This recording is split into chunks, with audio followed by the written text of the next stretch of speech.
Now in session, Honorable Judge Samantha Ward presiding. Hi. How are you? Okay.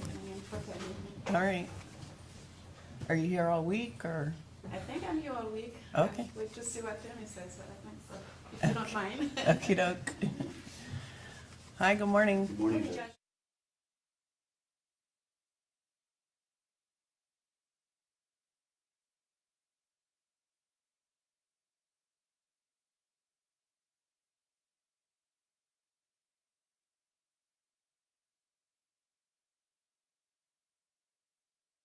Okay, we're speaking of the 15th juror. Yeah. I think we're, as discussed Friday, is okay. Everybody agree? Yes. So go ahead and let him go? Yeah. Yeah. All right. You want to just bring that one out? Let me just,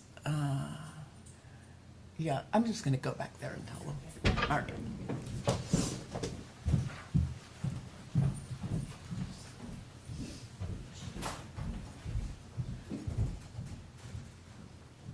James.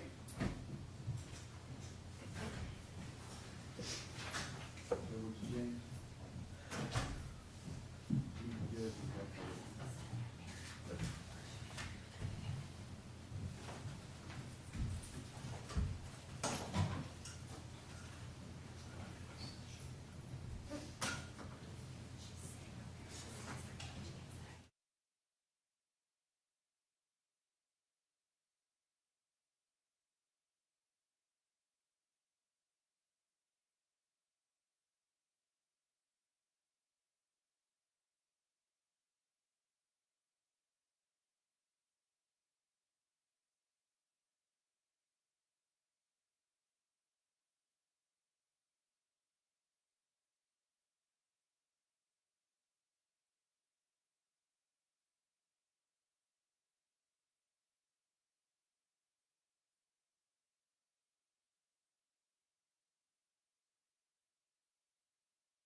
All right, I did give him the option of staying or going, and he chose to go, so. Mr. Roach. All right, how about the state's exhibit list, the evidence list? Can we discuss that? I'm just gonna go through and see what we can admit now and what needs to wait till the proper channels or witnesses or whatever from your record preservation standpoint. Number 1, 911 call. No objection. All right. 2, body worn camera of Rammey, R-A-N-N-E-Y. When it comes to item number 2 through 5, the body worn cameras from Rainey, White, Rahman, and Jones, the only objection is to preserve the motion to suppress. And that will be that there was no Miranda and he was being questioned and in custody. All right. Otherwise, I'm okay with the substance of it and all that and the body cams. I'll also need to apply that technically to their testimony as well. All right. Then as to 2, 3, 4, and 5, those will be admitted over defense objection as it relates to the motion to suppress. Thank you, Judge. 6, Ring video camera from Heritage Club Drive, No objection. admitted. Hey, Judge, 7, Just real quick on that one, I apologize, I wrote Ring video camera, it's just a camera, it's not actually a Ring camera, but Okay. it's still a video camera of surveillance that was taken from that address. all right, surveillance video. Thank you. 7, video from Evans. No objection. 8, poll camera video, Fletcher Avenue, No objection. admitted. 9, 10, 11, 12, and 13 are shell casings. No objection. They'll all be received. 14, blankets and pillow, No objection. received. 15, wallet from master dresser drawer, No objection. received. 16, Glock 42 pistol from dresser drawer. The sole objection to 16 would be that it is a potential fruit of the poisonous tree from the statements. So for that reason alone, I object. All right, that'll be admitted over objection related to the motion to suppress. Thank you. 17 and 18 projectiles, No objection. received. 19 and 20 projectiles, received. 21, cell site map, No objection. received. 22, A through, what's that supposed to be? Judge, we didn't complete that one yet because there's some photos that are part of what's a motion in limine from the defense that we haven't addressed yet, so I didn't, I All right. don't really have them labeled yet because I don't know what's gonna be admitted from those photos. All right. 23, A through J, No objection. received. 24, A through L, L, double L, No objection. received. 25, crime scene diagram, No objection. received. 26, A and B, aerial map, No objection. received. 27, A through D, No objection. received. 28, A through E, No objection. received. All right, and so there is a motion in limine outstanding. There are 2, the state has 1, and I have 1. All right, I have the state's motion for order in limine regarding 1, 2, and 3. There'll be no objection from the defense with all 3. All right, then that's granted by stipulation of the parties. And then,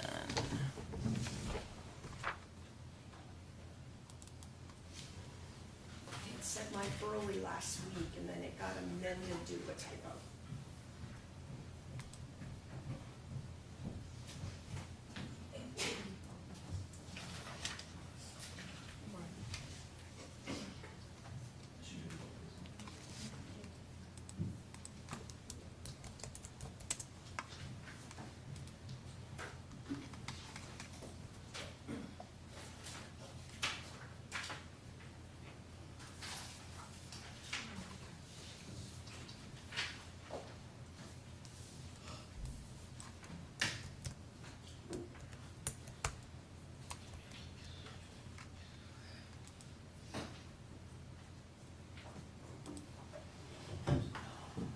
no, Sue, do you see something?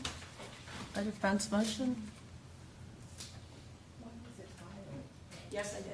It was early last week, and it was around the time I filed my trial and witness list for trial. We received it, Judge. Yeah, thank you. No, you think I'm wrong. Actually, she can have more.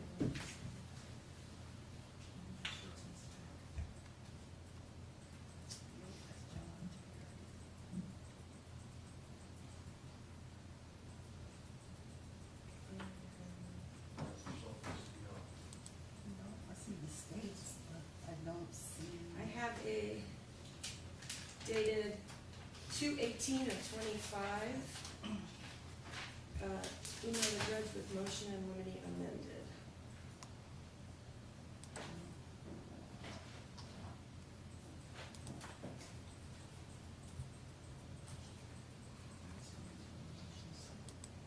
All right, do you have a copy I do, by chance? Judge.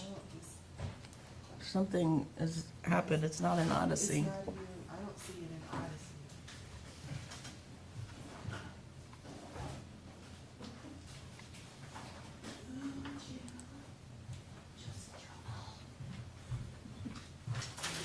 Thank you.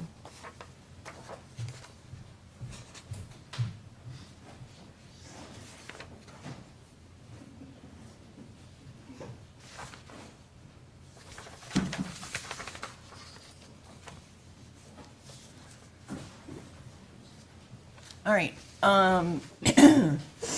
then let's just go one by one. Evidence or testimony regarding DV incidents between the defendant and Shirley Bass. No objection, Your Honor. One will be granted. 2, evidence or testimony regarding termination of parental rights of defendant or Shirley Bass. Judge, we don't have an objection to that. Granted. 3, DCF involvement with the defendant or Shirley Bass. Again, we don't have any objection to that. Granted. Testimony by law enforcement, defendant invoked his rights. No objection, Judge. Granted. 5, Hellcat firearm previously owned by the Basses. I don't have an objection to that. Granted. 6,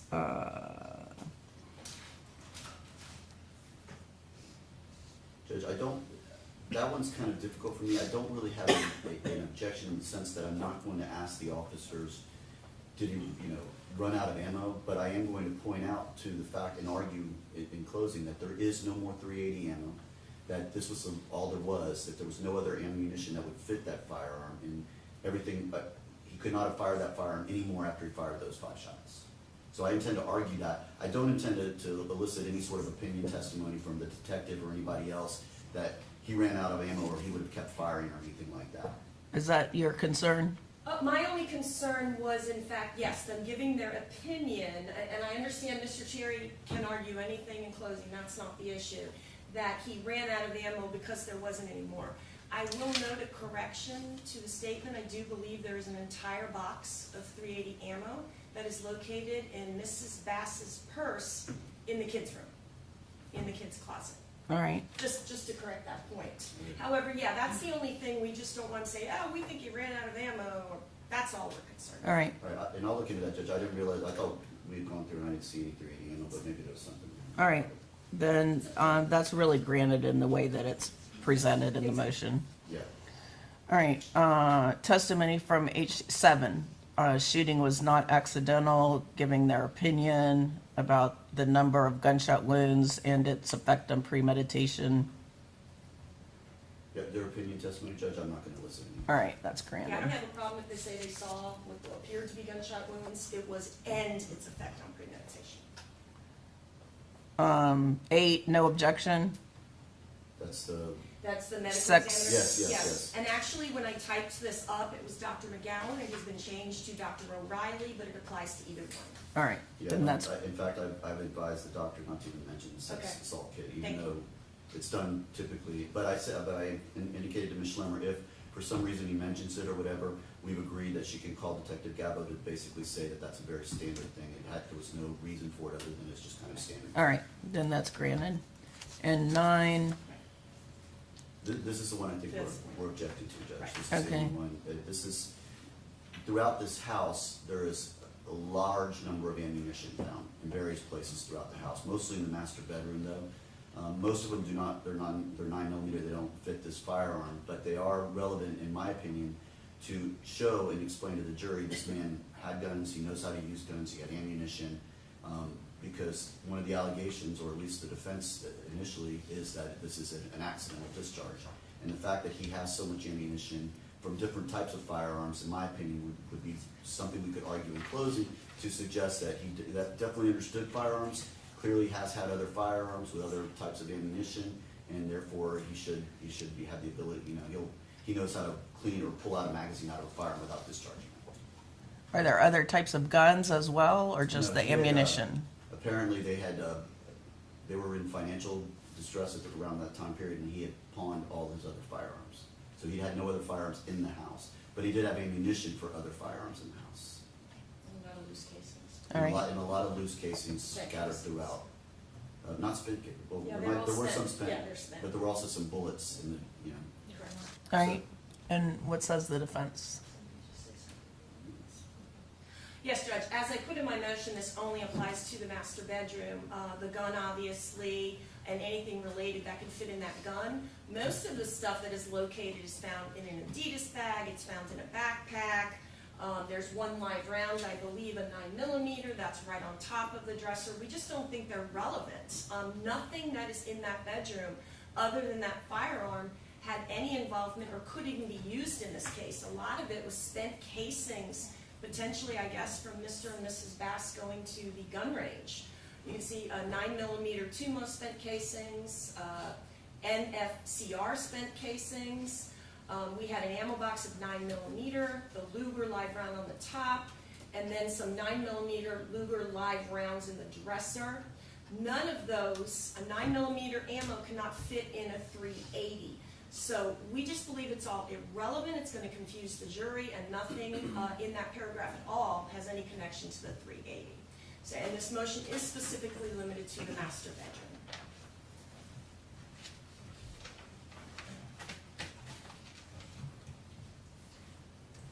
Doesn't he make a statement that it's accidental or something? Yes, Judge, he does. He also has a concealed weapons permit that is in his wallet that's coming into evidence. All right, then number 9 is denied. But with the caveat that there's no argument that he is some dangerous person because of the amount of ammunition and the types of ammunition that are found there. It's limited to what you've indicated to this court, that it will goes. only be limited to rebut the defense of an accident. Correct. All right. Judge, one thing I want to caveat, and I want to ask for a court ruling, I've already advised Mr. Terry of this. When Deputy Rainey testifies, and it's also clearly on his body cam, he exits back out of the residence at one point after he has only asked Mr. Bass what happened, and Mr. Bass says accidental discharge.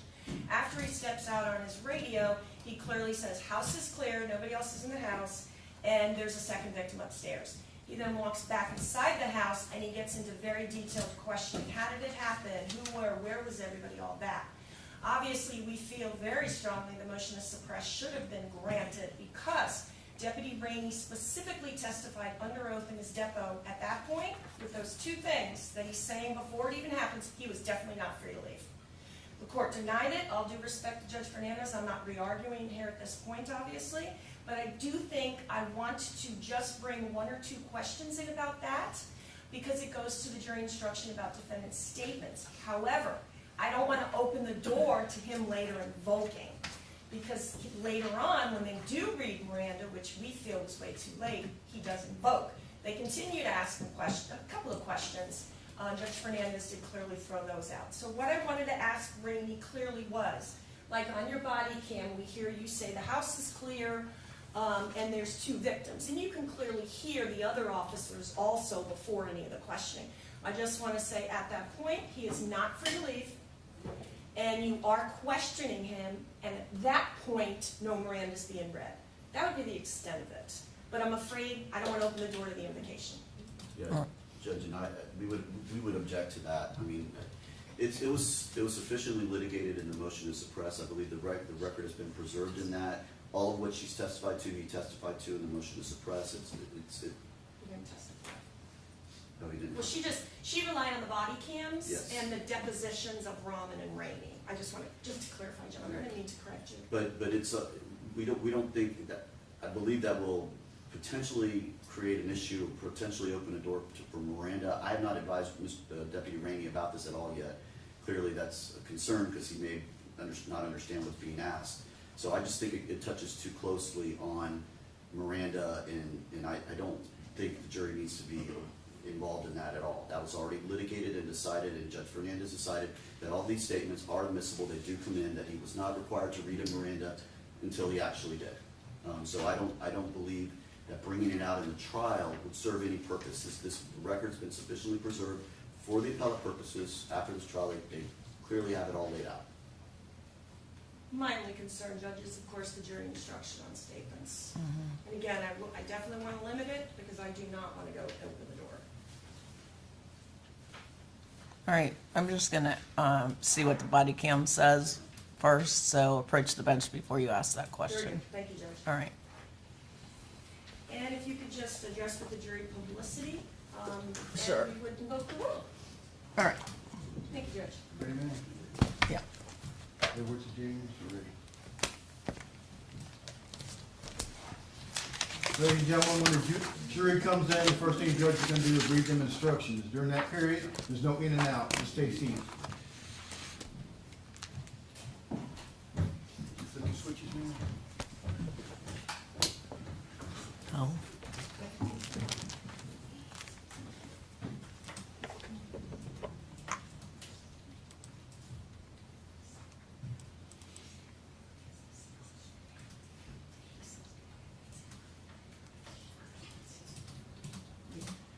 And Judge, just so this doesn't need to be on the record, just so your Honor's aware, I have been working on jury instruction. I spent about 2 hours yesterday working on them. Okay. It's very complicated, but I'm getting close to the end. I told the defense I plan to finish it up this evening and send it to them, and I'll send a copy to the court. All right, But it's a complicated one, so I'm sure there's gonna be a lot of adjustments. but all right, no problem. Thank you. And as the state, are there no witnesses in the courtroom? No, I'm Okay. told. Thank you so much. And did you send me a witness list too?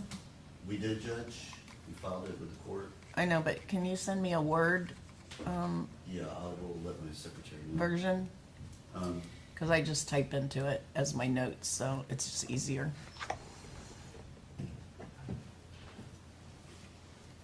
How would Your Honor like me to handle the testimony and the body cams of 2 through 5 in terms of renewal when each witness enters? Just renew at that time, or I just want to make sure the record's preserved? Sure, Just do that? yeah, whatever you feel necessary, but I'll treat it as a standing objection, so. Okay. Just yeah. make sure. Thank you, Judge. Approach Judge, the, I'll provide approach Your the Honor- bench for me, actually.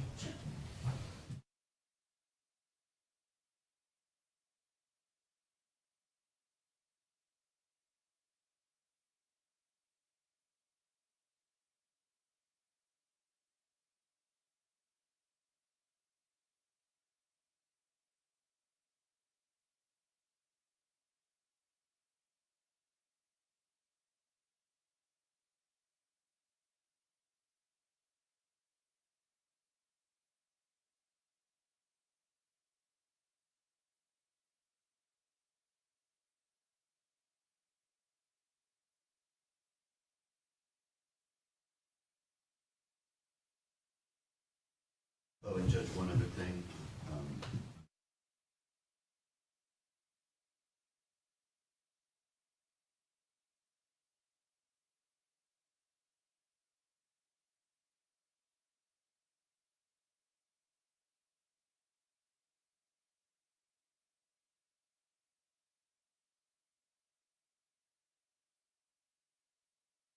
Advisor, she needed to leave, so but it's up to you, Your Honor. But she asked me to ask you, and so I said I would ask the judge, but based on what I'm seeing, I don't know that we have a legal argument to keep you here.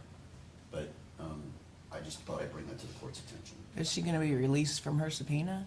No, I just, Yeah. but I just let her know that, you know, because they saw her here and they were objecting to her watching the trial because she, you know, is testifying, so I said, okay, I will talk to you. Well, if she's under subpoena then, and she's not legally, doesn't have parental rights, then I'm not gonna exclude her from the rule of sequestration. Okay, I just wanted to, I promised her I would ask Your Okay. Honor first. All right. So, okay. Thank you.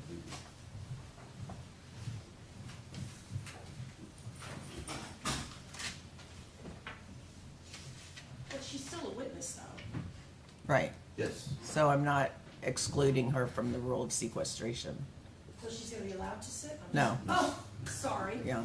Sorry, Judge. I misunderstood that. Ready, ma'am? Yes.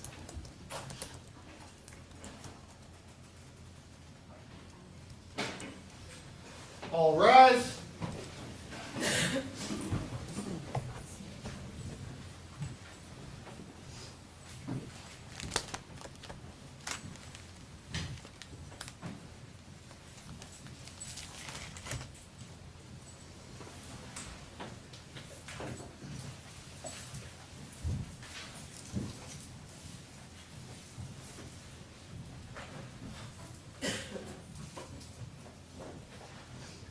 All right, have a seat.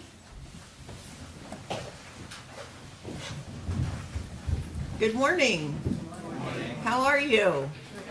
Great. Welcome back, everyone. I see you're all jacketed and sweatered up. You took my warning literally. Have any of you seen or heard or learned anything about this case, inadvertently or otherwise, either that you recall now and didn't talk about on Friday or over the weekend? And that means no media coverage. No one's heard any of the media coverage or anything like that. All right, great. So I have a few preliminary instructions to read you before we get started. I'm going to ask that you pay attention to these. Many of these instructions you might have heard before. As you know, you've been selected and sworn as the jury to try the case of the state of Florida versus Jermaine Bass. And this is a criminal case, and Mr. Bass is charged with first-degree murder, attempted first-degree murder, and 2 counts of aggravated child abuse that occurred during the commission of an aggravated battery. The definition or the elements of those criminal offenses will be explained to you later. The state's charging document, which is called an indictment, is not evidence, and it's not to be considered by you as any proof of guilt. It is my responsibility to explain the law to you. It is your responsibility as a juror to determine what the true facts of this case are. Thus, your job and my job are very different in this regard, and this is one of the fundamental principles of our system of justice. So let me explain briefly how the trial will be conducted. At the beginning of the trial, the lawyers have an opportunity, if they wish to do so, to make opening statements to you. Now, lawyers are not witnesses, so what they say is not testimonial evidence like witness testimony would be, but opening statements are intended to tell you what they think the facts of the case will be during the course of the trial. After opening statements, witnesses will be called, they'll be examined and cross-examined by the lawyers. Documents and other items of physical evidence will also be introduced into evidence. After all evidence has been presented, I'll have the opportunity to instruct you on the law. You'll each have your own written set of jury instructions or the law, so it's not a civics exam. You don't have to memorize anything. That'll be for your use during the course of closing arguments. Then the lawyers will give closing arguments to you, and then you'll retire to begin your deliberations. I'll just remind you, you should not form any definite, fixed, or final opinions on the merits of this case until you have heard all of the evidence, the arguments of the lawyers, and the instructions on the law. During the course of the trial, the state generally goes first in its presentation of evidence, in its examination of witnesses, etc. But please don't come to any definite, fixed, or final opinions until the conclusion of the trial, after you have ability to evaluate all of the evidence and the cross-examination and other evidence that's presented. You should not form, you're not to communication rules. We talked a little bit about on Friday as well. I just want to reiterate, you're not to communicate with anyone, including family or friends or your fellow jurors, about this case or the people and places involved in this case. And just as you may not communicate verbally, that also means any other types of electronic communication, like tweeting or texting or posting on the Facebook or Instagram or whatever all of those programs are that you can do. No doing any independent research of your own, no going by any of the scenes that are described during the course of the trial, or Googling anything about this case, the people and places involved in this case, the law related to this case, or quite frankly, anything going on about what's happening here in the courtroom. During the trial, we will take recesses. You'll be permitted to separate and go about your personal affairs as you have this past weekend. Obviously, all of these communication rules apply during those deliberations.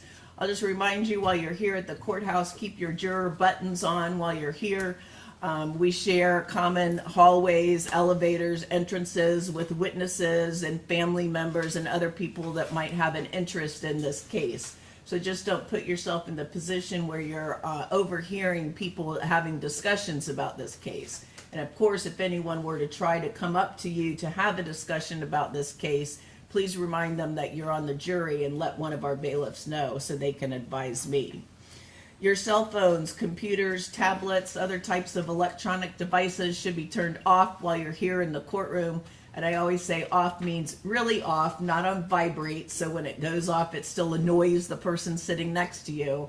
And again, the reason for this is that everyone needs to have and pay 100% attention when our witnesses are testifying and other things are happening in the courtroom. So just don't let your electronic devices be a distraction for your neighbor. Of course, you cannot take photographs, video recordings, or audio recordings of these proceedings or of your fellow jurors. I'll just remind you, in every criminal proceeding, a defendant has the absolute right to remain silent. At no time is it duty of a defendant to prove his innocence. From the exercise of a defendant's right to remain silent, a jury is never permitted to draw any inference of guilt. And the fact that a defendant chose or did not choose to testify at trial cannot affect your verdict in any manner whatsoever. The attorneys here are trained in the rules of evidence and trial procedures, so it's their duty and obligation to make legal objections that they believe are proper. How that works is, if an objection is made to a question that's asked, if I sustain the objection, that means the witness will not be allowed to answer that question. You shouldn't try to speculate on what the witness might have said had he or she been permitted to answer the question, or speculate about why I'm not letting you hear the answer. It's a legal determination that I've made that it's not appropriate for you to hear. If I overrule the objection, that means the witness will be allowed to answer the question, but you shouldn't hold it against the lawyers or the parties for making objections. As I said, they're doing what they believe are legally proper to preserve the record in the case. Bench conferences. During the trial, it might be necessary, as you saw us do on Friday a couple of times, to talk about matters that are not appropriate for you to hear. We try to do that as seldom as possible. We try to do it up here at the bench in a little bench conference, but the purpose of a bench conference is that you not hear what we're discussing. We are electronically enhanced, and there's speakers above your jury box. So if you are overhearing what's happening up here, there'll always be a bailiff close to you by that door. Let him or her know so that we can adjust our volume up here. Note taking. If you would like to take notes during the trial, you're welcome to. Of course, you are not required to take notes. A few things about note taking for your convenience. I think I see some of them on your laps. We have a plastic sort of container with a notepad and a writing utensil of some sort in there if you'd like to use them. First, please don't become so consumed with taking notes that you forget to listen to the next question or answer that's coming along after that. Sometimes when we're furiously writing, we kind of tune out what's happening, so be careful about that. Secondly, if one of you is a way better note taker than everyone else, that does not mean he or she becomes the official court reporter once you get into the jury room. Sometimes people jot things down wrong, so just because it's in the notes of one of your peers, if you have a different memory, I'm going to ask you to rely on your own independent memories. That's why you've been individually chosen as jurors in the first place. Additionally, rest assured that the notes are for your use and your use alone. The bailiffs keep them secured while you're not using them. They do not become a part of this record. The lawyers do not read them. I do not read them. I'm actually required by law to shred them at the conclusion of the trial. So just rest assured that they're your private notes for your use. As I said, we will take recesses during the course of the trial. Sometimes my idea of when a recess should occur might vary from when your idea of a recess should occur. So if that happens, try to get the attention of one of the bailiffs sitting next to me so he or she can know, or try to let me know to take a recess when appropriate. Again, this is a serious matter. There's a lot of information coming at you, and the average attention span of a human being is something like 15 minutes. And we don't take breaks every 15 minutes. So if you just need a comfort break or just a break to get out of the courtroom and get out of the intensity of what's happening here and just need a break of that sort, please feel free to let us know that. You're not interrupting the proceedings. You're not doing anything wrong. It's not as formal as it appears on TV. We'd all rather have you comfortable and attentive rather than uncomfortable or needing to get out of here and feeling like you're not being able to. Additionally, I have jurors ask all the time, can we ask questions as jurors of the witnesses? That answer is no. The state has the burden of proof, so the questions that are required to be asked need to come from the state, and we don't allow jurors to assist in that endeavor. However, If it's something that you just missed, like you didn't hear it the first time around, or the witnesses are mumbling and the volume is bad or something like that, please feel free to wave your hand and just shout out, repeat that, or say that again, or get the bailiff to let us know that you just need something repeated. In ordinary life, we are able to turn to our friend and say, hey, did that witness say blue or green? But I've told you cannot do that. So it's important that you get it the first time around. So if you just miss something because of the activities in the courtroom and you just need something repeated, please feel free to interrupt us to do that. So I think that's it from me. Any logistical questions before we get started? Everybody good to go? All right. Stay prepared to make an opening statement. Yes, Your Honor. All right. Thank you.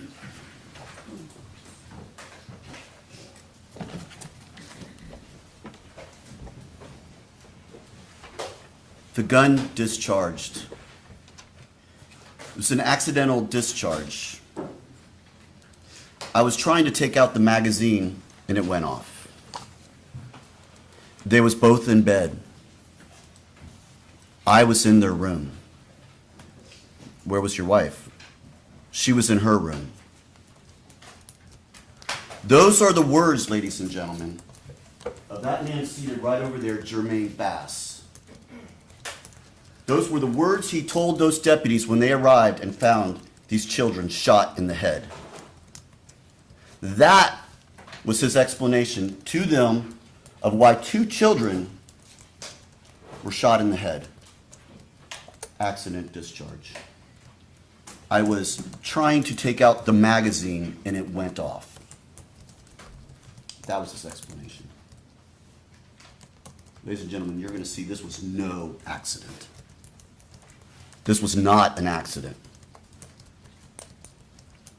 You're also going to hear, he will tell them where the gun is.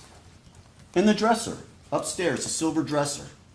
You're going to hear him tell them. And sure enough, they go there, they find that gun. And ladies and gentlemen, that gun is the murder weapon. That is the gun that fired the bullets into Jayla Bass and killed her. And the evidence is going to show that. He told them right where that gun was, right next to his wallet.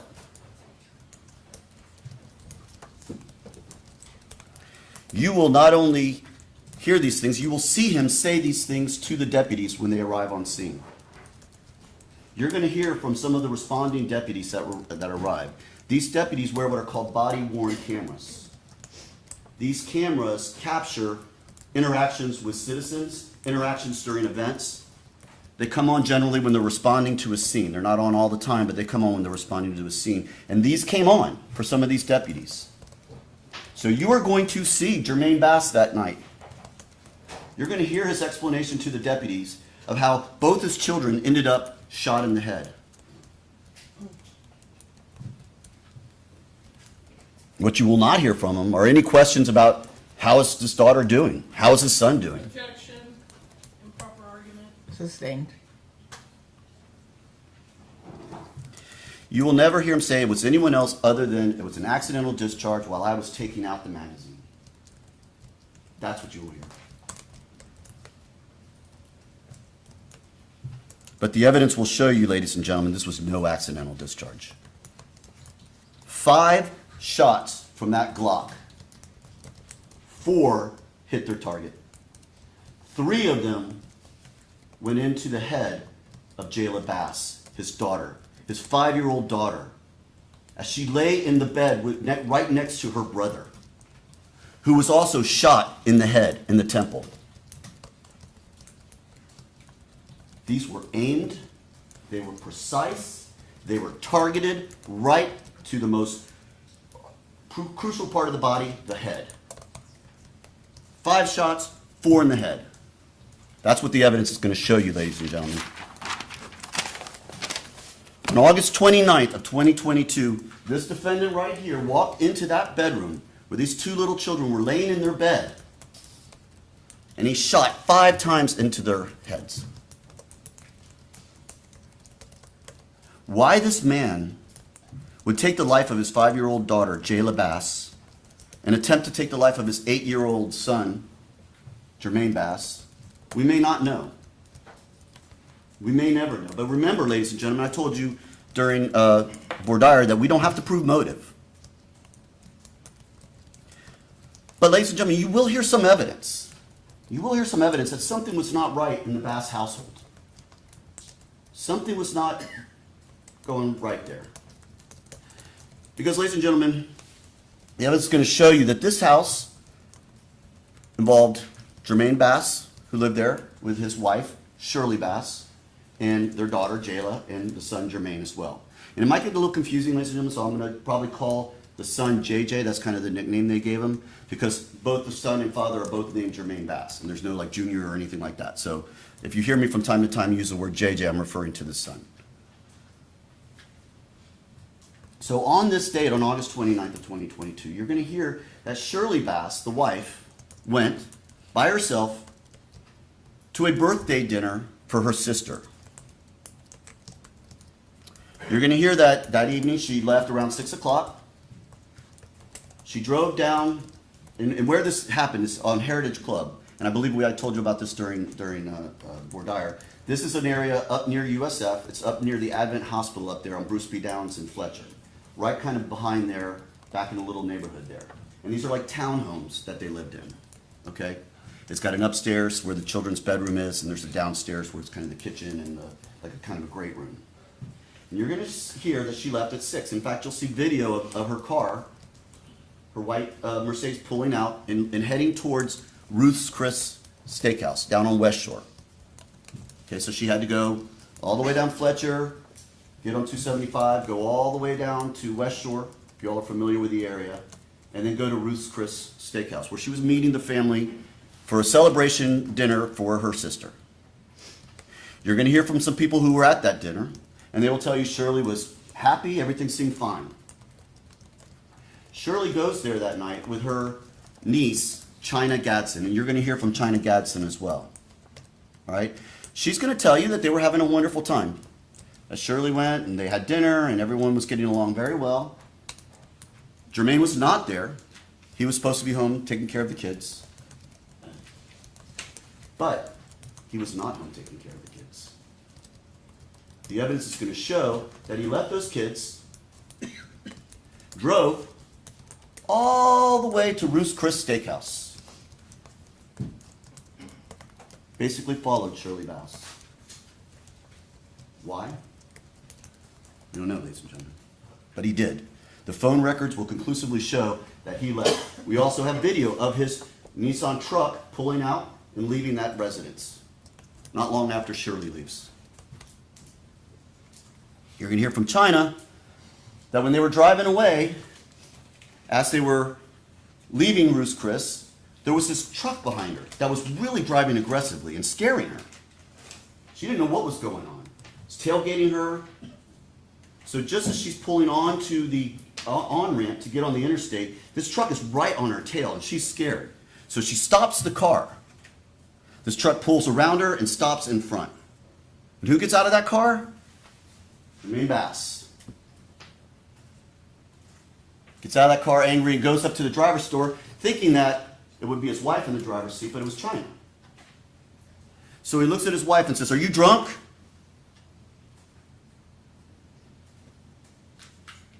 He then goes back into his car and drives away.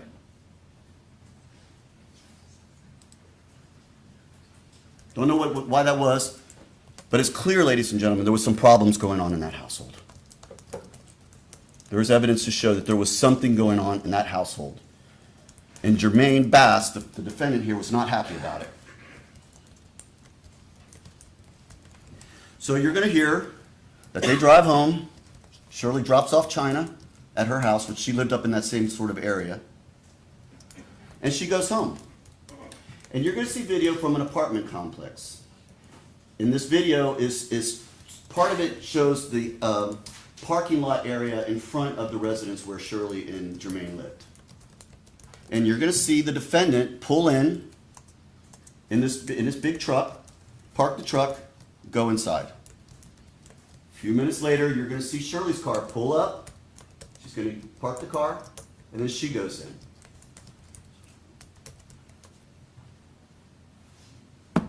Less than 8 minutes later, You're gonna see Shirley Bass outside, looking for help, frantic. Shots had rang out. Just a few minutes from coming home from this dinner to celebrate her sister. Shots. Those are the shots that killed Jayla. It seriously hurt JJ. You're gonna see video of her out there walking around, looking for help. You're gonna hear from one of her neighbors, Daquan Evans, who's gonna tell you that he heard these shots. It woke him up. So he walks outside and he sees Shirley Bass. And he's on the phone calling 911 and letting them know, I've heard shots in my neighborhood. And you're going to hear that 911 call. And you will hear Daquan Evans, and then you will hear Shirley get on that phone call. You're going to hear a woman who's frantic, hysterical. It's a very difficult, hard to understand conversation. But you're going to hear her screaming, my family, you need to get down here. I need help. And she's on that phone with 911. Is the defendant calling 911? No, but you're going to hear evidence that he called another number. After shooting these children, he calls another number, doesn't even call 911. So Shirley's out there, and you're going to hear the whole 911 call. It'll go into evidence. You will have it back there to listen to when you go back and deliberate later in this trial. And you're going to hear that around the 2-minute mark, 2 minutes to 2:40, something changes in Shirley Bass. And based on the video you're going to see of her out there on the phone when she's talking to 911, and at one point she starts jumping. But you're going to see that the door opens up to the house of Shirley and Jermaine, and she walks over there.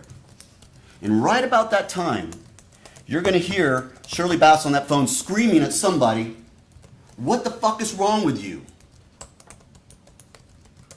She's yelling at that man right there, Jermaine Bass. It may not be clear if she knows what he's done, but she knows he's done something. And she screams, what the fuck is wrong with you? She says it a couple of times. So you're going to hear that 911 call on that night.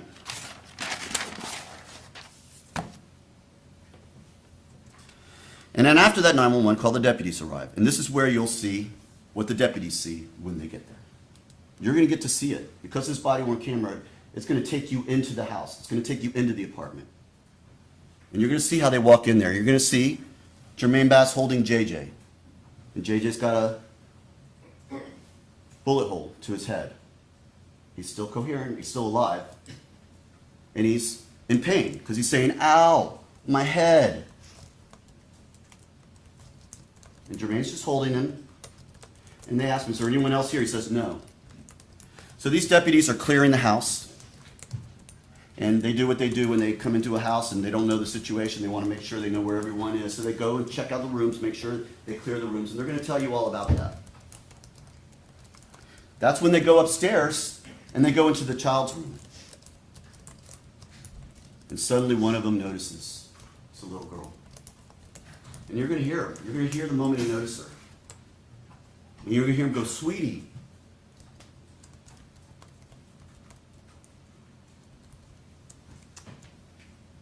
And you will see from the body-worn camera, the deputy reach over to take her off that bed. And he will tell you how he takes her off the bed and brings her down, and they try to administer life-saving support for her, but it's too late.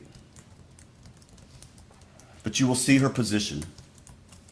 You will see her curled in that bed with blood all around her. This is what those deputies saw on that day. So they take her out. They take Jermaine away. The ambulance arrives and they get him out of there.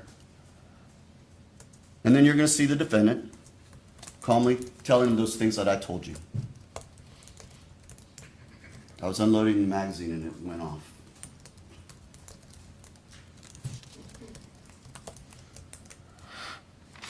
So at this point, they start to collect the physical evidence, and this is where you're going to see all the physical evidence that was collected in this case.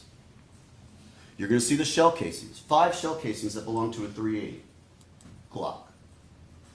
All 5 shell casings were found on the bed, the bunk bed in the room. This is a bunk bed. 4 of the casings are found in the top bunk, 1 of the casings is found in the bottom bunk. So again, this is a crime scene. Children have been removed to hopefully save them. And now they are securing the crime scene and they're reviewing all the evidence. And this is what they find.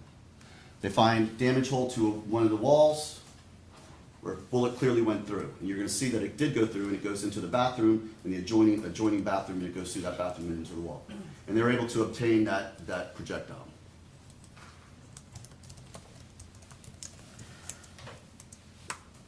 You're going to see pictures of the condition of the residence at that time.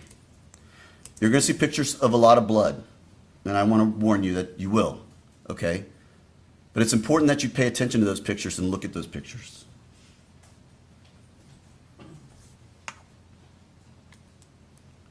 You're going to hear from a DNA expert. The Glock is found exactly where the defendant said it would be, in the silver dresser, right next to his wallet. And that Glock is taken out. It's looked at. The magazine in it is now empty. There's no other ammunition in the Glock. And they take that Glock in, and it gets analyzed. The comparison is done with the shell casings, and yes, they match. Those shell casings found in the room were in fact fired from that firearm. You're going to have the firearms expert who's going to testify to you and explain to you how they know that. You're also hear that the gun was swabbed. And what that means is they take like a solution or water and they rub it on the gun at different areas to determine whether they can pick up any DNA. And you're going to hear that on the grip and trigger, it's combined, so we don't know if it's both or so. But on the grip / trigger, as well as on the base of the gun where the magazine is put in, they're able to obtain DNA. And the DNA does match, in fact, Jermaine Bass. But there's one other source of the DNA, and you're going to hear that it matches the son, JJ, the other Jermaine Bass. Now, I want you to listen to that expert, and she's going to testify to you, and she's also explain to you about transfer DNA and how that occurs. If you touch someone and they're sweating or their skin cells get on you, and then you touch an object, you can transfer that person's DNA. Any bodily fluid can transfer the DNA to that property. And you're going to hear from that DNA expert who's going to explain all that to you. You're also going to hear, ladies and gentlemen, from a lady by the name of Anna Cox, who's what's called a blood spatter expert or blood stain expert. She's going to tell you and talk to you about those pictures and the blood analysis that she shows. What she will tell you is that both of these children were shot right next to each other. That their heads literally had to be almost touching. You're going to hear about what's called blood spatter, but it's where when a person is shot, the blood, once a bullet enters, has to expel from the body. And when it does, it creates a pattern. She's going to explain all that to you. And you're going to hear that the only place that pattern appears is on that top bunk, on the corner, by the wall, and on the railing there. The DNA on that spot matches the DNA of Jayla Bass and JJ, Jermaine Bass. She's going to tell you they were right next to each other when they were shot. The last moments of Jayla's life was laying in that bed next to her big brother.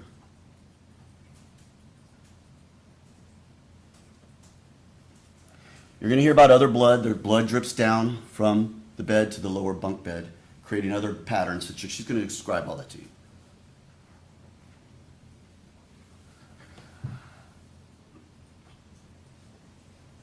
Ladies and gentlemen, her father, the owner of that gun, wanted these deputies to believe this was an accident. Objection, improper argument. Overruled. That is what he told them. In those initial moments when the deputies arrived, that's what he tells them. This was an accident. An accidental discharge of 5 rounds. This isn't a automatic gun where you hold it down and it just fires repeatedly. You're going to hear from the firearms expert, every single one of those 5 shots had to pull that trigger. Every single one. It's not that if you hold it down it'll go off. You're going to hear from this firearms expert. This was no accident, ladies and gentlemen. Not even close. This was a deliberate, intentional, premeditated act to kill those 2 children. Done by that man right there, Jermaine Bass. The state has no doubt, ladies and gentlemen, at the conclusion of the evidence in this case, that you will find the defendant guilty as charged of first-degree murder, guilty as charged of aggravated child abuse, 2 counts, and guilty as charged of attempted first-degree murder. Thank you. Would the defense like to make an opening statement at this time? Yes, sir. All right. Good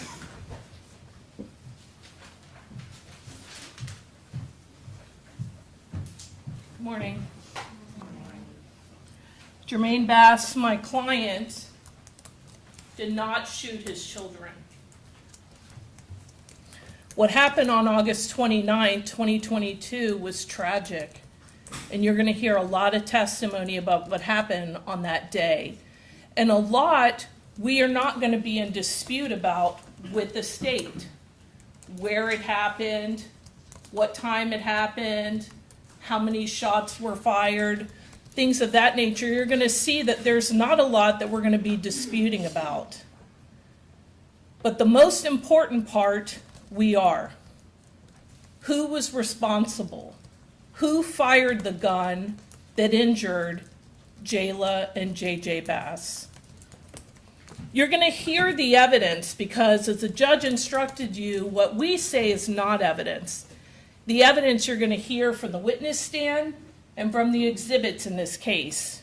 And when you hear the evidence, pay close attention to the timeline of the events. When Shirley calls 911 and you're going to hear that call, she is not asking for police.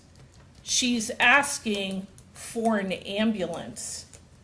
She's asking for medical help repeatedly, and you will hear it for yourself. Mr. Terry stood up here and said that he wants you to believe that it's an accident, but pay attention to what Shirley says as well about what happened. The 911 operator is continuously asking her, who fired the gun? Did somebody drive by? And pay attention to what her answers are close in time to the events. When police start their investigation, pay attention to who the police are able to talk to right away and who they have to wait to speak to. This story about Jermaine on the highway with China Gadsden and Shirley Bass doesn't come to police attention until over a year after the incident. Pay attention to who's cooperating.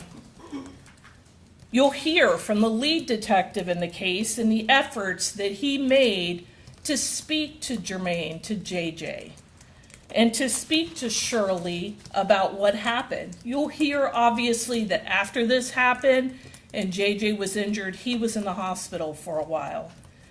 And then they made efforts to speak to him once he was released. You'll hear from Detective Gabbott that Shirley was uncooperative when they tried to interview her son, that they were not able to investigate her phone because she never turned it over to law enforcement for them to look at any kind of communications that were happening that night. Shirley does not call 911 from her phone. She goes across, and the phone that she is using to dial 911 is Mr. Evans' phone, an across the street neighbor. You're going to hear that Detective Gabot had difficulty reaching out to Shirley, that they made efforts to interview JJ at the Mary Lee house. And the Mary Lee house is a location where law enforcement routinely interviews children because they're treated differently than an adult witness. And you'll hear that the first time they set it up, Shirley came, but then refused to let the interview happen. Then they tried again that afternoon, and you'll hear that JJ was disruptive, that he refused, that he walked away, and he didn't talk to them. They tried to set it up again on a later date, and he did not appear. Finally, detectives had to serve Shirley with an investigative subpoena. They tried to get her to cooperate voluntarily, but then they were trying to force it. An investigative subpoena is not an invitation, it's a demand. So she brings him in. And when they do, he says that he does not remember what happened on that night. And that's where we're left. You're not going to hear from JJ because the state and I, the defense, agree that if he was to come in, all he would say is that he doesn't remember what happened that night. So you're not going to hear from him.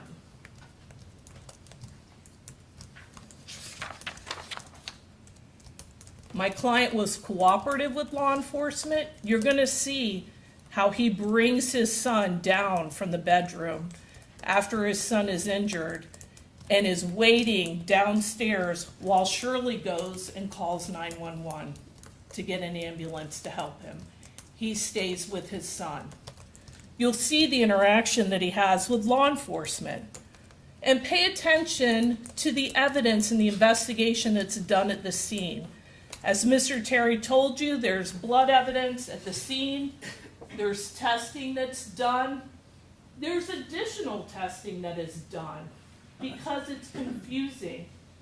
Children were moved.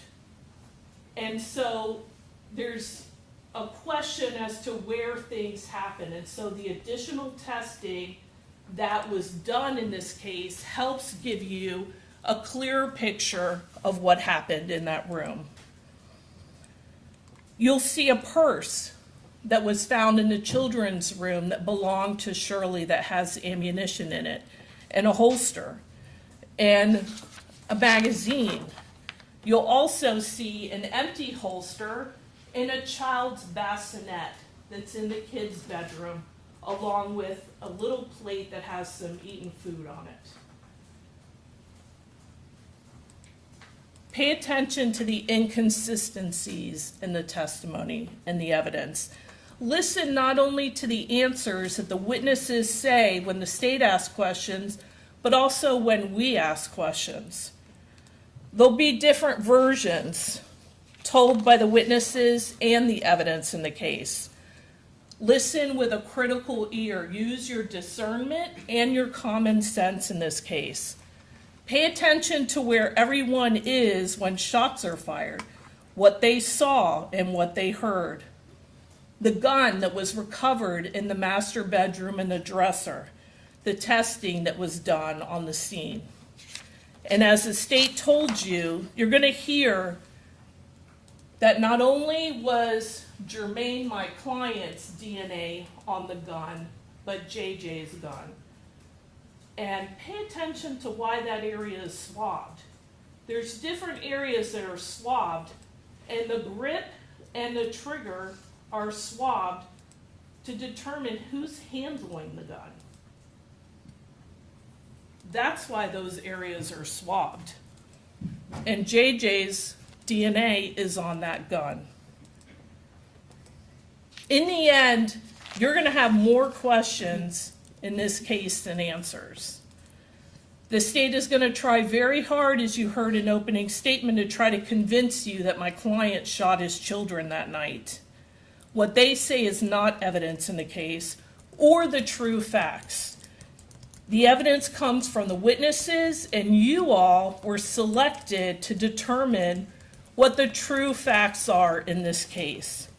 Your job is the toughest job in this room. You have to determine what happened on a day that you were not there with people that you do not know. And it's gonna be difficult and it's gonna be hard. It's gonna be emotional testimony, but you were picked for a reason. You agreed not to base your decision on sympathy or bias. You agreed to hold the state to their burden in this case. And you agreed to presume my client innocent. As difficult as it might be, that is your job as a juror. What happened on that day is very tragic and sad, but my client did not shoot his children. You will understand why he said what he said to police.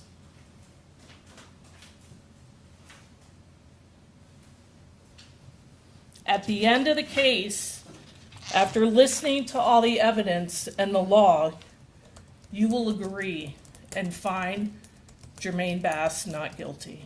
Thank you.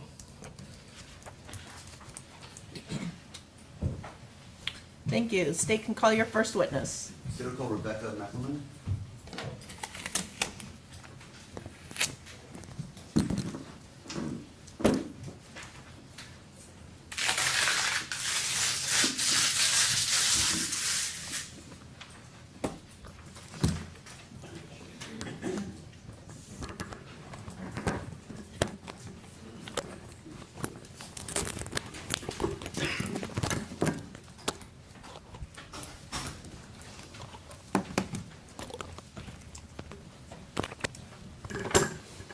Raise your right hand. Do you solemnly swear or affirm that the testimony that you're about to give in this cause will be the truth, the whole truth, and nothing but the truth? I do. Thank you. Step this way.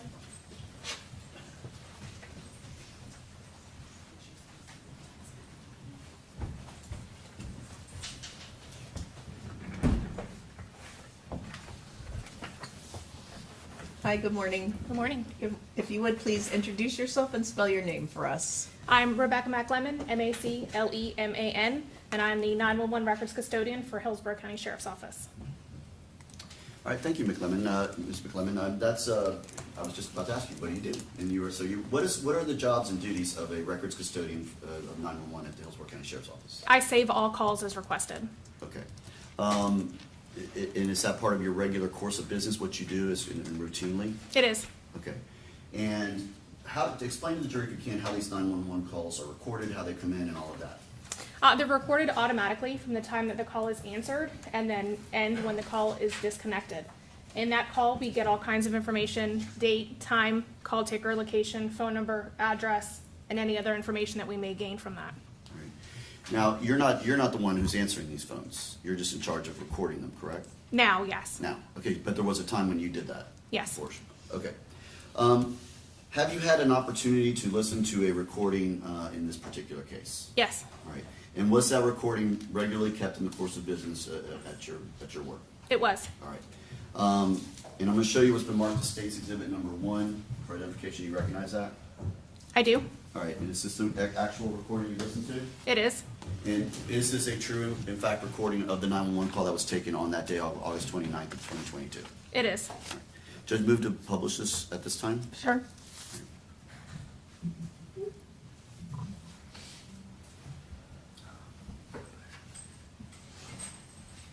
You should move. It's right there.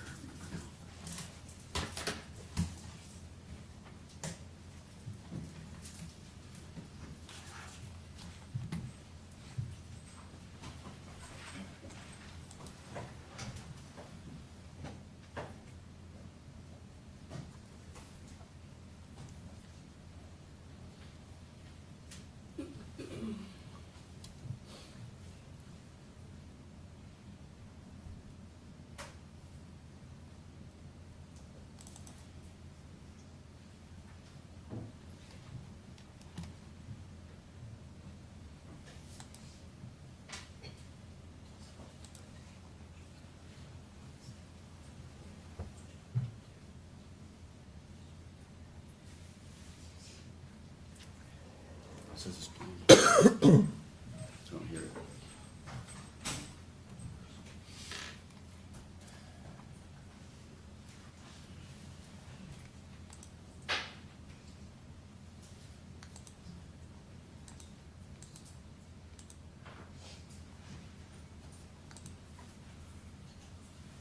Played it earlier. Played it earlier. You gotta project it up. Oh, project it up. Okay, do you know what area it's coming from? Like, is it coming from 137, 40? Monday, August 29, 2022, 22:33 and 42 seconds. 911, do you need police, fire, or medical? Hey, how you doing? It's an emergency. I heard some gunshots in my neighborhood. Okay, let's see. 13915 of American Heritage Club Drive, Hampton, Florida. This is a house, mobile home, or apartment? An apartment I heard outside. Okay, how many shots did you hear?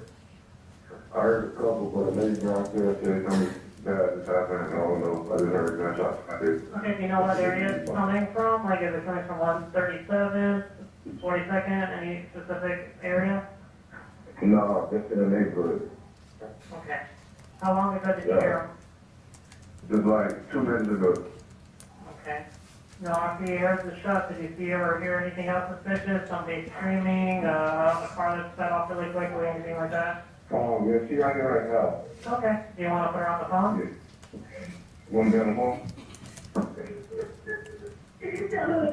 Yeah. Sheriff's office, can you tell me what happened? Okay, what happened?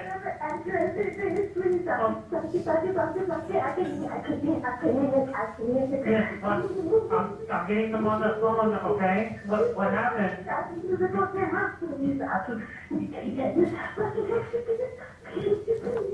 Okay, hold on, ma'am, I can't understand a word you're saying because you're crying.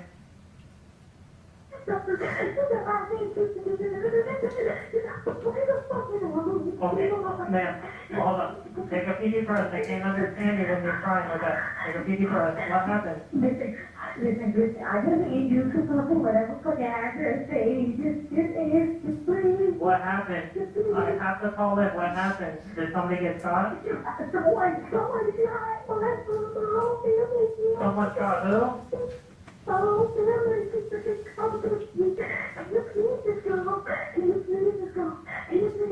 Yes, ma'am, take a deep breath. Ma'am, listen, stop, ma'am. Stop talking and breathe. Just stop talking and breathe. Yes, I understand, ma'am. I can't understand you. Okay. All right, I'm getting you on the phone. Ma'am. Ma'am.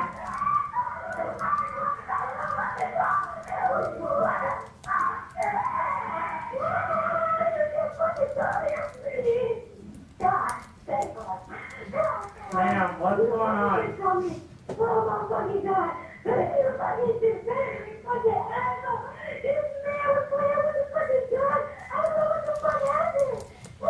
Where's the gun? Ma'am. Hello, ma'am. Ma'am, stop yelling and talk to me. Who has a gun? Ma'am. Ma'am, the cops are already on the way. You need to answer my question. So who has a gun? Ma'am, stop yelling and talk to me. Who has a gun? Okay, where is he leaving? Ma'am, the call's already in.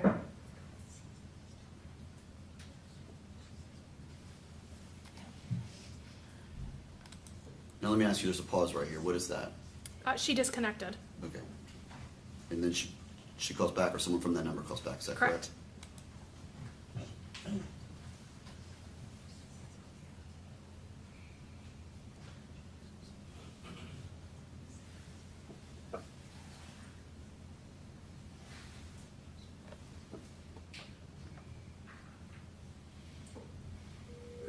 911, you need police, fire, or medical? Hello? Hello, ma'am. Okay, I have deputies on the way. Where is he shot at? Okay. Okay, the ambulance and cops are on the way. Where is he shot? Oh my God, in his head. Can you fucking call? Okay, who shot him in the head? Oh my God. Who shot him in the head, ma'am? Okay, nobody, was it a car that drove by? No. Okay, is this somebody you know? Somebody from the house? Yeah, we was in the house. We was in the fucking gun out, and I found ran. Where did he go? He was supposed to be in bed, but he wasn't asleep. Okay, the person with the gun, where is he at right now? Tell me. Ma'am, I have every deputy on the way right now. I need to know where the person with the gun is.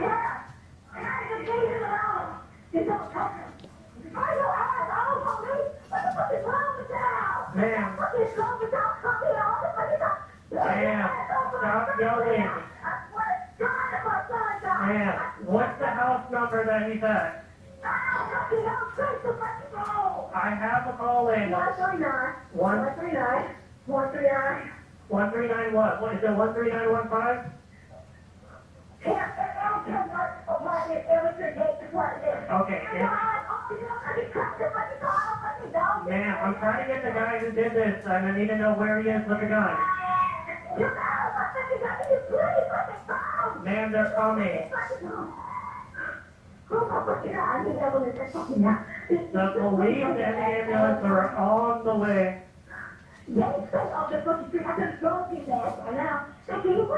Okay, well, they're coming. They're coming, license, sirens, emergency. So where's the guy with the gun? Ma'am, where's the subject with the gun? I got 2 deputies on Brewski Downs right now, so I need to know where the guy with the gun is. They're both coming. The police need to secure the scene so the EMS people are safe. I need to know where the guy with the gun is. Okay, the person with the gun, where is he? And it cuts off there. Was that, who hung up there? She did. Okay.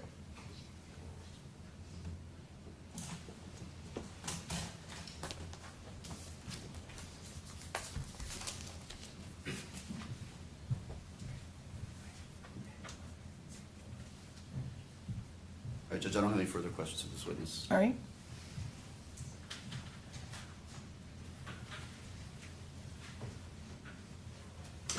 Morning. Very briefly. So this is 2 separate calls because you have the first call, there was a hang up, and then the person calls back. Is that correct? Correct. Okay.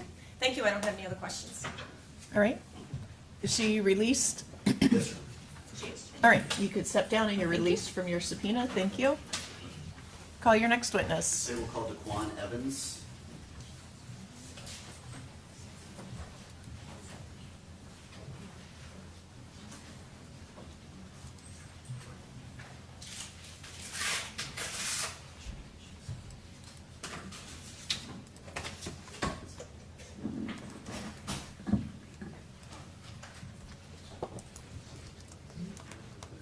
Raise your right hand, please.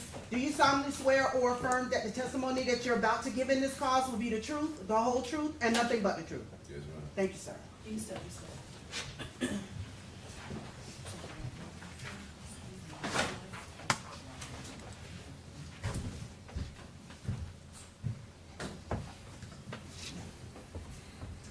Morning. If you would, please introduce yourself and spell your name for us. I'm Daquan Evans. First name D-A-Q-U-A-N. Last name E-V-A-N-S. Thank you. Good morning, Mr. Evans.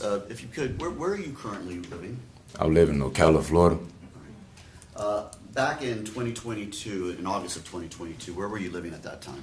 I was staying off 13, well, I can't remember the name of it, but I was down here in school as a student athlete in some condominium apartments.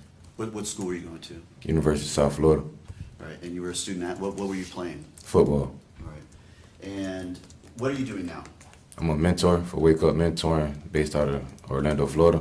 All right. Now, going back to August 22nd August 29th of 2022, you were a student here at USF, and were you living in the Heritage Club apartments? Yes, sir. All right. On that particular night, did something happen? Yes, sir. All right. What do you recall? When do you recall the first time knowing something was going on? And I heard like 4 or 5 shots All right. Where were you when you heard those shots? in my house, in my room. All right. And you described 4 or 5. Is that how many you thought you heard? Yeah. All right. What did you do upon hearing those shots? Like back at home, I'm used to hearing those type of things going on, so I just reacted and made sure I was good in the house and just really stayed there until I heard, something else from my Ring camera. And I just went downstairs and ran into a lady. How long after you heard these shots did you hear this or see this lady? On my Ring camera, probably like next 5 to 10 minutes. All right. Could it have been quicker than that, or longer than that? Do you know? No, I don't know. All right. What did you do upon seeing this lady? I went downstairs and she asked for help, basically for me to call, the officers. She asked for the address, Okay. and that's what I did. All right. And were you in fact the person who called 911? Yes, sir. All right. And it was your phone she was on during that conversation? Yes, sir. All right. How did she appear to you? Like shocked, like she was lost the words a little bit. All right. Now you mentioned a ring camera. So your building had a Ring camera at that point in time? Yes, sir. All right. I'm gonna show you what's been marked as State's Exhibit number 7. Did you have a chance to look at this video? Yes, sir. All right. And this is a video, in fact, from your Ring camera on that night? Yes, sir. All right. And does this fairly and accurately depict kind of what happened in that moment when she was at your door? Yes, sir. All right. Judge moved out State's Exhibit number 7 admitted into evidence. No objection. It's admitted. May I publish, Your Honor? Yes.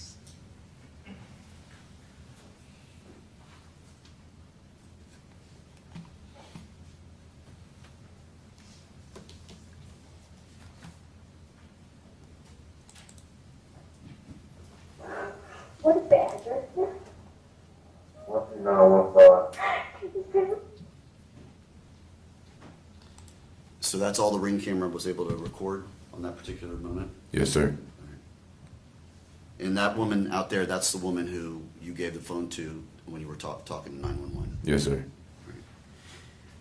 Now, you said on the 911 call that the shots were about 2 minutes before you called 911. Would that be about right? Yes, sir.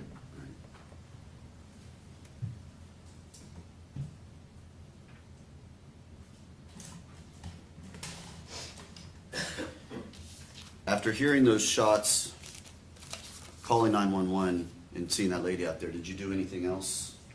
I went back to sleep. Okay. And did you eventually talk to officers or detectives in the case? That I can remember, I know a detective came back to my house, I think a couple of days later, and she got the Ring footage. That's She all. got the Ring footage from you? Yeah. All right.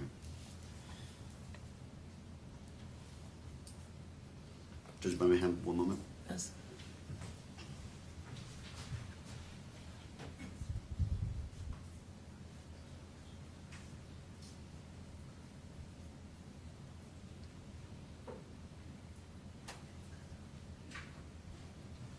And just to be clear, you said you called 911 2 minutes after you hear these shots, or about that time. Yes, sir. Had you seen Shirley Williams before you called 911? No, sir. You called 911 first, and then you saw Miss Williams at the door, or how did the timing of it work? No, after the Ring camera, then I called it for her. Then you called. Yeah. So you'd seen her at the Ring door before, and then you called 911. Yeah, when she asked. Okay. And again, you described her as shocked. Yeah. All right. Was she be able to communicate with you? A little bit. Just asked for me to call 911. That's all I can remember. All right, Judge. I don't have any further questions for Mr. Evans. Right.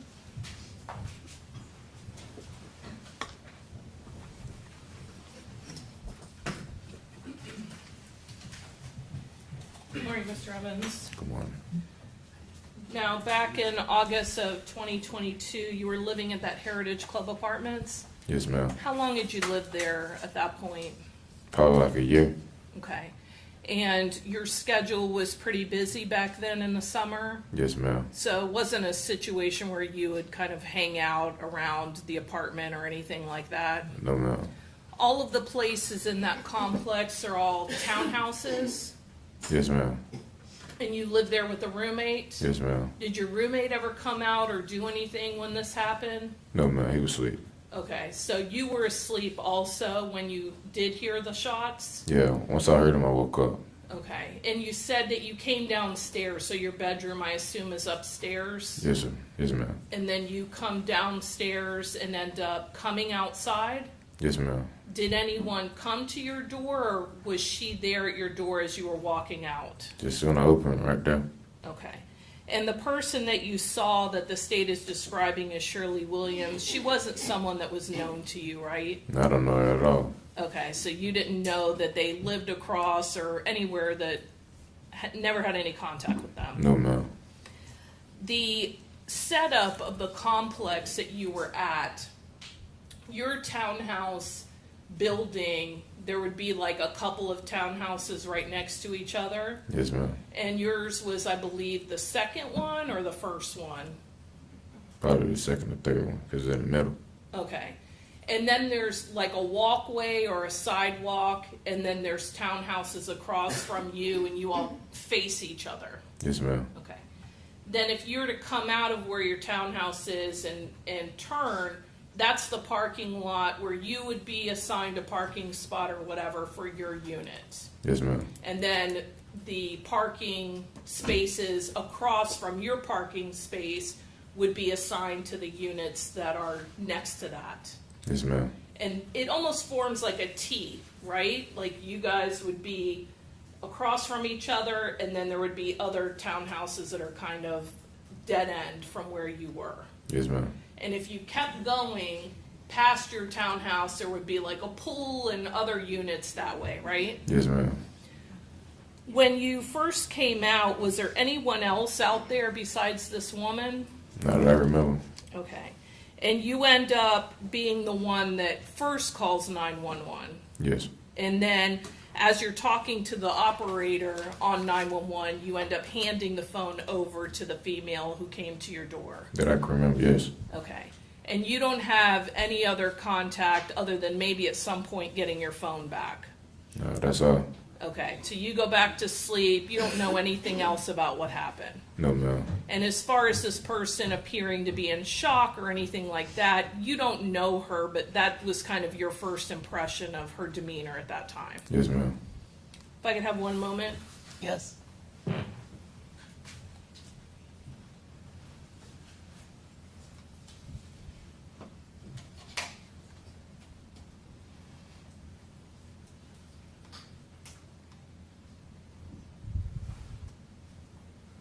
Nothing further. Mr. Evans, just to clear something up, I misspoke and I called her Shirley Williams. Her name's Shirley Bass. Do you know Shirley Bass? No, sir. Okay, so when you saw that lady at your door, was that the first time you'd seen her? Yes, sir. All right. Had you ever spoken to her previous to that? No, sir. Did you ever speak to her after that? No, sir. All right, so that was the only time that you had ever seen Miss Bass. Yes, sir. All right. Nothing further, Judge. All right. You can step down, sir. Thank you. He released from his subpoena. Yes, Your Honor. Yes, Your Honor. All right. Call your next witness. State will call Deputy Scott Rainey.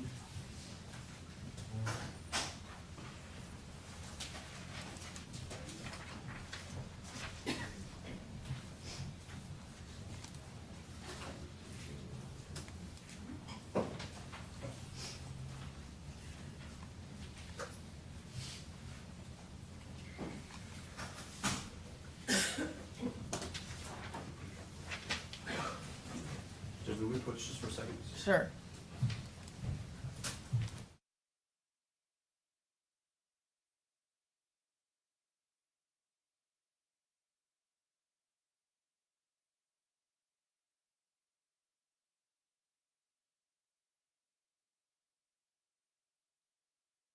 Right here, please. Do you solemnly swear or affirm that the testimony that you're about to give in this cause will be the truth, the whole truth, and nothing but the truth? Thank you, sir. You come this way.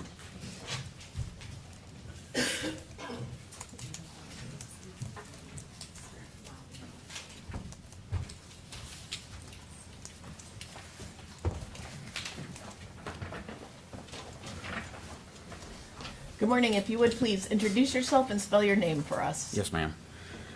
Deputy Rainey, Ranney. You have a first name? Scott. Thank you. I'm sorry, Mr. Chair, I'm just gonna renew all objections as to this witness. All right. Thank you. Same rulings. Deputy, how are you currently employed? At the District 1 office as a patrol deputy. All right, and you work for the sheriff's office? Yes, sir. How long have you been working with Hillsborough County? 15 years. All right. And what are your duties as a patrol deputy? To answer calls when they come out, answer calls for service. All right. And what was your position back on August the 29th of 2022? I was an FTD, And what does that mean? a field training deputy that trains the new deputies as they come on. All right. And who were you training at that time? Deputy Rahman. All right.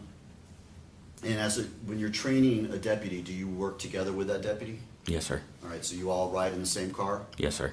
And you go to the same scenes together? Yes, sir.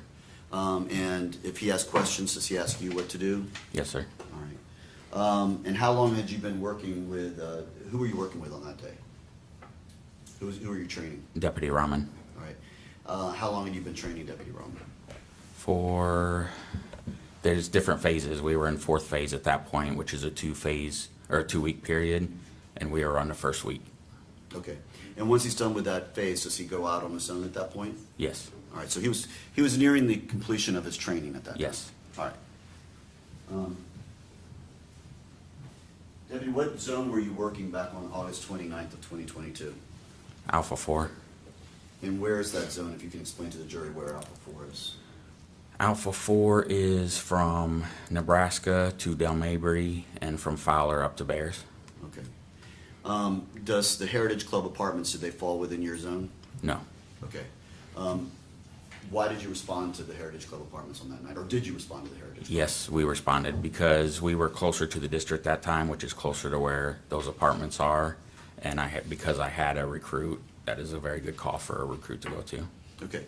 So you can respond to other zones if there's an emergency and you need to go there? Yes. All right, and it happened to be that you were kind of close to that area at that time? Correct. All right. Where is this area, Heritage Club apartments located? It's off of 37th Street. I'm gonna, if you show me one time, I'll remember from you. Push that in. Send it, I got you, okay. I'm showing you what's already been admitted as State's Exhibit 26A for identification. And I'm gonna ask you to take a look behind you at the overhead, at the video.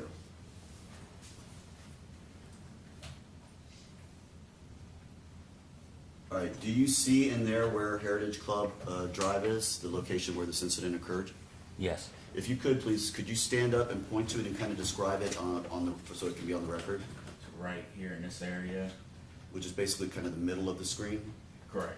And is there, and what's next to it? Is there like an identification tag? Or As in the a red marker? dot? Yeah, red dot? Yes. Okay, and that's where the apartment was located that you went to on that day? Correct. And where is like Fletcher and Bruce B. Downs and USF and all that? Can you describe Bruce B. it? Downs is over here, Fletcher is right along here, and this was at 37th Street I was talking about. Okay. Right, and showing you what's marked as State's Exhibit number 26B that's previously been introduced into evidence. Is this the apartment complex we're talking about? Yeah, yes, it is. Back it up. All right, and can you tell kind of where you went on that particular day? Do I have it backwards, or how do I have the? Can you spin it that way? Okay, yes, so this is again 37th Street right here. Right. And then when On you the come in- left, on the left part of Yes. the, On the left side right here. thank you. And then Fletcher would be down on the southern part, and Bruce B. Downs would be over on this side. He goes up and around. All right, and where did you go in, and how did you enter into the scene? We entered in on this right here, and then we went up, and into the actual apartment is up a little higher, like right here. And you're pointing to the top part of the picture, to the building, like right in the middle of all those buildings. Correct. And that's the location of the apartment you all went to? Yes, on sir. On that particular evening? Yes, sir. All right, thank you, sir. You can go ahead and sit down.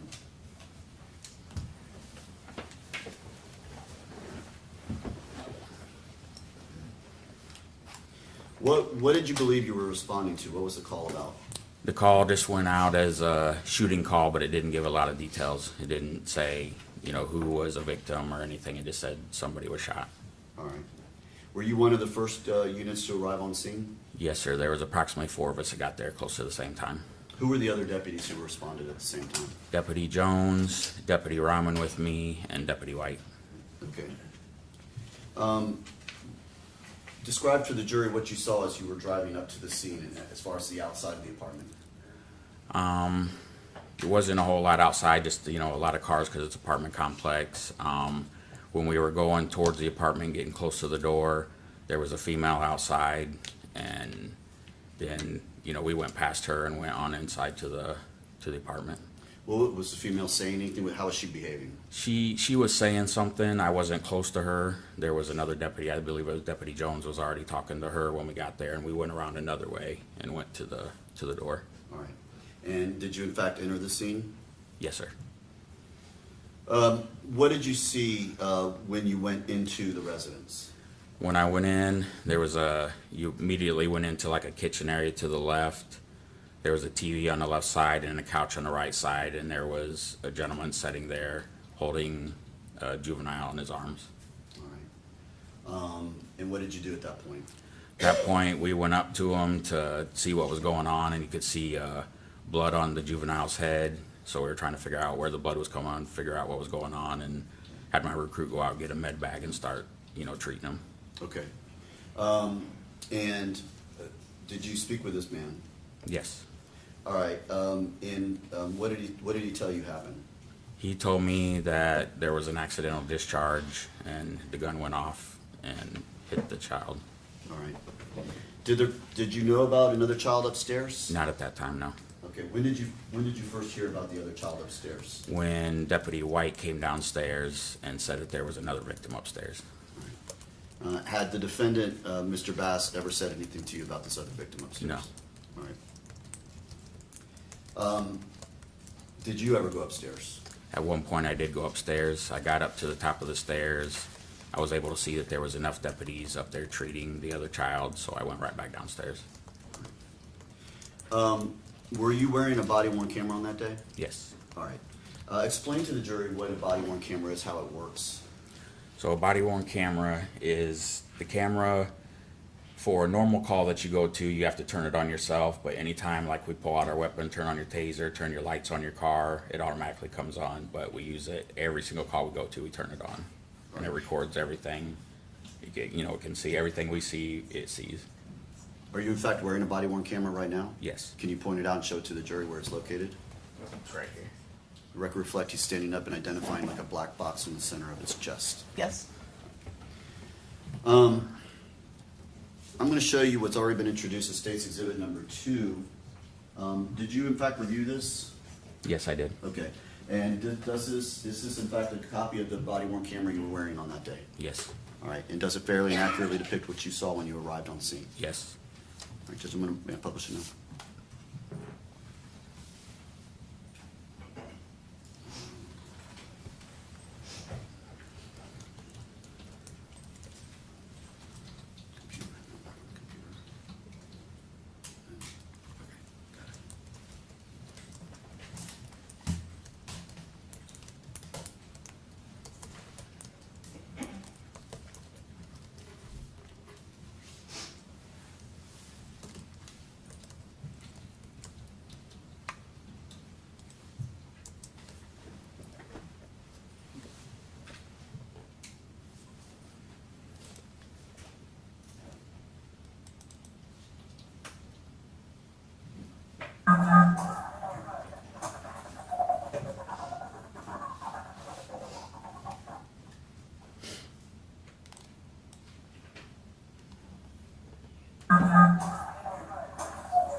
Hey, can you two go to help him? Get clear up here. Alright, paramedics are coming right now. Oh, please, now. What happened? What happened? What happened? The gun did start. Gun did Okay, start. okay. Somebody got a med bag. Get a med bag. Oh, God, no. Please, hurry. They're coming. They're coming. 52 on EMS. Yeah, can you hear me? They're here. They're coming. They're coming. Yeah, they already cleared upstairs. We cleared it downstairs. It's okay. It's okay. Don't move. Not yet.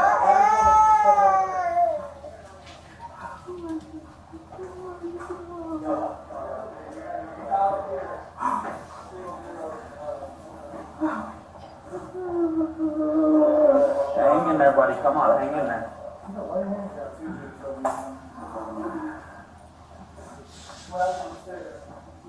He said it was an accidental discharge.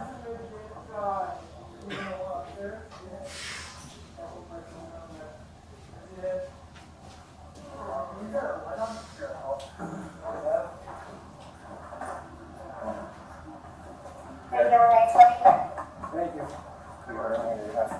46 on station, number 1025, and the house is clear. We got another view study up there. Okay. On. Out 47, be advised, there's another gunshot victim upstairs. It's a juvenile female.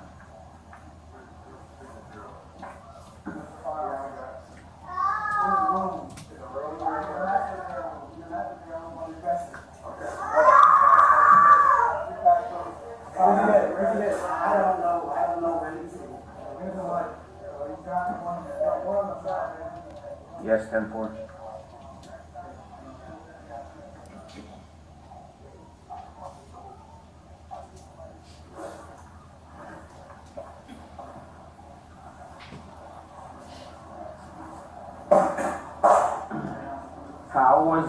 How did the accidental discharge happen? What happened? It was going, I was... From you or somebody else? I was trying to take out the magazine and it went off. Alright, we'll get it figured out. Just stay calm for now.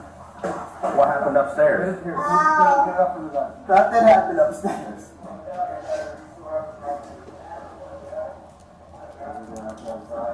You got those two.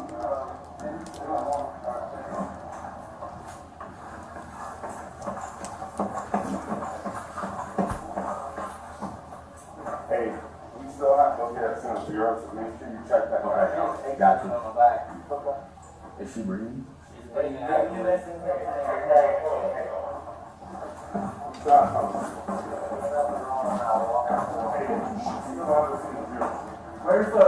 Where's the doctor now? Be honest. It's upstairs. I'm dressed. On top of it. On top of it. Where is she'll be on in the dresser, in that silver dresser. So the mirror in the master bedroom. Yes. You gonna go check it on Gotcha. Okay. What's one upstairs? And what's upstairs? It's worse upstairs. Okay. Adult? No, juvenile, female. Okay. Take this one to the rescue. Two juveniles. Stay right where you're at. Stand up for me real quick. I'm just gonna pat you down for weapons, please. Just put them on your head. On your head. There you go. Turn around for me. You got nothing on you right now. Say again. Left side of his head. All right, have a seat. You're good. Hey guys, get up. Yeah, you're coming down now. When you have 4-year-old. Where at?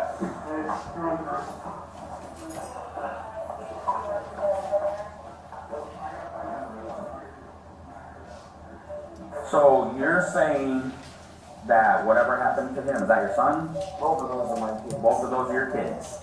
So it accidentally discharged and hit your son. What happened to your daughter upstairs? The same thing. They was both in the bed together. They were both in the bed together? Yes. I think I ran somewhere. You're saying both kids were in the bed together, and you were in their room? I was in there.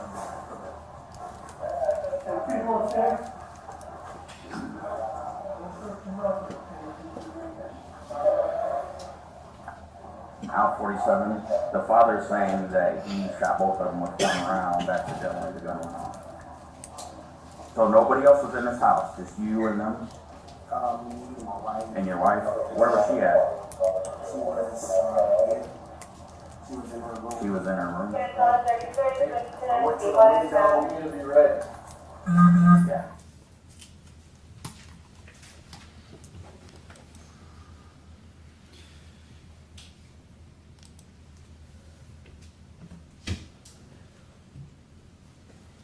Deputy, was Mr. Bass eventually taken into custody at that point? Yes, sir. All right. Did you have any further involvement in this case? No, sir. May I have one moment, Your Honor? Yes. Judge, I'll pass the witness. All right.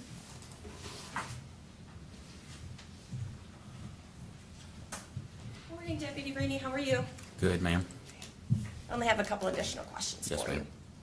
All right, so when you entered the home, you saw Mr. Bass sitting on the couch cradling his son, correct? Yes, ma'am. Okay.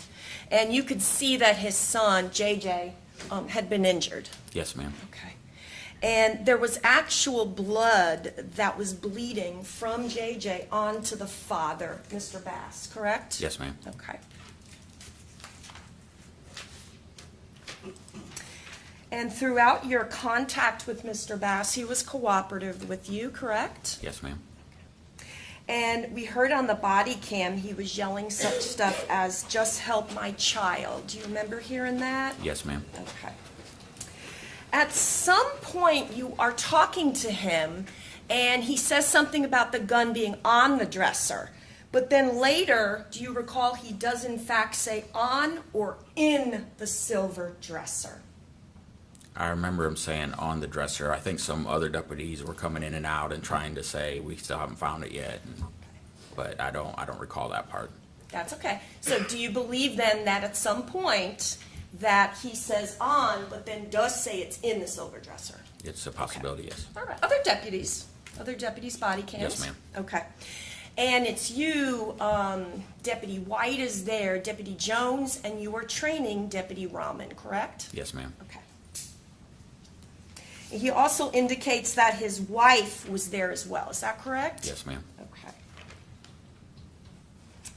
All right. Judge, may we approach the bench? Yes.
Deputy Rainey may have a moment. Yes, ma'am.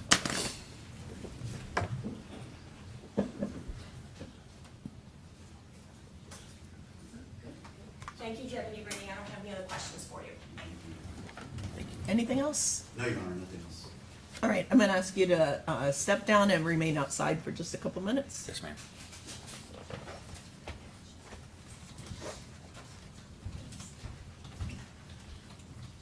All right, we'll go ahead and take a break. All rise.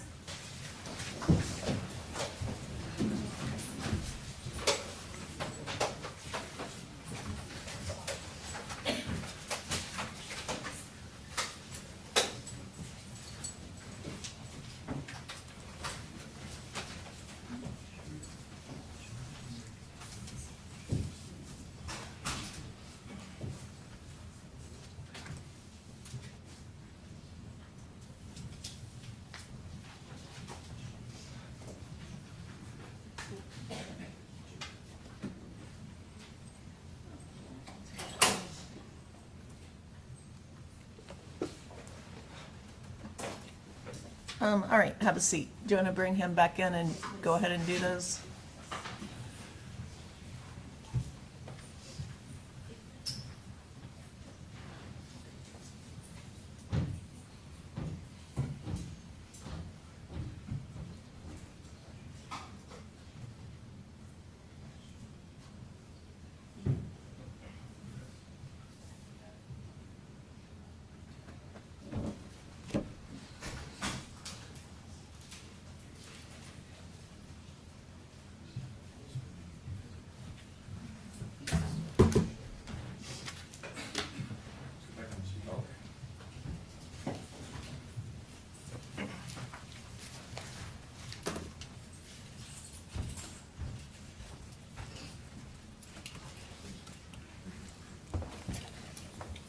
All right, the record should reflect the jury is not present. Go ahead.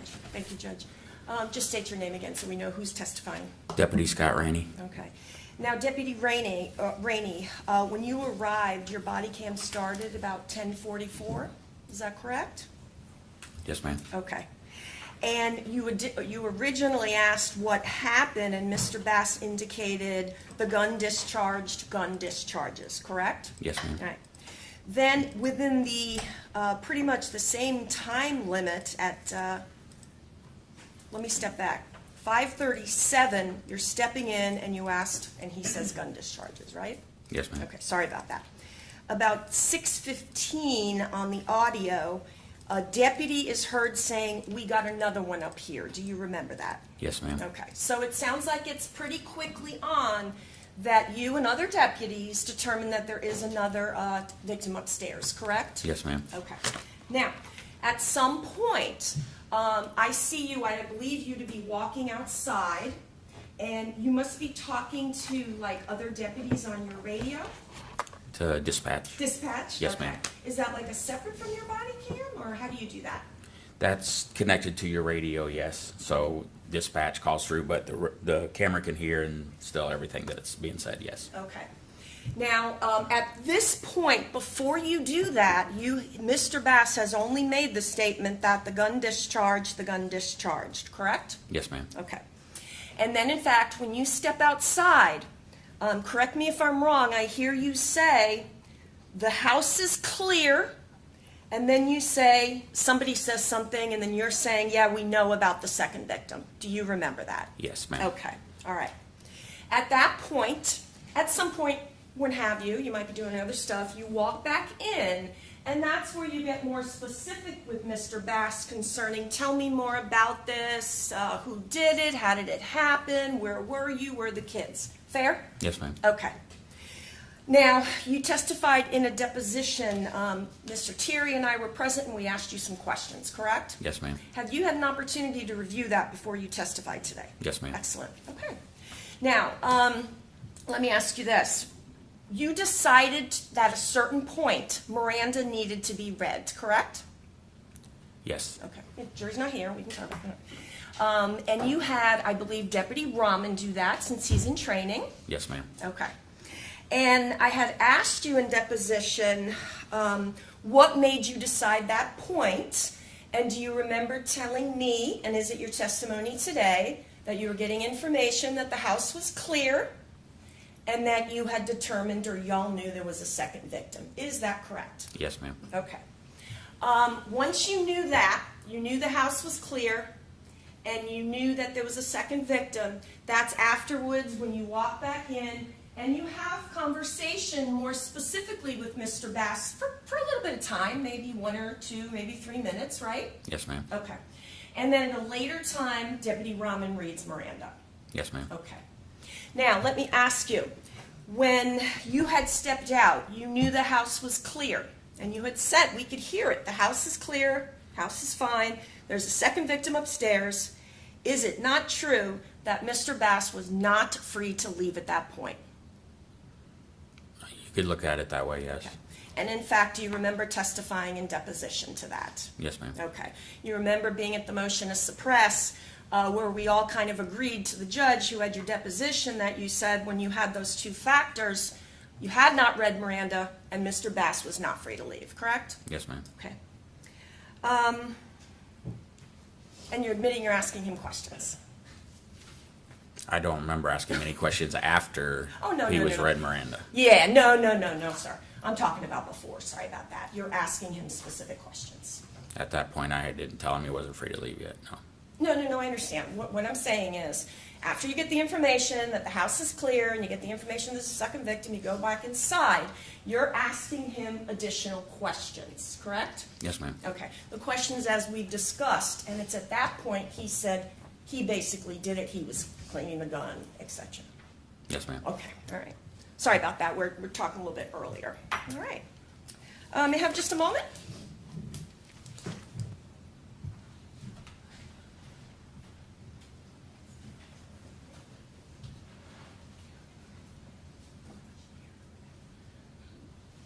Thank you so much, Deputy. Did you want anything on the record from you? No, Your Honor. All right, you can step down, thank you. Yes, ma'am. Is he released from his subpoena now?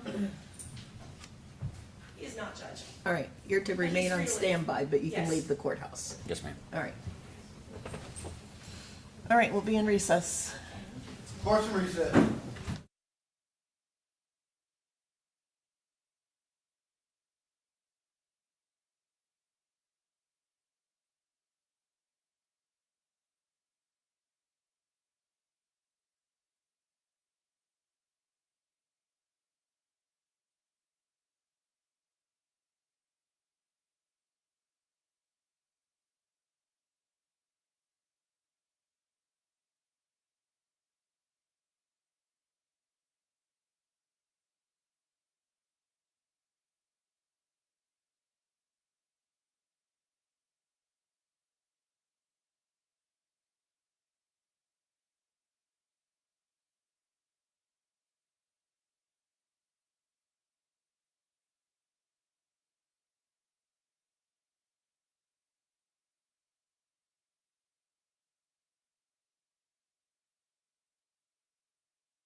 Be seated. Call your next witness. State Call Deputy Adam Rahman.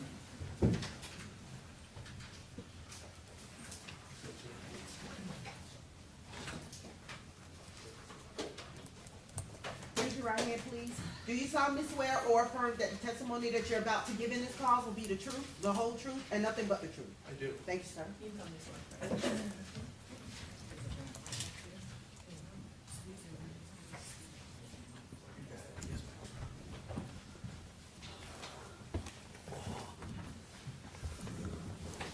Good morning. If you would, please introduce yourself and spell your name for us. Good morning, everyone. My name is Deputy Rahman. That's Rahman. First name? Adam. Good morning, Deputy Rahman. Where are you currently employed? I'm currently employed with the Hillsborough County Sheriff's Office, and I'm assigned to the Patrol Division, and I work in District 1. All right. How long have you been working with the Hillsborough County Sheriff's Office? Approximately 4 years. Did you have any prior law enforcement experience before that? No, I did not. All right. Back on August 29th of 2022, what were you doing at that time? I was assigned to the Patrol Division that night, and I was completing just one of my normal 12-hour shifts. Okay. What are your general duties as a patrol deputy? We handle various calls for service, we conduct traffic stops, and we do proactive policing to deter crime. Now, back on August 29th of 2022, how long had you been employed as a Hillsborough County Sheriff's Deputy? I did approximately 1 year in the academy, and I was finishing up the FTO process, which is approximately 4 months. All right, and what is that, so it's a 4-month process. During that time period, are you assigned to work with someone? Yes, so I'm assigned to another deputy who's pretty much like he will train me per each shift, and I was finishing it up. I had 2 days left with him, and then I was going to be on my own.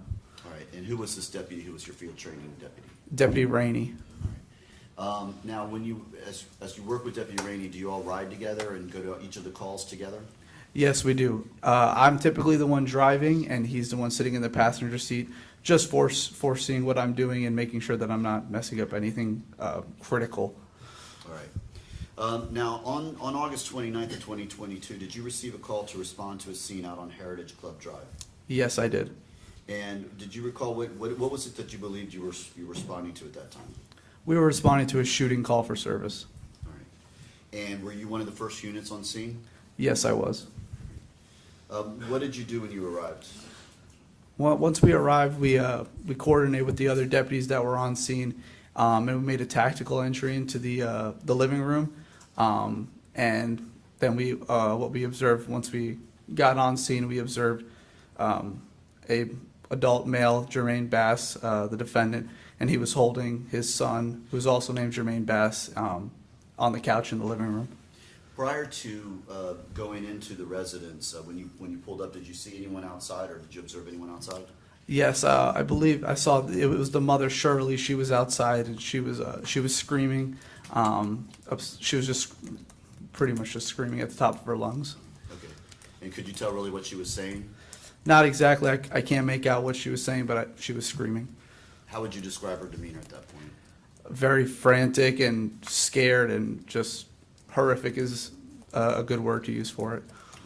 Now, when you made the tactical decision to go in, do you all take out your firearms as you do that? Yes, we all did have our lethal weapons drawn. All right, and what's the point of that?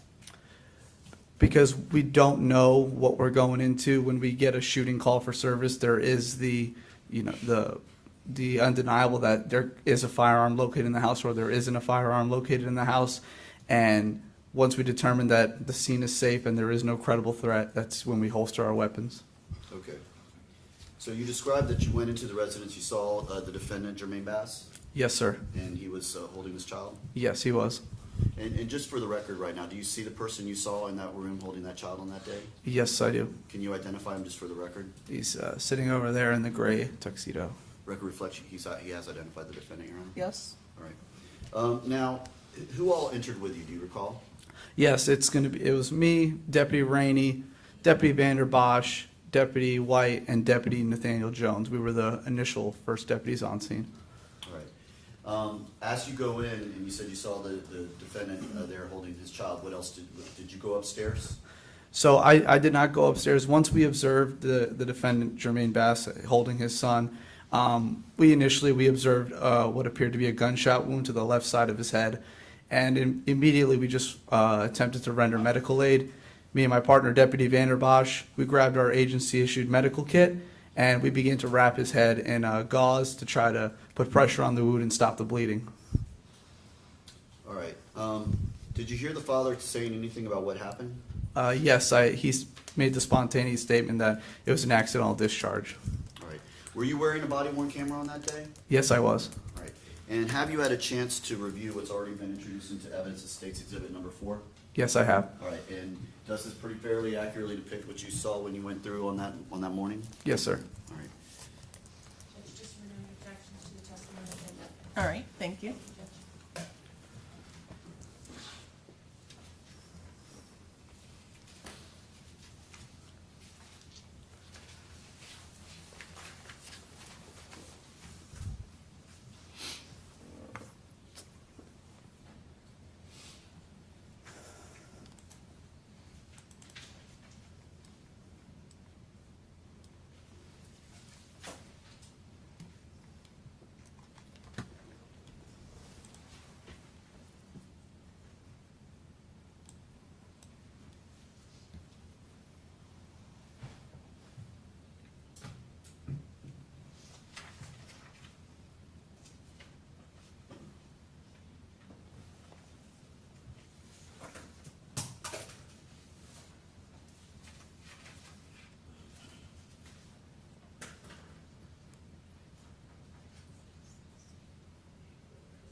Hey, can you really help him? Yep, they're up here. Take him to the hospital. Oh, please, now. The gun discharge. Somebody got a med bag, get a med bag.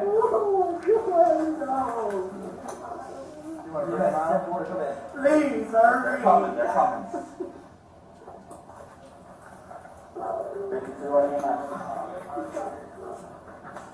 Hey, can you hear me? Oh, they're here, they're coming. Yeah, they're cleared upstairs, we turned it downstairs. Alright, y'all ready for that? You're okay. Not yet.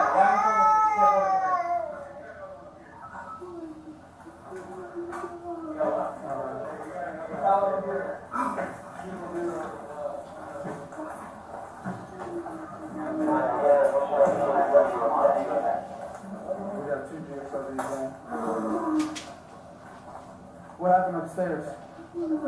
Said it was an accidental discharge. Accident discharge. Even the one upstairs? Yes. Where's he at? Oh, we got a light on? Here, I'll give it out.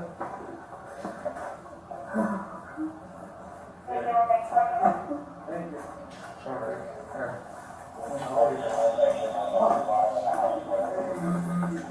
You got that? Okay, well, we got this band track. Want to throw this on?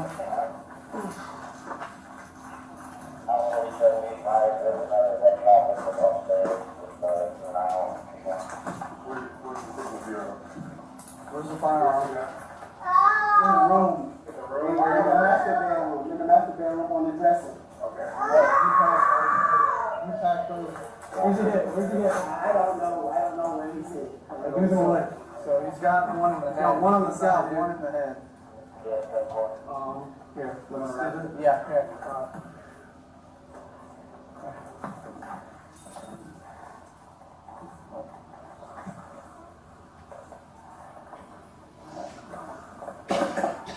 We're gonna have to lift this out. How was the accident discharge happened? Let's see. It was going, I was trying to take out the magazine and went off. Alright, we'll get it figured out this time. What happened upstairs? Get enough of his life. Nothing happened upstairs. There we go, got his eyes. Alright, do you have those two pins? I got one. Alright. We got those pins. We'll just hold that one. Okay, let's see if we can check him for more injuries. Not yet, sir. Back to the discharge here. We got another victim up there. We got another.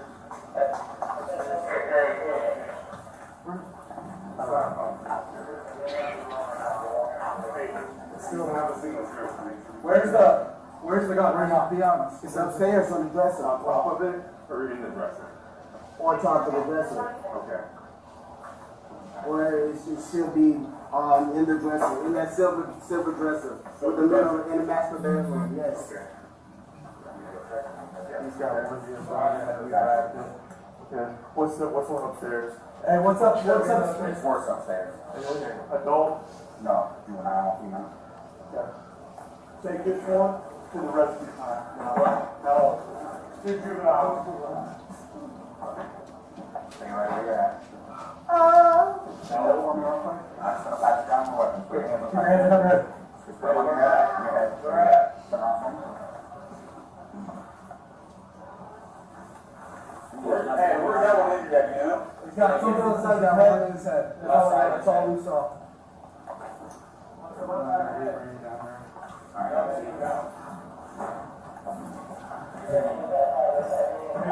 Yep, here. Coming down now. For the 4-year-old. Where at? Hey, through and through.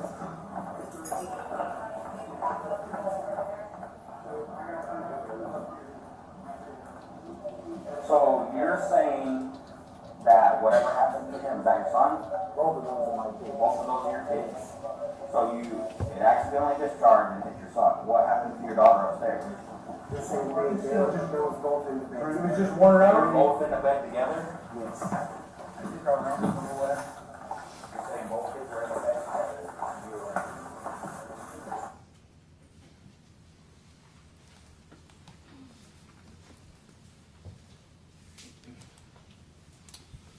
Debbie, a couple quick questions following that. So when that video shows you walking in, the sound doesn't come on for a little while. Why is that? So en route to the call, the body cam was muted because I was having a conversation with my FTO while getting to the call, and we didn't want that just to be for the a minute or 2 minutes that it was prior to the video that captured audio, just because I was fairly new at the time, so he was kind of walking me through and maybe just calming my nerves a little bit, and that's essentially why it was. Okay, and so did you manually turn on the sound so that it would pick up the? Yes, once we made entry, I manually turned it on. Okay, that thing that they brought in where you pulled out, what is that called? Where you pulled out the gauze? That is our agency issued medical kit, and it carries things such as quick clot, I think there's extra tourniquets, gauze, things of that nature to, render aid in instances like this. Okay, and every deputy carries one in their vehicle? Yes. All right. After tending the boy's injuries and you went out, did you do anything else while you were at the scene? Once the scene was cleared and both juveniles were removed from the residence, my next task was scene safety and the security of the scene. I stood in the front doorway just maintaining the crime scene until I was tasked to do a neighborhood survey with the adjacent building next to it. And what is a neighborhood survey? Neighborhood survey essentially is what it is deputies will go and they'll knock on other doors or people that were close to the incident, such as neighbors, just to see if they want to do an interview and see if they heard anything, saw anything, just to gather more information. And after you did that neighborhood survey, did that conclude your involvement in the case? Yes, that was my conclusion. That concludes my involvement in the case after that neighborhood survey.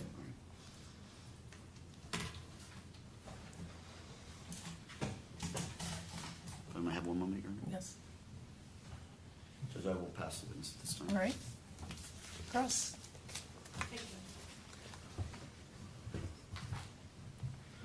Morning, Deputy, how are you? Good morning, ma'am. Good. How are you? All right, I'm good, thank you. At the time that this happened, you indicated that you were in training? Yes, ma'am. Okay, you were 2 days from being on your own? Yeah, phase 4, day 5 to be precise. Right. And Deputy Rainey, who was here in the hallway, and you've seen that was your FTO? Yes, ma'am. An FTO field training officer? Yes, ma'am. All right, you arrived about 10:33 to the scene, is that correct? Approximately that time, yes, ma'am. And I just want to talk to you very briefly about the lady that you saw outside. It's safe to say that you saw her pretty briefly, correct? Yes, ma'am. All right, potentially just walking past her to get inside of the apartment, correct? Yes, ma'am. All right, and you've never met her before, correct? No, ma'am. All right. Now, on your body cam there, I heard Mr. Bass talking about where the gun is, and I heard him talking about being on, and I also heard him say it's in the silver dresser. Do you remember both of those? Yes, ma'am. I believe he made both those statements. Thank you. Now, when you entered the scene, it looks like you're rendering aid. Is that with Deputy Vanderbosch? Correct. Yes, ma'am. Okay. And when you first entered, until you took over care, you and Deputy Vanderbosch of the son, JJ, blood was actually coming down from JJ down to Mr. Bass and onto the couch, correct? Yes, ma'am. I also heard Mr. Bass, he's saying, please now call the paramedics, please now. Do you remember that, sir? Yes, ma'am. Okay. And at some point, we see a pat down. Is that pretty much just standard because a gun is involved in this case? It was standard, yes, because the firearm wasn't involved and we had not located it at that time. Okay. And you did not find anything during that, correct? No, ma'am. Okay. And may I have a moment, Judge? Yes.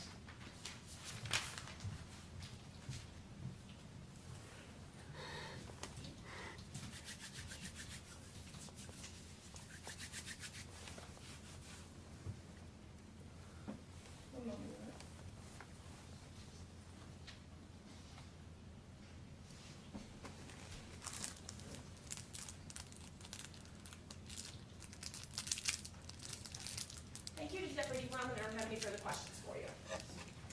Anything else from the state? No, Your Honor. All right, you can step down. Thank you. ma'am. Be released from his subpoena. He is not, and I ask you remain on this floor just for a little bit. All right, you need to remain here at the courthouse for a little bit.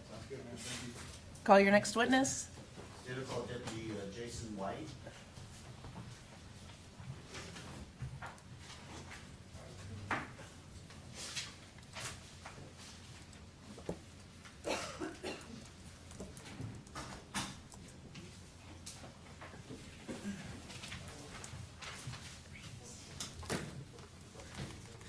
Raise your right hand, please. Do you solemnly swear or affirm that the testimony that you're about to give in this cause will be the truth, the whole truth, and nothing but the truth? I swear. Thank you, sir. You come this way. Advise taking your badge, again, just on your objection to testimony and evidence. All right, thank you. Judge.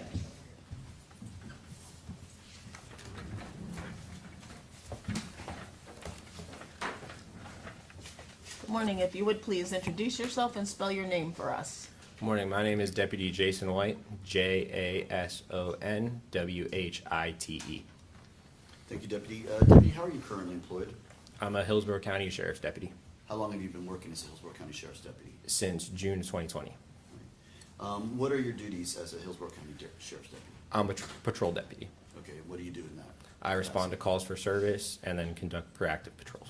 All right, back on August 29th of 2022, what was your position back at that time? I was a patrol deputy. All right. And did you receive a call to respond to a scene out on Heritage Club Drive? I did. All right. And is that located here in Hillsborough County? It is. Okay. And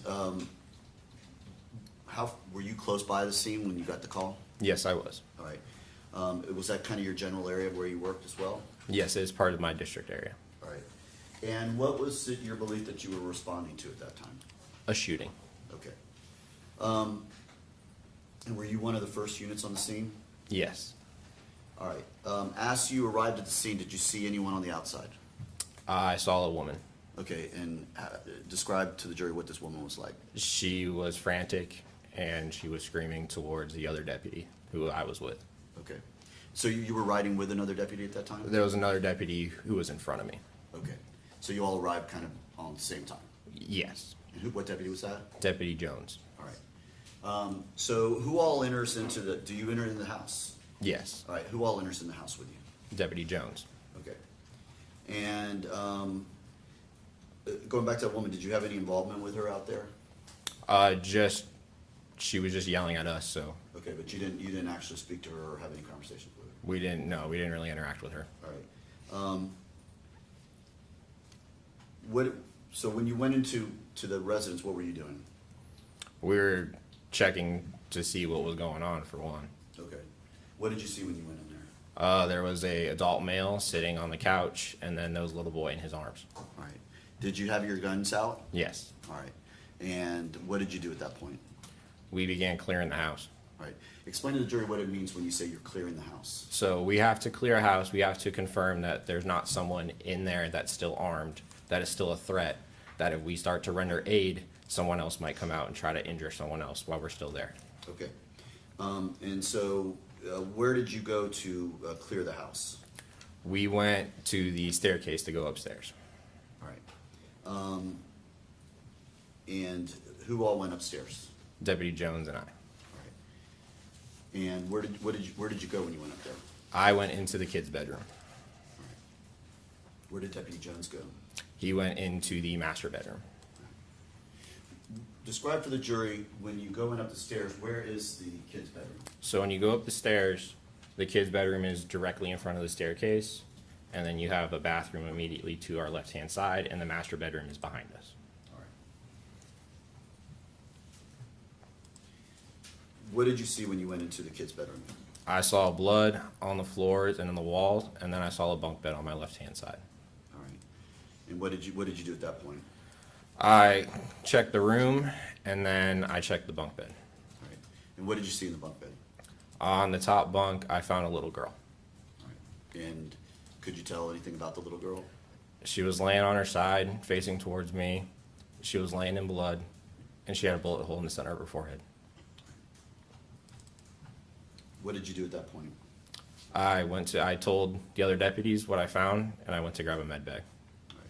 And those are another deputy has already testified. Those are things you keep in all, like everyone has in their, all the deputies have in their cars, correct? Yes. All right. And you do that because the paramedics weren't there yet, right? Yes. All right. So you go down and get the med bag. Do you go back up? Yes. And what do you do when you go back up? When I go back up, we started putting pressure on the wounds that she had until the medics arrived. All right. Were you wearing a body-worn camera on that day? Yes. All right. And I'm showing you what's already been introduced as State's Exhibit number 3. Is this, in fact, did you review that and see that? Yes. All right. And is this does this fairly and accurately depict what you did when you first arrived on that scene? Yes. All right. Judge, I'm published. All right.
Sheriff's office.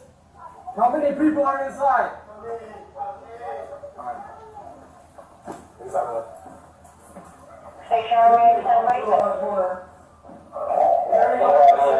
Anybody else in here? Is there anybody upstairs? No.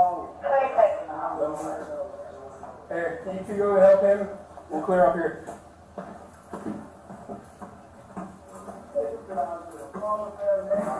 I'm gonna hook around. Yeah. Sheriff's office, anyone upstairs?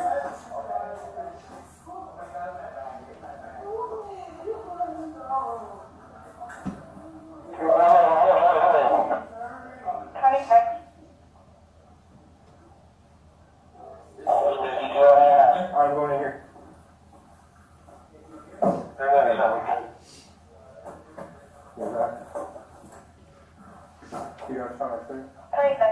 Oh, what's going on? You see a fire?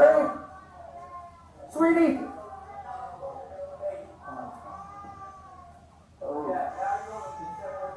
Hey, we got another one up here. Hey, we got another one up here.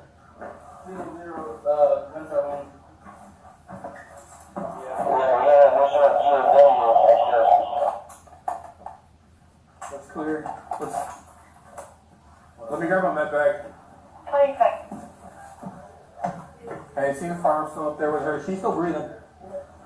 Start holding pressure. Let me grab my med. All right, and what do you, at that time, is that when you go outside to get the med bag? Yes. And you actually brought it in? Yes. Okay. And you go back upstairs? Yes. All right, and at that point in time, had the paramedics arrived yet? Not yet. All right. Did they get there soon after? Yes. All right. After the paramedics arrived and took the little girl, what was your duties at that time, or what was your position, or what were you have to do? Immediately after, I was just holding the scene upstairs. Okay, what does that mean by holding the scene? I'm standing up there, making sure no one who's not allowed to be in there comes up there. All right. Did you, once you were cleared out of the house, did you have any other involvement in the case? Yes. And what was that? I was instructed to drive the mother to the hospital. All right. And the mother, is that the woman we see on that video right there? Yes. The one who was screaming at the very beginning of the video? Yes. All right. And which hospital did you drive her to? Tampa General. And what was her condition on the drive? She was frantic. Okay. Did she say anything to you while you were driving? I'm gonna object here, sir. I was stained. All right. How was she when you got her to the hospital? She Demeanor, like, is she still the same, or? she was still frantic. She was uncooperative with wanting to go in the hospital. Okay. And she, when you say that, what do you mean by that? She was scared to go in the hospital. After getting her to the hospital, what did you do? I left her with another deputy and then the hospital staff. Okay. And was that everything that you did in this case, or did you ever go back to the scene? No, I was ordered to go back to the scene. All right. So after dropping her off at the hospital, at Tampa General Hospital in downtown, you drove all the way back up there to the scene? Yes. All right. And what did you do at that point when you got to the scene? I was told I took the father from another deputy and placed him in the back seat of my truck. Okay. And did you eventually transport him to the station? I transported him to the district office. To the district office. How was his demeanor on the entire time he was with you? Calm. Calm? Yes, he was calm. All right. Did you do anything else on the case? No. Can I have one moment here? Yes.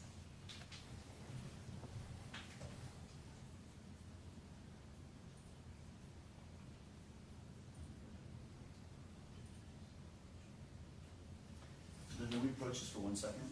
Sure.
Judge, I have nothing further. This is Deputy. Thank you. All right.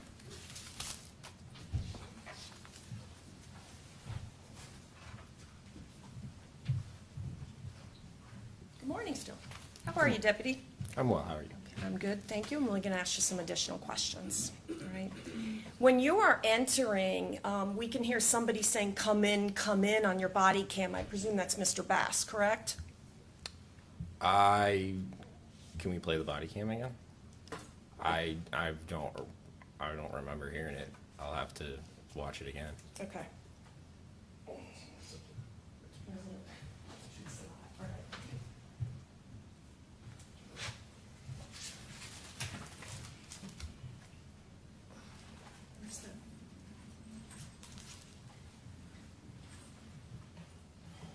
Oh, I'm like, where is it?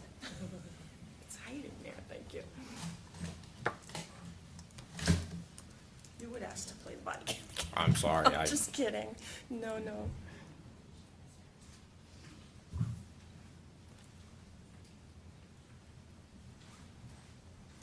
Ah, there we go. All right, I'll play it again for you. And I'm just going to turn it off after you walk in, if that's okay.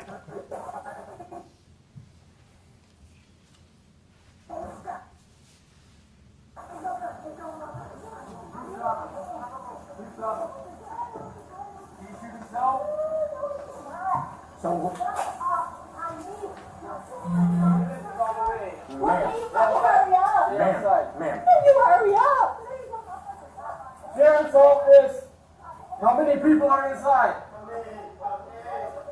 Okay? Did you hear that? I did. All right. Does that refresh your memory now about somebody saying, come in, a male voice from inside the apartment? Yes. Okay.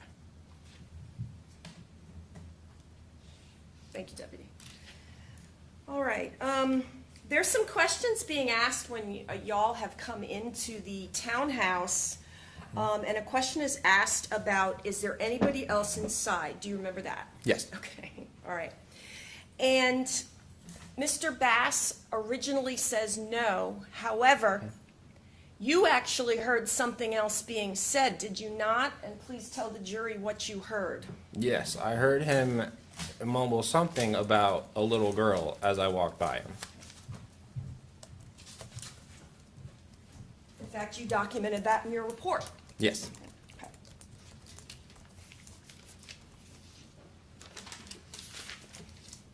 When you went upstairs, the only question I want to ask you about concerning Jayla Bass is, you saw a shell casing by her foot? Yes. Just one, right? There's one shell case. But you're not looking for evidence at that point. You're trying to help her. Correct. Right, okay. Now, Mr. Bass was in your patrol vehicle for several hours, waiting to be transported? He was back there for a long time, yes. Okay, all right. And had you ever met him before? No. Okay. And you have described him as calm. He was cooperative with you, didn't give you any problems, correct? Correct. Okay. And you also described him as being quiet, that he's very quiet. Is that fair? Yes. His demeanor. Okay. All right. All right. May I have a moment, Judge? Yes. Shut this down. Okay. Thank you, Deputy White. No other questions? Anything else? No, Your Honor. All right, you can step down. Thank you. He released from his subpoena. Yes, Your Honor. You state yes. Yes. Thank you. All right, thank you. Call your next witness. State will call Deputy Nathaniel Jones.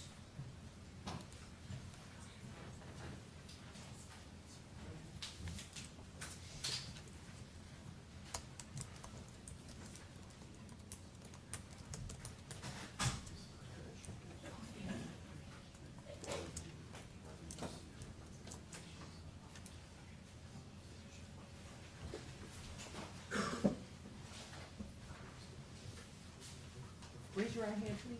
Do you solemnly swear or affirm that the testimony that you're about to give in this cause will be the truth, the whole truth, and nothing but the truth? I do. Thank you, sir. You come this way.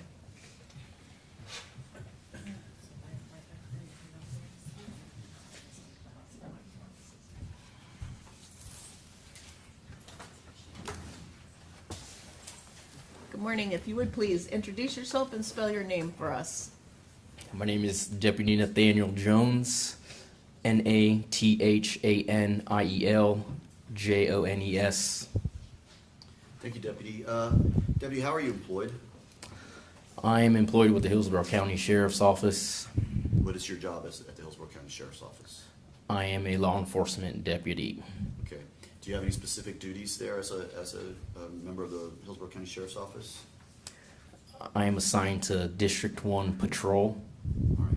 And as part of a patrol, you go out and you respond to scenes, you pull over traffic infractions, that sort of thing. Is that right? Correct. All right. What was your position back on August 29th of 2022?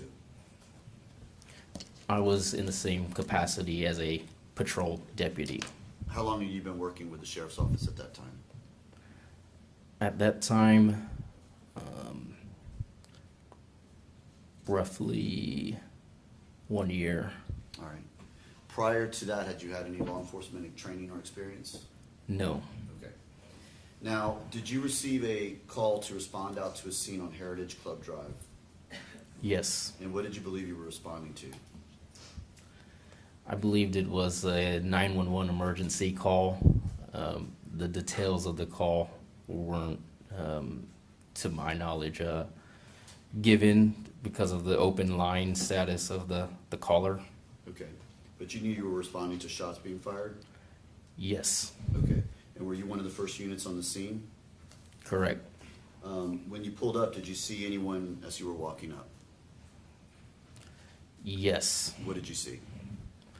I seen as I was driving up to the residence, I seen a male who was pointing in the direction of the residence, trying to guide me to the correct residence. Okay. And then what did you see when you got to the residence? Once I got to the residence, I seen a female exit the residence and approach me as I got out of my vehicle.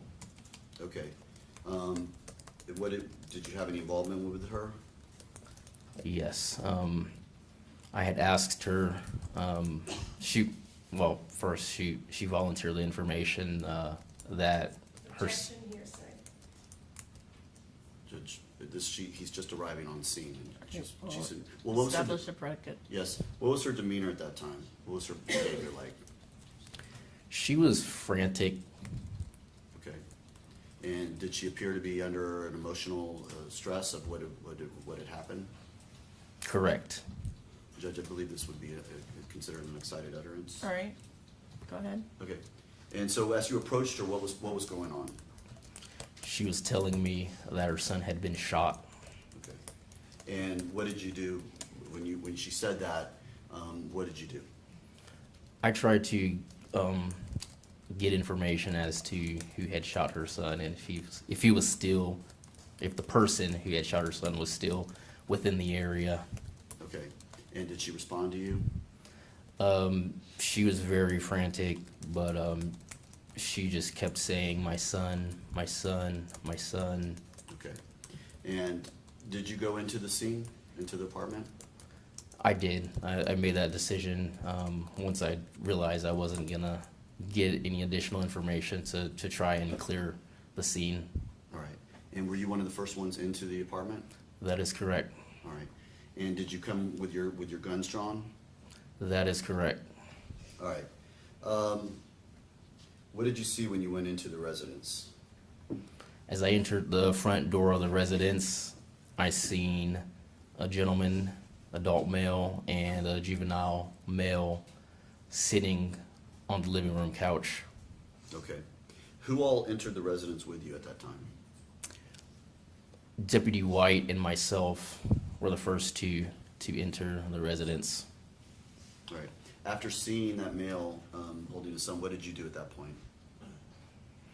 I asked him if there was anyone else in the residence. I realized it was a two-story residence, so for safety of the deputies and everyone else, I asked if there was anyone else within the residence. And what was his response? He said no. Okay. And then what did you do? I then took the decision to clear the upstairs floor of that residence. All so where did you go at that point? I walked up the stairs and I seen that there were multiple bedrooms within the second floor. And me and Deputy White cleared the 2 bedrooms on the second floor. And which bedroom did you clear? I cleared the master bedroom first, along with the bathroom that was on that side of the upstairs floor. All right. After clearing the master bedroom, what did you do? I walked back to Deputy White's position where he was positioned near the children's bedroom, and I entered the children's bedroom along with Deputy White. All right, and what did you see in the children's bedroom? I seen bunk beds, and on the top bunk bed, we located a victim. All right. What was this victim? What did she look like? The juvenile female victim. Okay, so a little girl? Yes, sir. And what was her condition that you saw when you first saw her? When I first saw her, she was laying on her side, facing towards the inward of the bedroom, and she had what appeared to myself to be a gunshot wound to the head. Were you wearing a body-worn camera on this day? I was. All right. Showing you what's been marked as State's Exhibit number 5. It's already been admitted into evidence. Did you review that video? I did. And is that video a fair and accurate depiction of what you saw when you went in on that day? Yes. All right. Just publish it this time? Yes.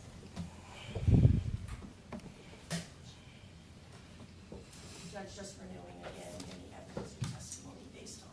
All right, thank you. Thank you, Judge.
Who shot him?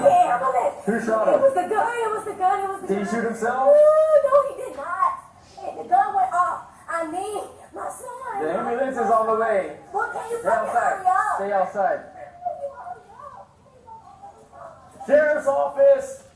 How many people are inside?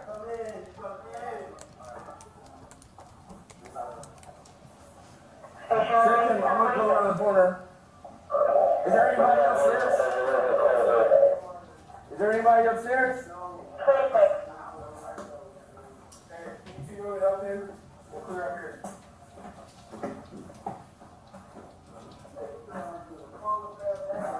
I'm gonna hook around this corner, go upward. Sheriff's office, anyone upstairs?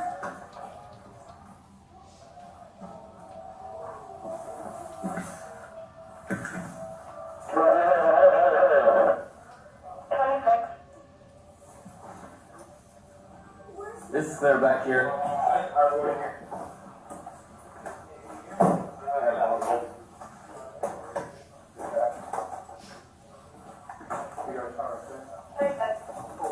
You see your firearm? Sweetie. Oh. Hey, we got another one up here. What the? There's a child up here.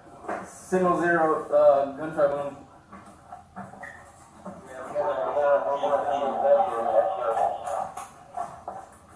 That's clear. Let me grab my med bag. Hey, see the fire still up there with her? She's still breathing. Yeah, we're out of here now. She's breathing. Where's that? There's a shell right here. I don't see it as signal 0.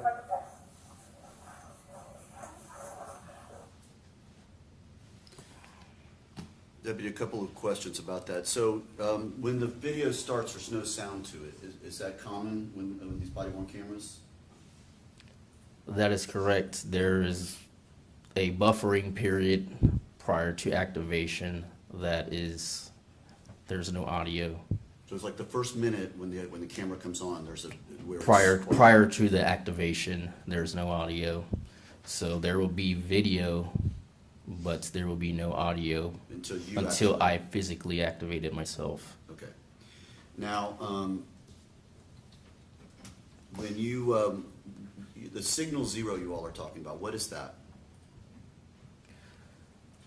We're referring to a weapon. In this case, we're referring to a firearm. So when they keep saying look or check for signal 0, you're talking about looking for basically the firearm, right? The weapon used. The weapon used, correct. All right. Now, the body-worn camera shuts off right there. At that point in time, what do you do? From the end of the video, my body camera does continue to roll, but however, you're referring to what you did okay. After that point. After that point, I pulled the victim closer towards the middle to the bed where I could, easily reach her. Once she was towards the middle of the bed, I physically picked her up, and then I placed her on the bedroom floor in an effort to begin to render aid to the victim. Okay. And so you were the one who actually physically got her off of that bed and put her down on the floor to give aid to her, correct? That is correct. And did Deputy White actually come back with the med bag? Yeah, Deputy White returned with his medical bag, and I used some of the gauze that was within his medical bag to apply pressure to some of her wounds that were on her head. All right. And did ultimately the paramedics arrive and take her? That is correct. All right. After the paramedics arrived and took the little girl, what was your assignment at that point? I had went outside. My vehicle was the closest vehicle to the residence front door. Therefore, I was tasked with putting the defendant within my vehicle and holding him there. All right. And what was his demeanor while in your patrol car? He was calm within the back of my patrol car. We conducted a pat down on him prior to putting him in the patrol car, and he was compliant with us. Okay. What else did you do in the investigation? I maintained the integrity of the crime scene log until I was relieved.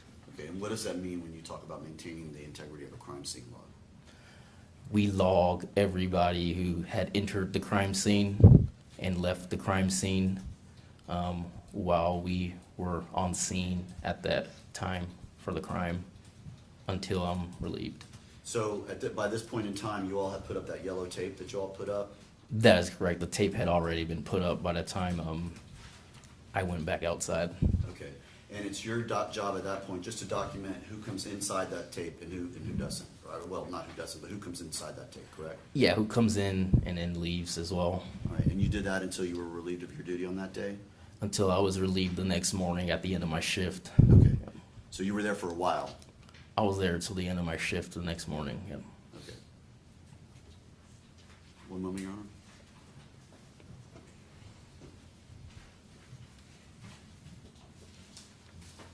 Judge, I'll pass the witness at this time. All right.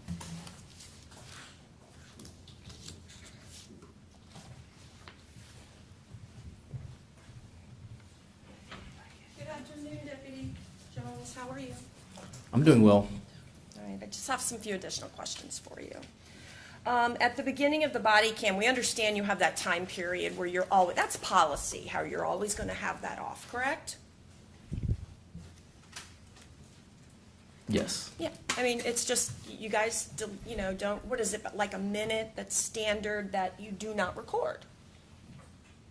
Prior to activation, there's a buffering Right. period, yes. Right, okay. And everybody does that, there's no issue with that, correct? Is there an issue with my camera buffering? No, there's no issue with the fact that you don't hear anything for the first minute or so, correct? That's typical. It can be, yeah. Okay, all right. All right, and when you first go to the residence, the door was cracked, was it not? It was not completely open, but kind of cracked open, correct? That's correct. Okay. And I could hear somebody saying, come in to you. That's going to be Mr. Bass, correct? Correct. Okay. And you said that somebody waved you down, some sort of male is trying to help you get to the scene where you were supposed to be, correct? Yes, ma'am. All right. And that's because you didn't even have an apartment number in the call, is that right? To my knowledge, yes. Okay. And you indicated about the female that you talked to. You tried to talk to her, but she wasn't very helpful to you, correct? Correct. Okay. And you asked her numerous times who shot your child, and she never answered that question, correct? Correct. Now, Mr. Bass was cooperative with you during the time you had contact with him, correct? That is correct. Okay. And he's going to be in your patrol vehicle for some period of time before he is transferred to another patrol vehicle. Is that fair? Yes. Okay. And you had never met him before, correct? That is correct. Okay. And there wasn't any noticeable behavior. He was very quiet. Is that fair? Yes. And you're actually going to be the first deputy to enter that townhome, correct? Yes. I wanted to ask you about your comment about Mr. Bass when you asked, is anybody upstairs? And he says, no one. As you're entering the residence, who are you with? What deputy is with you? I believe Deputy White was behind me. So you're with Deputy White, and you remember Mr. Bass, and we hear on the body cam, he says no. Is that right? Yes. All right. And that is something that you did not document in your police report. Is that correct? Correct. Okay. And your reports, you want them to be accurate and detail things you might have seen and heard, correct? Yes. Especially from somebody who's being charged with a homicide, correct? You want to make sure you're documenting. Yes. Okay. So you're pretty quick, are you not, when you walk past Mr. Bass? You're not standing there to talk to him. You actually never stop walking and just walk past him to go upstairs, correct? Yes. And Deputy White is behind you, correct? Yes. So if Deputy White had heard something in addition to that, you may not have heard it, right? That's correct. Right, Yep. okay.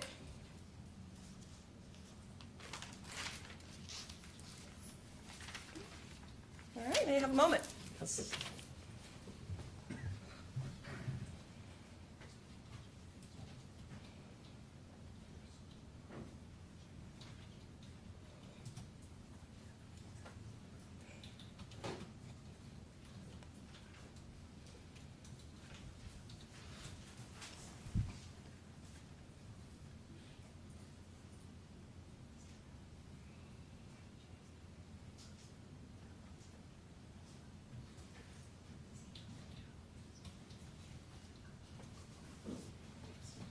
Deputy Jones, thank you very much. We don't have any further questions for you.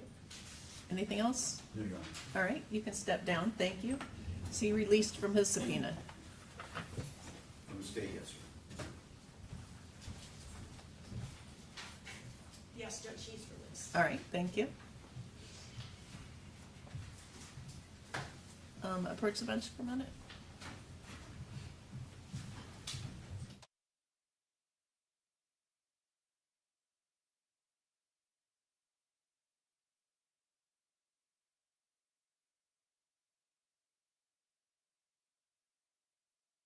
It's 12:15. I will see you back here at 1:15. Same admonition, no discussion about the case, no investigation. Enjoy your lunch. All rise.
Judge, you told them to break until when? 1:15.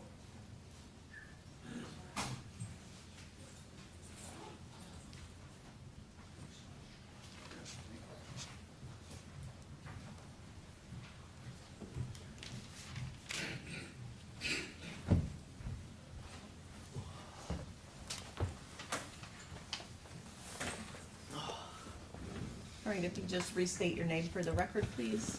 Deputy Adam Rahman, Rahman. Thanks.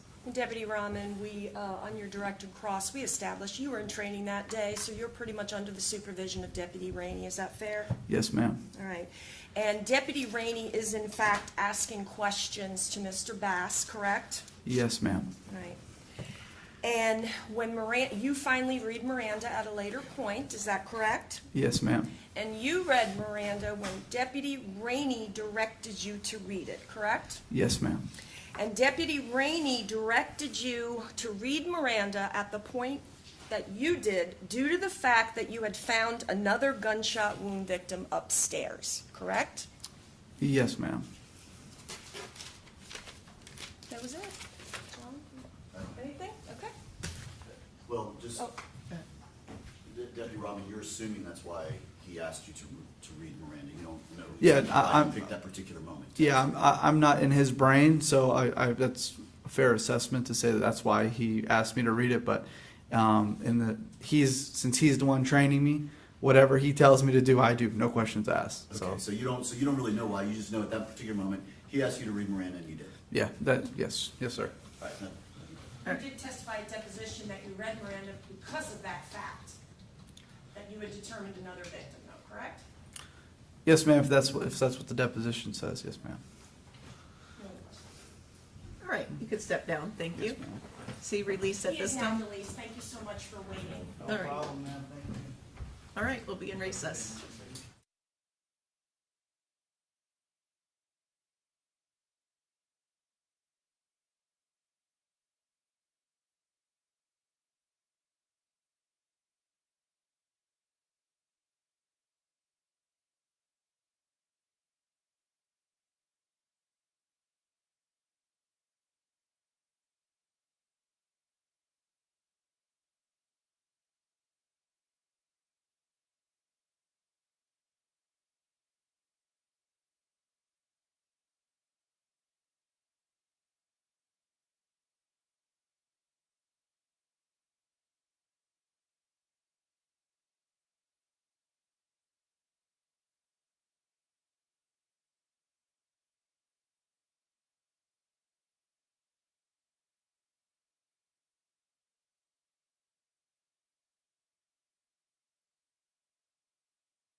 Be seated.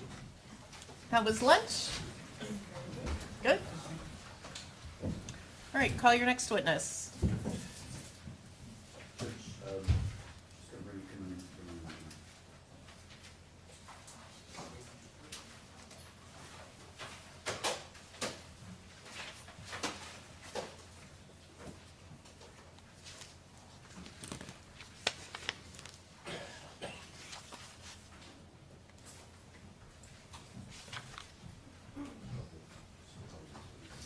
The state calls, investigator Danielle Janizik.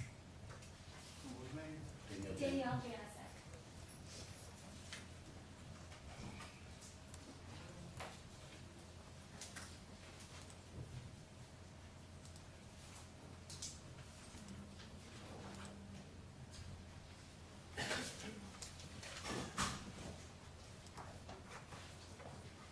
Raise your right hand, please. Do you solemnly swear or affirm that the testimony that you're about to give in this cause will be the truth, the whole truth, and nothing but the truth? Thank you.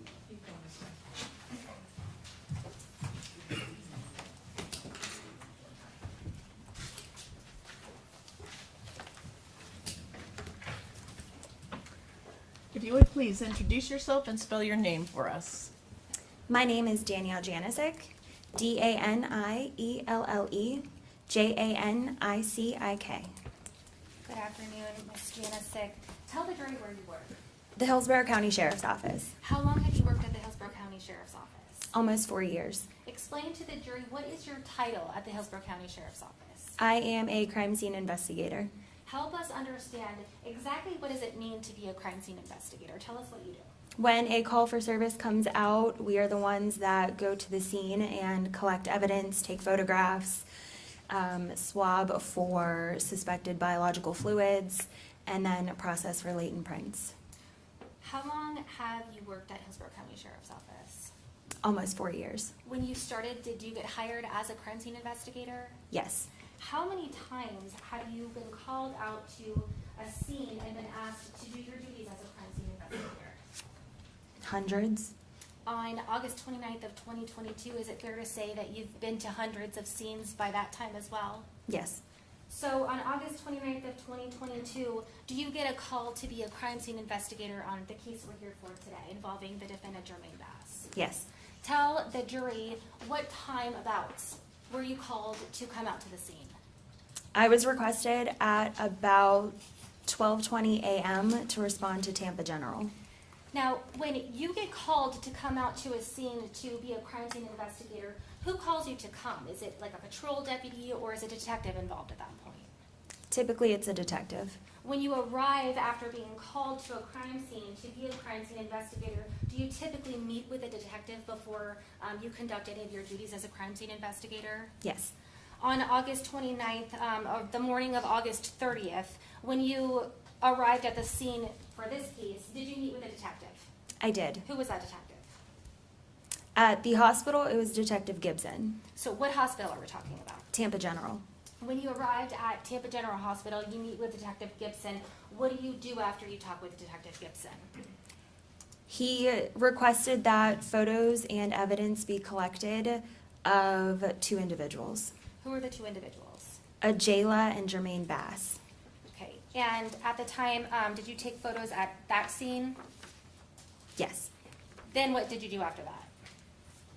I responded to the Heritage residents, Heritage Club Drive residents, to assist my lead CSI, Shannon Bader.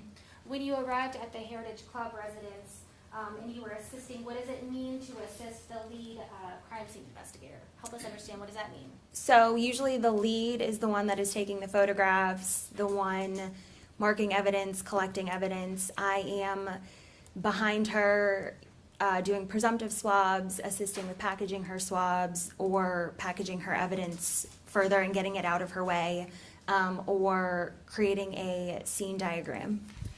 In this case, when you went to the Heritage Club townhome, were you asked to create a crime scene diagram? I was. Explain to the jury, how do you make a crime scene diagram? Do you just look around and sketch it out? What's the process to make that? So we use something called a Faro scanner, and the easiest way to describe it is if you're looking to rent an apartment or buy a home, sometimes they have 3D virtual tours. These scanners are something similar to that. So we create a 3D virtual tour of the scene, and from that I can create a 2D diagram that is computer generated. And did you do that in this case? I did. Your Honor, at this point, I'm asking to, or I'm going to show the witness. This has been pre-marked as State's Exhibit 25. Do you recognize this? Yes. Is this a fair and accurate representation of the diagram that you created in this case of the Heritage Club address? Yes. Judge, at this time, I'm asking to enter into evidence and publish what's with framework for identification as State's Exhibit 25. All right, it's been admitted. Permission to publish? Yes.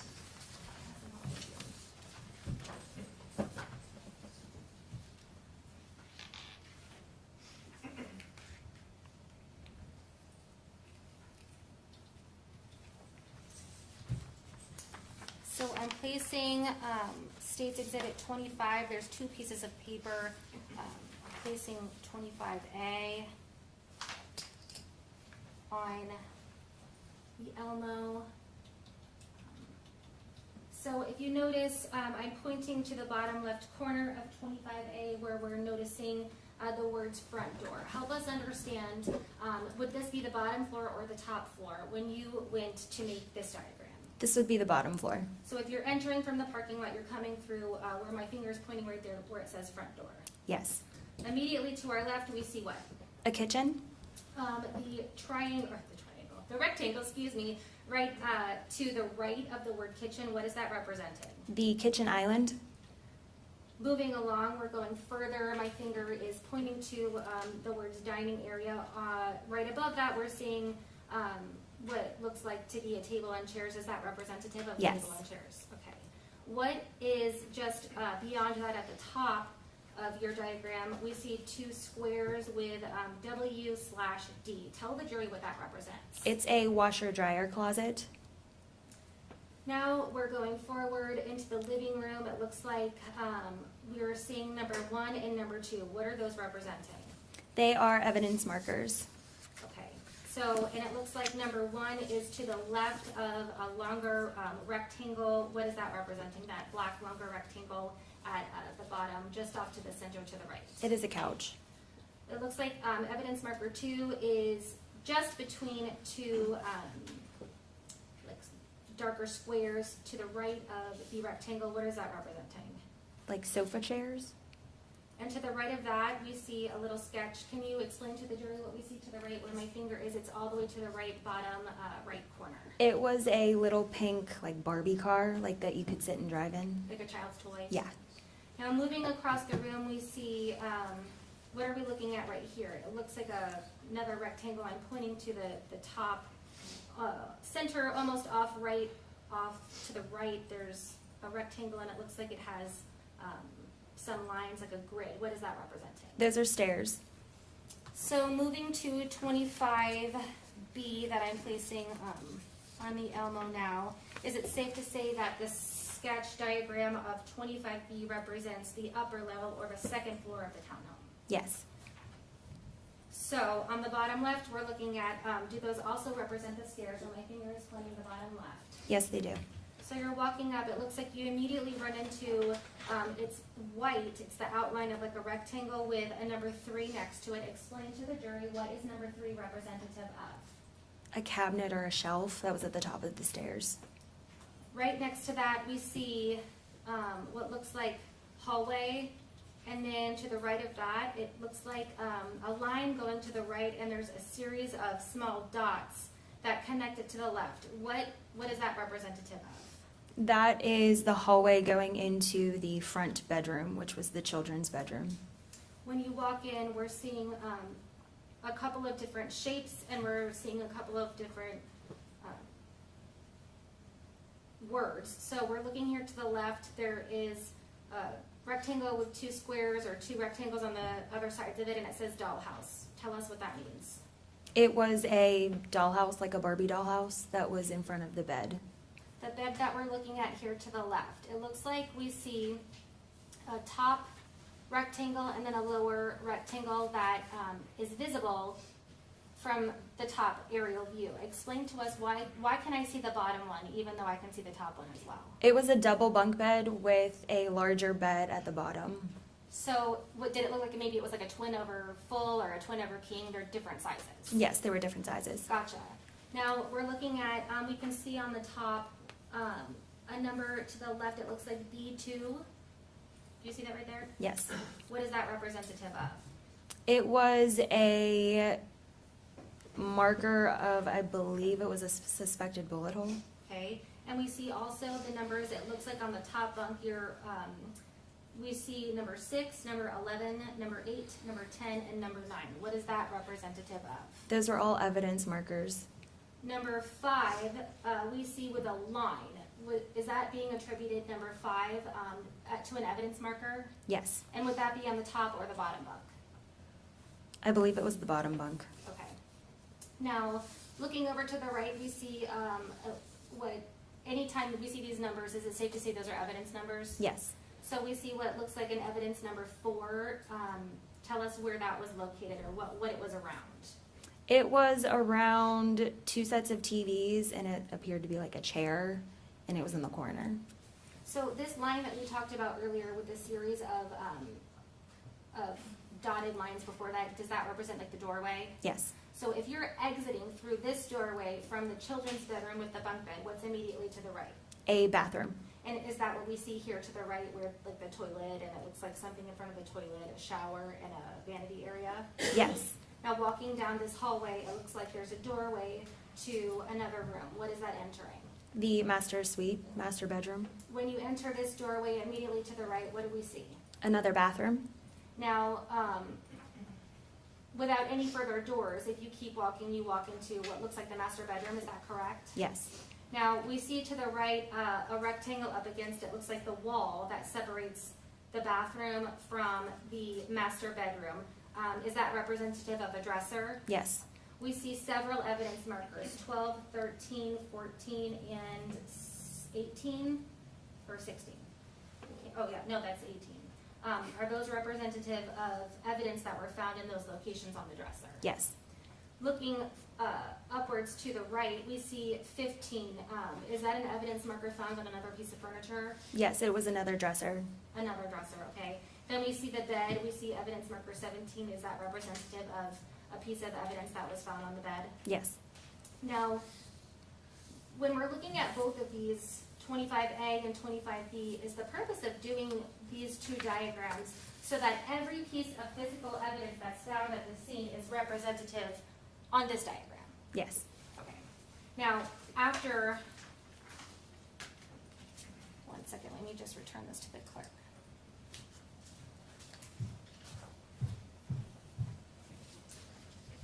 After you're at the Heritage Club address and you document this scene of the physical evidence that's found while you're assisting crime scene investigator Bader, did you have an occasion to go to a hospital where another victim, in this case Jermaine Bass, who we call JJ, was located? Yes. Did you have an occasion to take photographs of JJ and his injuries? Yes.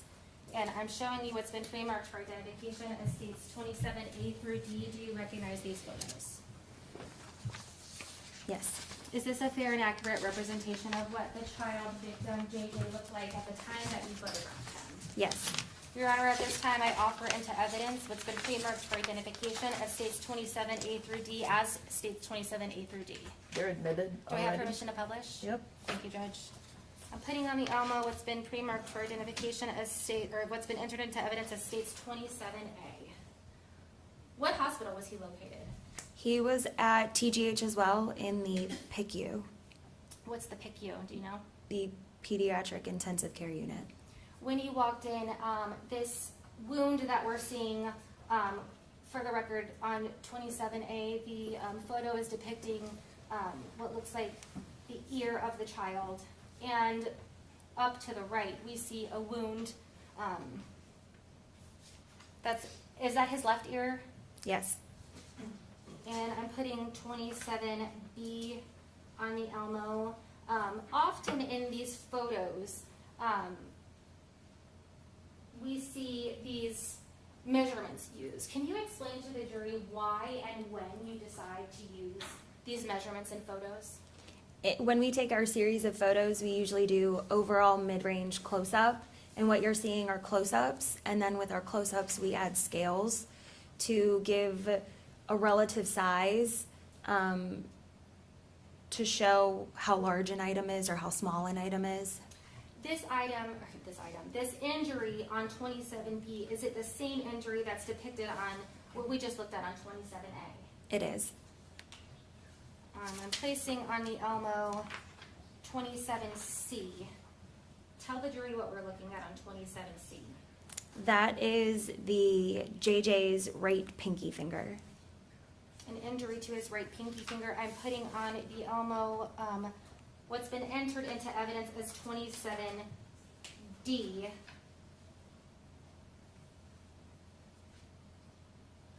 Is this the same photo that we just looked at, but the only difference as this one having the markers so we know how big it is? Yes. One moment.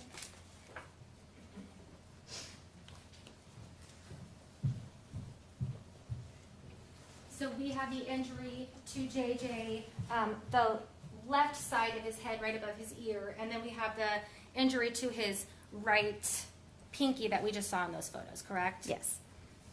Judge, may I just have a moment? Yes. I don't have any further questions. All right. Cross? No questions. All right, you can step down, thank you. Thank you. She released from her subpoena? Yes, Your Honor. All right, thank you. Call your next witness. Crime scene investigator Shannon.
Raise your right hand, please. Do you solemnly swear or affirm that the testimony that you're about to give in this cause will be the truth, the whole truth, and nothing but the truth? Thank you. Thank you, ma'am.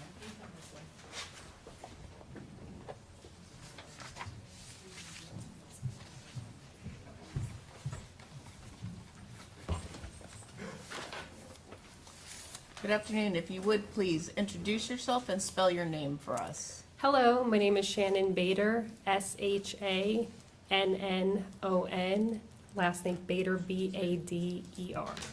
Thank you. Good afternoon. Good afternoon. How long where do you work? I work for the Hillsborough County Sheriff's Office as a crime scene investigator Tell the jury, how long have you worked at HCSO as a crime scene investigator?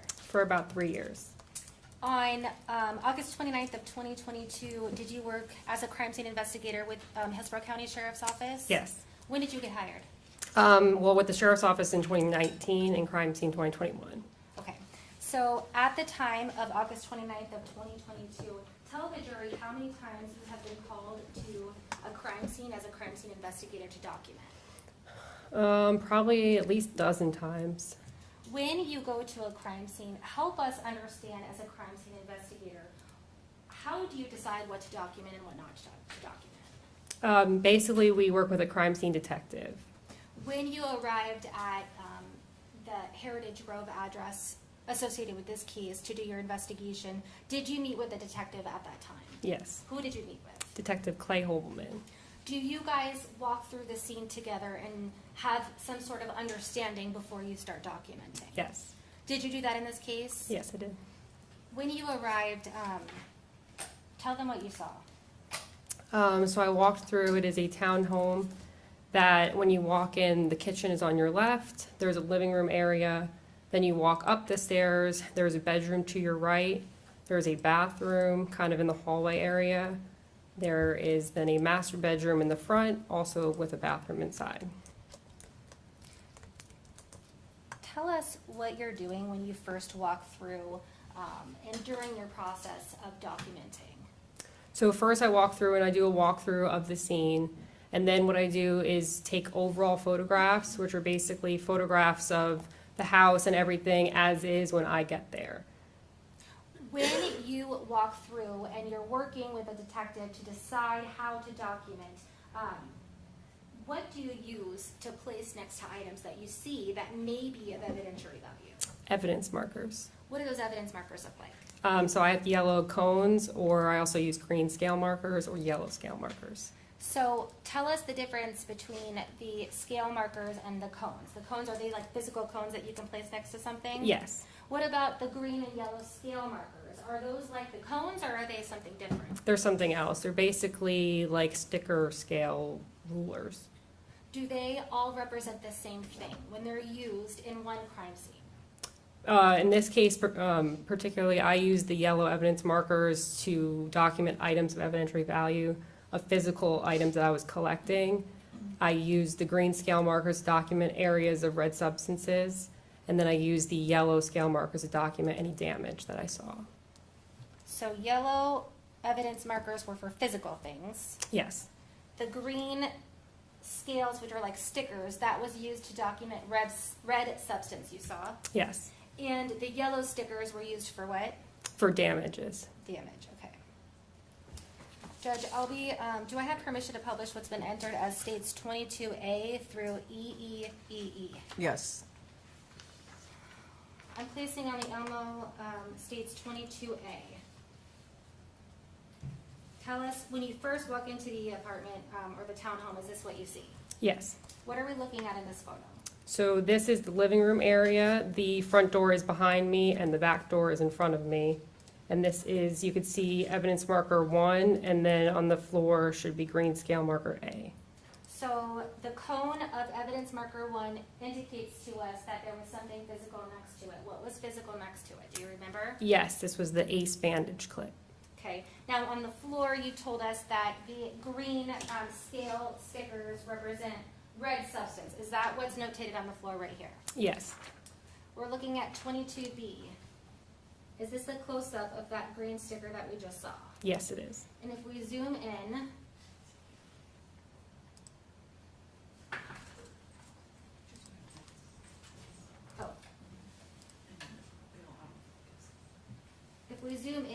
the red substance that's depicted on the floor, you can kind of see it in like the wood graining. Is that what you deemed of evidentiary value to put the measure sticker next to it? Yes. We're looking at 22C. So when you first walk into the apartment, we saw evidence marker 1 was a couch. This evidence marker 2, are these 2 chairs? Was that just on the other side of the couch as you're walking into the room? Yes. Tell us what physical is next to evidence marker 2. This is a blue cell phone. We're looking at 22D. When you go to walk up the stairs, are these green stickers? We see 1, 2, 3 in this photo. What do you see on those green stickers, and what was the purpose of placing them there? These are more areas of red substances as you're walking up the stairs on the wall. That should be green scale C, and then D and E up there. I'm placing 22E on the Elmo. Now we're seeing a close-up, and if you zoom in, there was a green evidence sticker that we can see. It says red substance C that you just referred to. Also depicted, if we see a green sticker here to the left on one of the staircases. Why did you place that evidence marker there? There's a red substance on that stair. We're looking at 22F. Tell me the vantage point of this photo.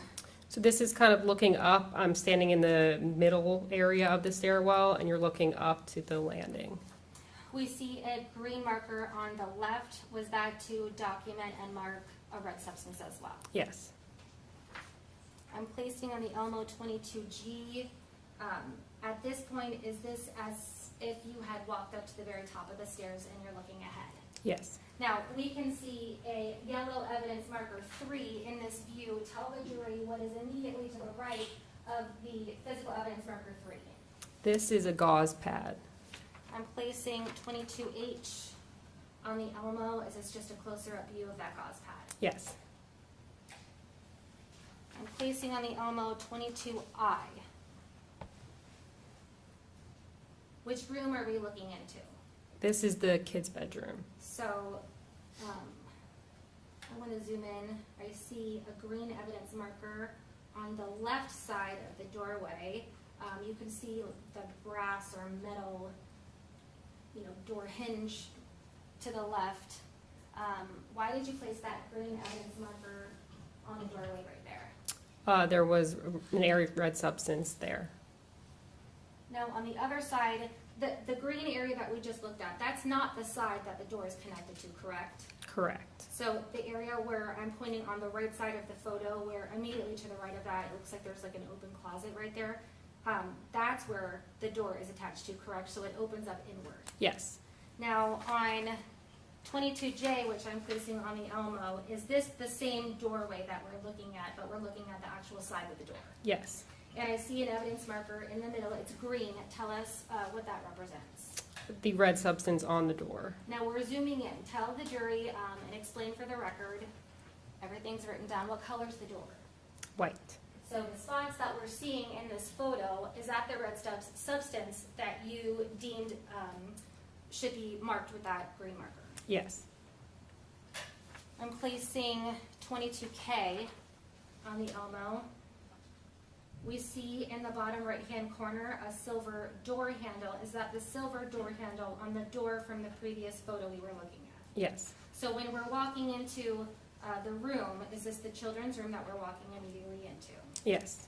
In the middle of the room, tell the jury, I'm pointing to a circle here that has like pink around it, and tell them what it is. Trampoline. And immediately in front of that, we see a white rectangle. What was that? A pillow. We see a green evidence marker on the pillow, and I'm going to zoom in so that we can see it a little bit better. What color is the pillow? White. And we can see that there is a red substance on the pillow. Is that why you chose to place that evidence marker there? Yes. Immediately behind the trampoline, it looks like, is that a dresser? Yes. I'm placing 22L on the Elmo. We see on the right side of this photo a brown, it looks like the same dresser you just pointed out in the photo before. Is that correct? Yes. Tell the jury there is what's in the middle where the green marker is that we see and that I'm pointing to right now. That is another red substance on the floor. Now we're looking at 22M. Are these the same monitors that we're looking at here in 22L? Yes. So as we walk over and we take a better look at 22, or at the monitors that were on 22L, on 22M, what is the yellow evidence marker signifying? This is marking the red cell phone that's on the ground. 22N, I'm placing on the Elmo. Tell the jury what the purpose of the green sticker is. This is marking the red substance on the ground. I'm putting on the Elmo 22O.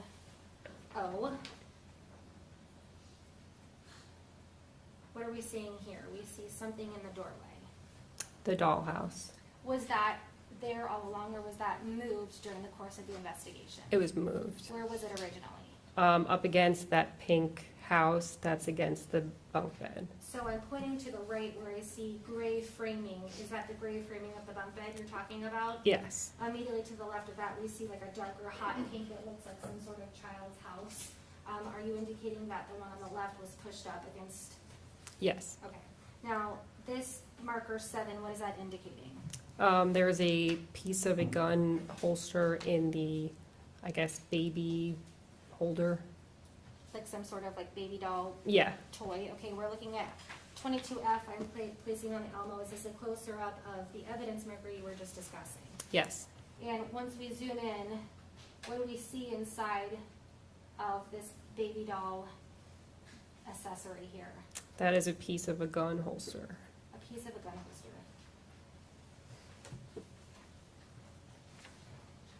22Q. What are we looking at here? This is the top of the bunk where the stairs are, and there's 3 areas of red substances marked. So we see one on the left side here of the top of the ladder, correct? Yes. One up at the top corner where you like walk up the ladder, and then one immediately to the left of that. Yes. We're looking at 22R. Tell us what we're looking at in 22R. This is the top bunk where you could now see a green scale marker. You can kind of still see the one in the corner. 2 areas of damage marked, and then yellow evidence marker 6. I think this is the first time that we see the yellow markers. So you said the yellow stickers represent damage. So, for instance, we see damage A. What does that look like to you? Is that in the drywall? Yes, that's the hole in the wall.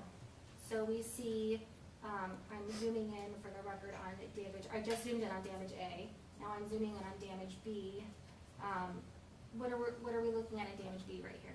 That's damage on one of the bedposts on the top bunk. And then we see another green sticker right above the bed frame on the far left. What is that indicating? That is marking a red substance on that wall. So on that wall, tell us what color's the wall? White. Any of the spotting that we're seeing right there, is that what you deem to be red substance? Yes. Oops, wrong way, I'm sorry. Now we see on the right side of this picture a physical yellow evidence marker number 6. Tell the jury what the physical evidence marker number 6 is representing. That is representing a casing. 22S I'm placing on the Elmo. This is a similar view as the one before, would you agree? Yes. The difference is we see a marker on the mattress. Tell us what the marker on the mattress indicates. That is showing the red substance on the mattress.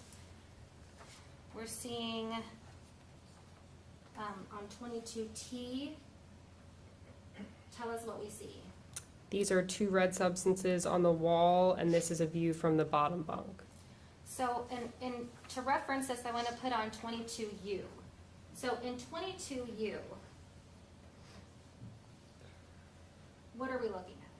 So this is the bunk bed. You could see the top and the bottom in this photo.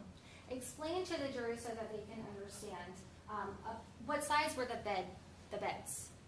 The exact number I do not recall. But was it a queen over a queen? Oh, Was a it twin. A twin on the top, and on the bottom, did the mattress fit the frame perfectly on top? On the bottom, no. On the top.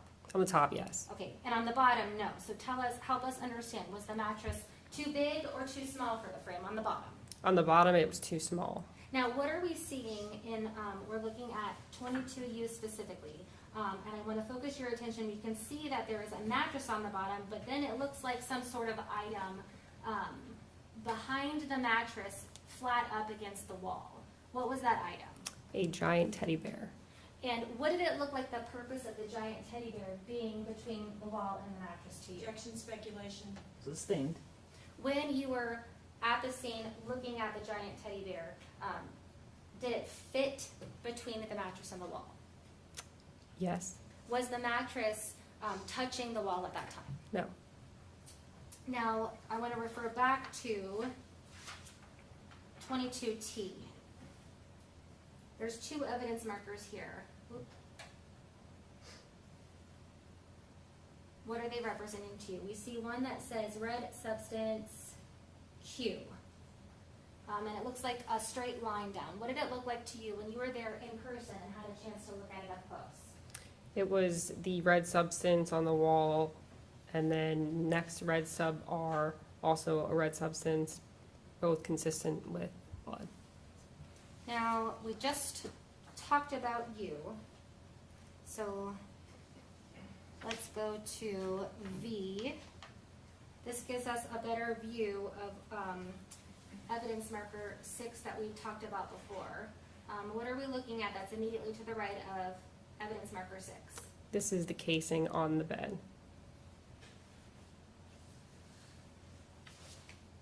22W. Is this the same casing we just viewed as next to evidence marker 6? Yes. I'm placing on the Elmo 22X. Is this the top bunk or the bottom bunk? The top bunk. And are these the same damage marks, A and B, that you pointed to before, and red substance marks that we've seen in other photos? Yes. The pillow, was that on the mattress when you were taking photos? Yes. I'm placing 22Y. Is this a closer up of the red substance we talked about before, right next to the teddy bear on the bottom bunk? Yes. 22Z. Tell us what we're looking at in this photo. This is the bathroom that is next to the kid's bedroom. Now, on the far right of this photo, where my finger is located, the far right, we can see an open door. Tell the jury, where does that door lead to? That door is the child's bedroom. So, the door that I'm pointing to in the middle of the photograph that we can see that's open, the wall above here that I'm pointing to, which is right next to the tile from the shower for the record, that wall is shared by this bathroom and the children's room, correct? Yes, correct. 22AA, I'm placing on the Elmo. What are we looking at here on the right? We see an evidence marker. This is the yellow scale marker documenting damage on the wall. And it's labeled damage A1. We also see a marker on the left side. It looks like there's a shower curtain rod and a shower curtain. What is documented here on this side? That is documenting damage on the shower curtain. So I'm looking at 22BB I'm placing on the Elmo. Damage A1, is that on the wall that we just looked at in the bathroom? Yes. Damage A2 in 22CC, is that the damage to the shower curtain that you were just talking about? Yes.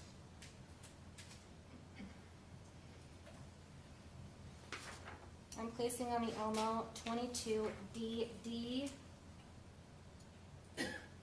Damage A2 that you just discussed on the shower curtain, is that the same one? Yes. Now what are we looking at here on the left? Tell us, describe to us what that damage is and where it was located. That's damage A3, and it's in the shower on the wall. We're looking at 22EE I'm placing on the Elmo.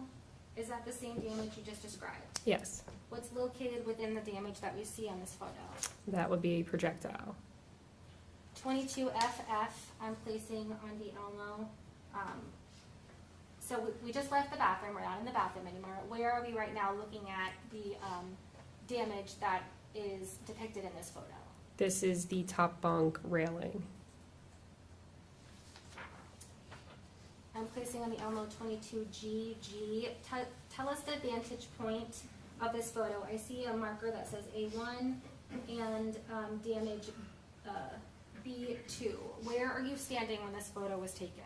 So now I'm standing inside that bathroom that is next to the child's bedroom, and we're looking at the wall that is shared with the child's bedroom.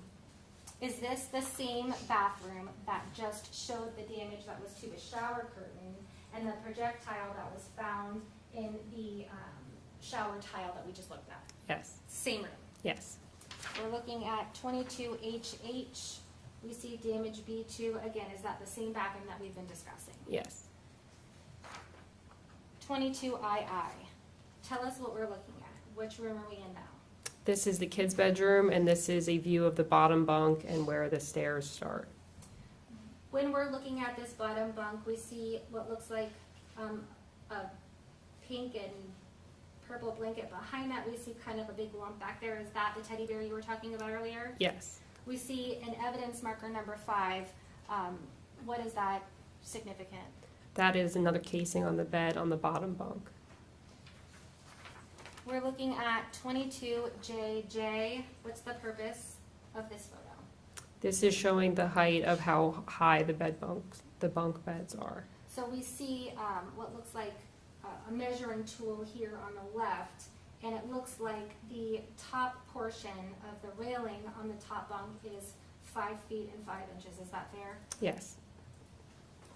I'm placing on the Elmo 22KK. Tell the jury what we're looking at here. We see 3 evidence markers, 8, 9, and 10. These are marking 3 more casings. Now, this photo, is this of the top bunk or is this the bottom bunk? The top bunk. 22LL. Is this a close-up? We're looking at 8 right here with a casing right next to it. This is just a close-up of the casing located next to that Yes. marker. What are we looking at 22MM? That is the head stamp of that casing. What about 22NN? We're looking at evidence marker 9 and 10. Also the casings. So this casing that I'm pointing to more in the middle, is that attributed to evidence marker number 9? Yes. And in the casing that's to the left where it looks like the empty cylinder is facing upward towards the ceiling, is that attributed to evidence marker number 10? Yes. 22BB. Oh, sorry. 2200, I'm placing on the Elmo. Is this the head stamp? Hold on. There we go. Is this the head stamp of the shell casing attributed to evidence marker number 9? Yes. 23PP. What are we looking at? That is the casing at evidence marker number 10. 22QQ. Tell the jury what we're looking at. That is the head stamp of the casing at evidence marker 10. You've used the term head stamp a couple of times. I don't want to blow over that. Can you explain to the jury, when you're using the term head stamp, what does that mean? So basically the casing, it is the top of the casing that has the imprint and the firing impression on it. We're looking at 22RR and placing on the Elmo. Tell us the significance of the evidence marker. We see 11. Evidence marker 11 is showing the bedding on the top bunk. We're looking at 22SS. I'm placing on the Elmo.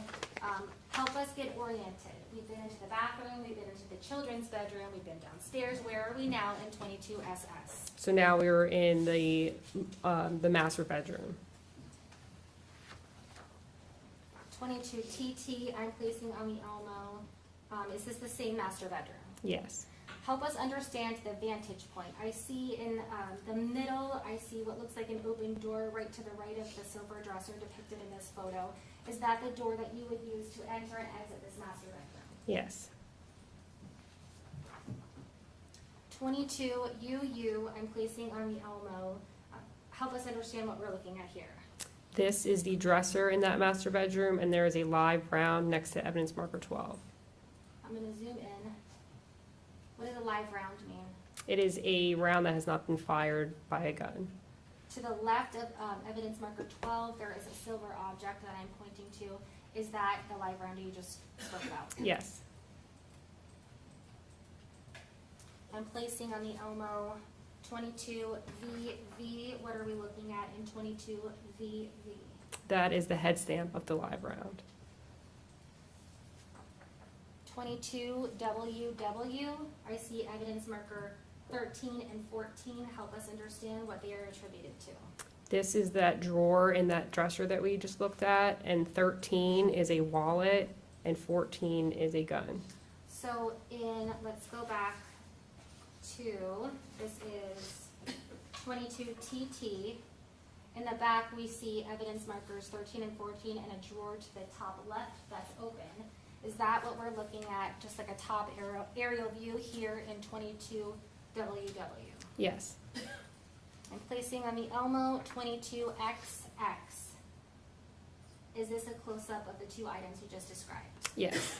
So we have 13 attributed to a wallet, and then 14 attributed to the item that we see right here, which looks like the top of a handgun. Is that correct? Yes.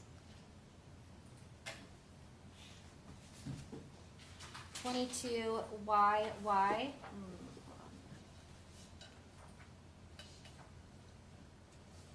placing on the Elmo. Is 22YY the same firearm that's right here by evidence marker 14? Yes.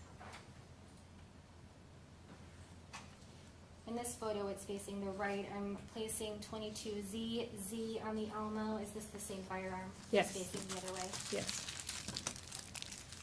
22AA. I'm placing on the Elmo. What are we looking at here?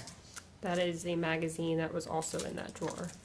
Was it in the drawer because it was in the firearm, or was it separate from the firearm? It was separate. Okay. Now we're looking at 22BBB. Orient the jury. Where are we when we find evidence marker 15? This is next to that dresser, and it is a phone inside of a backpack. So are we still inside the master bedroom when we find and locate this backpack that's depicted in next to evidence marker 15? Yes, we are. 22CCC, I'm placing on the Elmo. Orient us to this photo. It looks like there's a hand depicted in the photo. Is that your hand? Yes. What are you holding in your hand in 22CCC? A projectile. A projectile. Where was this projectile found? In the wall of the bathroom, sharing that wall that shares the child's bedroom. So we just left the master bedroom, so let's back up. 22CCC, where this hole in the wall is that from the vantage point of standing in the bathroom where this wall shares the room with the children's bedroom? Yes. 22DDD, I'm placing on the Elmo. Is that the same projectile we just saw, just a close-up version? Yes. 22DDD. Did I just say that? 22EEE. I'm placing on the Elmo. What are we looking at? This is the top bunk mattress after we cut it open. What was the purpose of cutting the mattress open from the top up? We had noticed a hole in it. 22FFF. What are we looking at here? Now we ripped away all the foam inside, and now we're looking inside the coils of the mattress. So in this photo that we're looking at right here, it looks as though this mattress is now on the bottom bunk. Help us understand. So because the mattress was on top, in order to just examine it better, we did bring it down to the bottom bunk. What are we looking at in 22GGG? You can kind of see the projectile that it's under all the coiling in the mattress. 22HHH. What are we looking at? That is that projectile. So this projectile was found in the mattress that was located on the top of the bed. Yes. What are we looking at in 22HHH? This is back to the master bedroom, and it is a security camera on a nightstand. 22III. We see an evidence marker 17. That is marking that Adidas bag. When you first initially walked into the master bedroom, Was that Adidas bag sitting on the bed, or was it located elsewhere first? It was located elsewhere. Where was it located? In the master closet. What was the purpose of taking it down from the master closet and onto this bed to photograph it? This was after the detectives had done their search and it had found that it was of evidentiary value. So then I took the photograph of it. Okay, so 22JJJ. What are we looking at in here? What is this the contents of? This is the contents of that bag at evidence marker 17. So the same bag that we see in 22III, are you saying that this is the contents of that same bag in 22JJJ? Yes. Now, we're looking at 22LLL, placing it on the Elmo. Oops. It looks like a hand is holding some sort of measuring device. Help us understand, why are there times that you use a measuring device, like a ruler in this case, to show the height of something? This is showing the height of the damage to show how high it is off the ground. In this photo, we see in an evidence tag to the left that's labeled damage A1. Right above that, we see something poking out of the damage that we've seen before. We've never seen something that thus far out of these photos poking out of the damage. Help the jury understand what's poking out of damage A1. That is called a trajectory rod. What's the purpose of using trajectory rods when you are documenting a crime scene? A trajectory rod is used to show a possible flight of path through 2 areas of damage or more. So for instance, if you have a crime scene where it looks like you have what some may call a through and through, is a rod helpful in that situation to document the trajectory to show in fact if it was a through and through? Yes, it is. Okay, so we see damage A1, that there's a rod there. We're looking at, also for the record, would you agree with me that the damage A1 is just about 5 feet 6 inches high? Yes. So now we're looking at 22 MMM. Oh, I guess it would be helpful to just make sure that 22 LLL, this damage A1, what room are we located in? This is the bathroom on that same wall that shares the child's bedroom above the towel rack. So on the direct other side of this wall, is that where the bunk beds were located? Yes. Now, 22 MMM, I'm placing on the Elmo. Is this the same bathroom that we were just looking at in the previous photo? Yes. Now, next to damage A1, again, it looks like we have a ruler. Would you agree with me that damage A1 is about 4 feet, 11 and a half or so inches? Yes.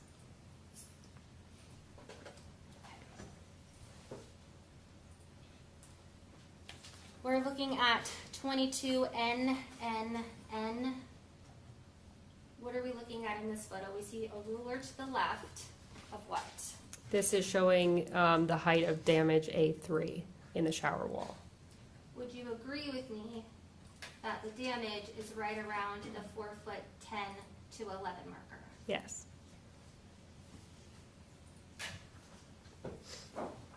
We're looking at 22000.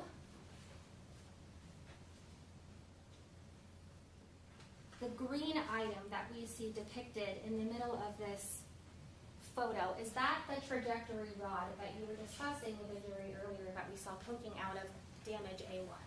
Yes, it is. What's the purpose of documenting with the trajectory rod, specifically in this photo? So this is showing the connection between the damage that I had marked at the yellow scale markers A. Does using a trajectory rod in a situation such as this one, where the damage depicted shows it could potentially all be caused by one projectile? Yes. Objection, speculation. Overruled. So in this case, what's depicted in 22000, does damage A1, damage, hold on, I have to, does the damage to the wall, the damage to the shower curtain, and the damage to the shower tile containing the projectile all match up using the trajectory rod? Yes. we're looking at 22 PPP. You zoom out. What room are we in here? This is the bathroom. And we're looking at a marker entitled damage B2. Would you agree with me that the damage B2 looks like it encompasses 4 feet and between 9 and 10 inches? Yes. Just for the record, there's 2 bathrooms. Yes. Yes. You said we're in the bathroom.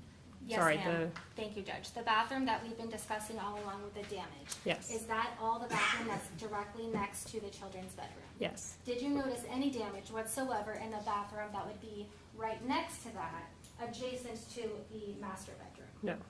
So, all along during your testimony, when we've been discussing a bathroom that has any damage to it, we would be talking to the bathroom where the wall is shared directly with the children's room. Yes. Okay.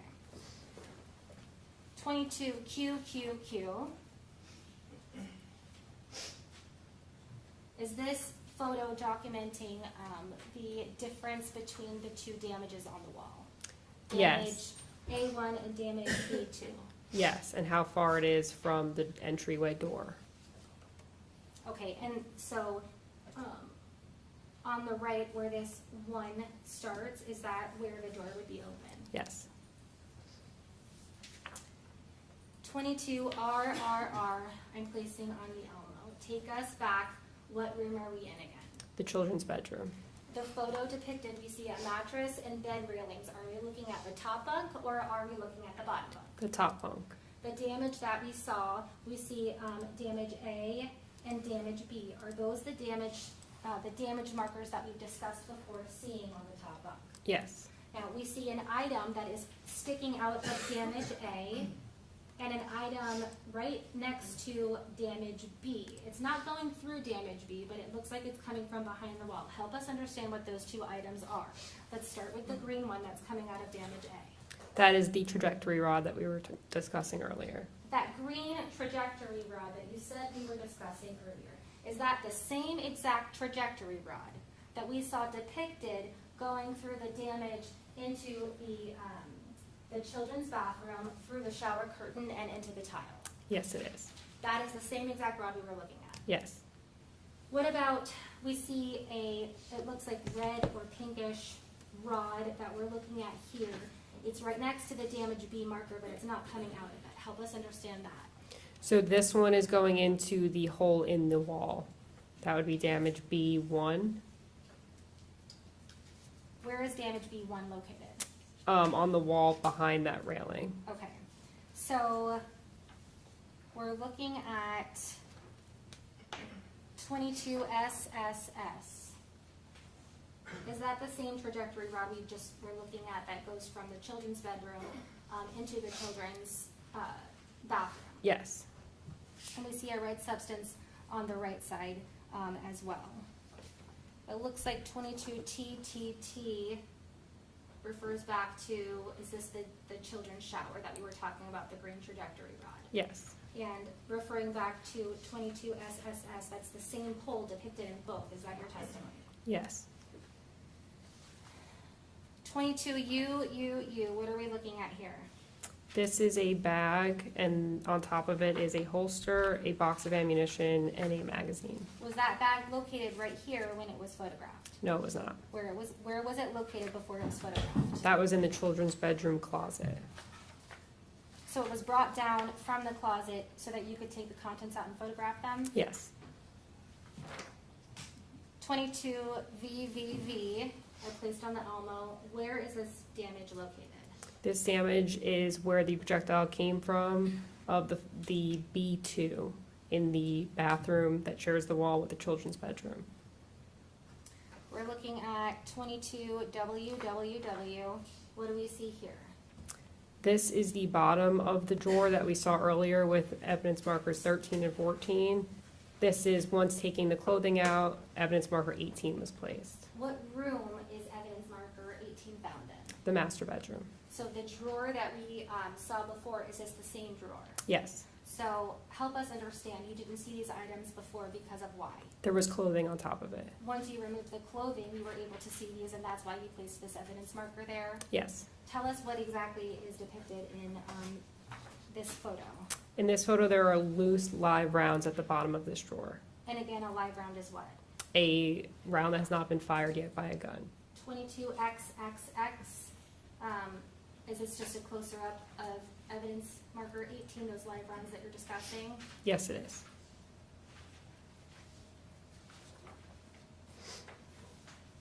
Y. What are we looking at in 22Y? That is the head stamp of the live rounds that were in that drawer.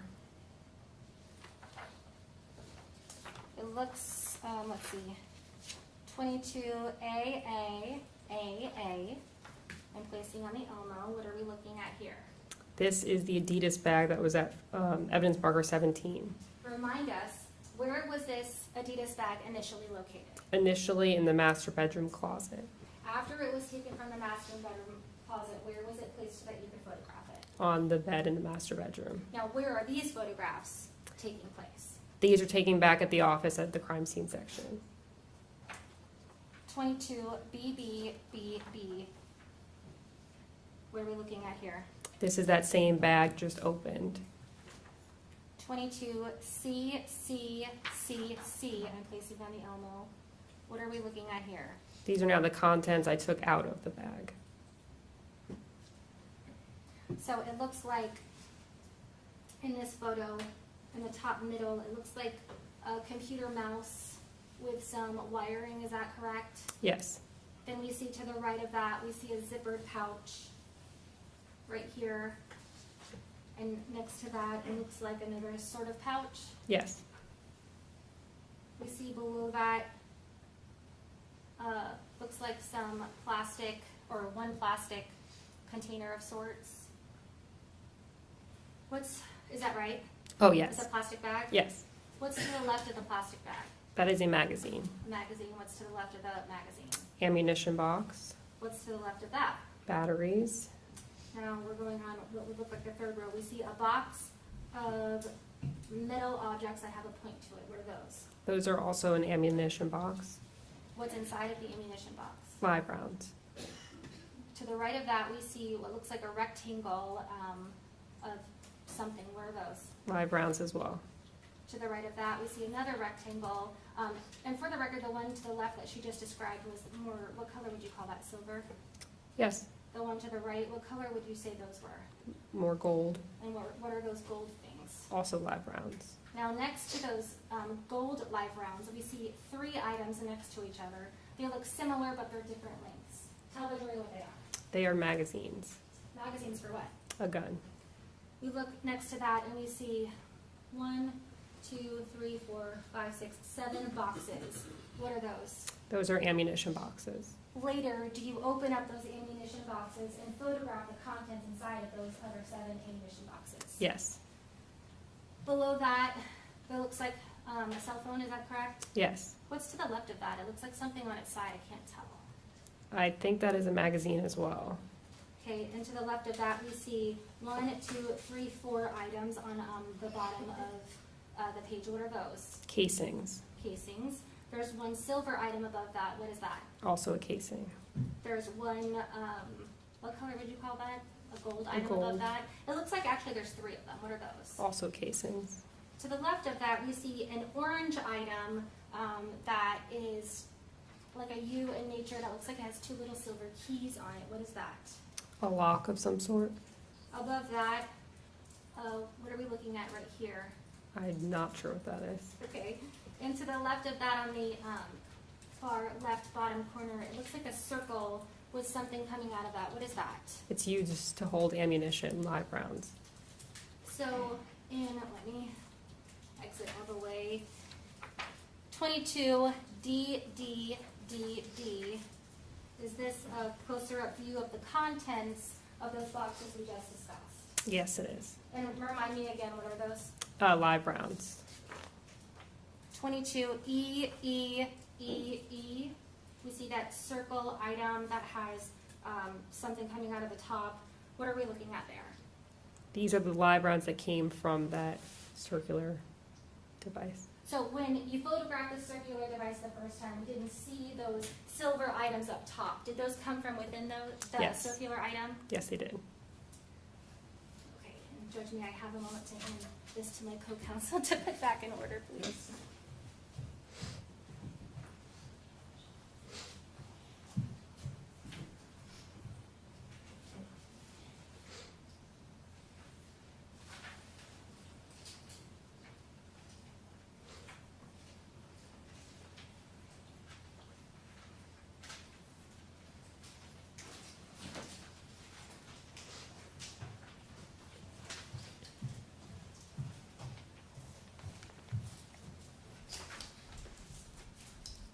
We have just a moment, Judge.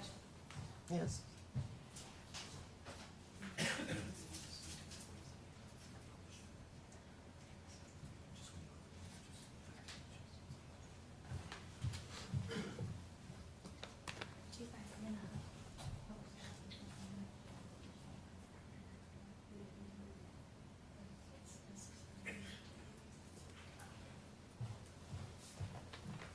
May I retrieve scissors, please?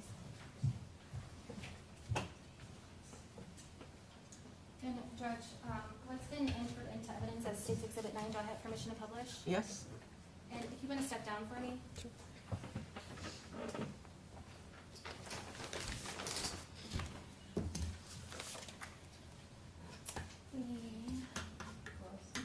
some right there.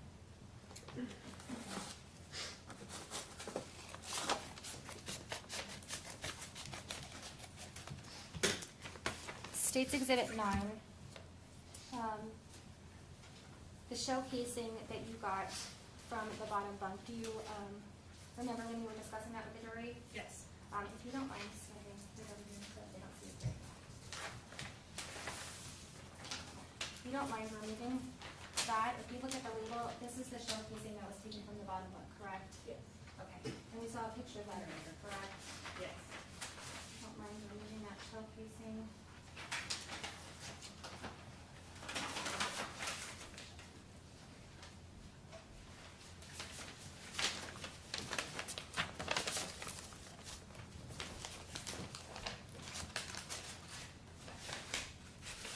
Would you mind putting it on Elmo so they can see?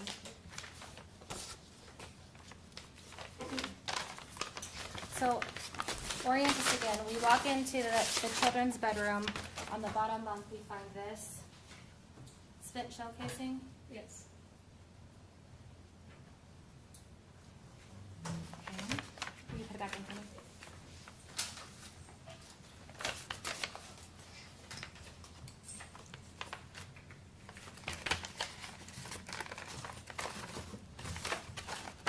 Now, State's Exhibit 10. Do I have permission to publish? Yes, everything that's submitted you could publish. Thank you, Judge.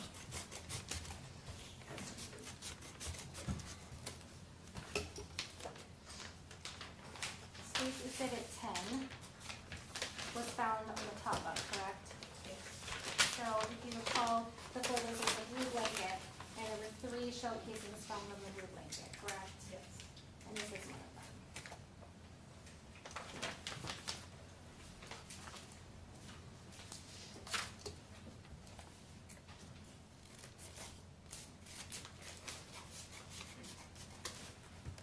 Can you put it back in?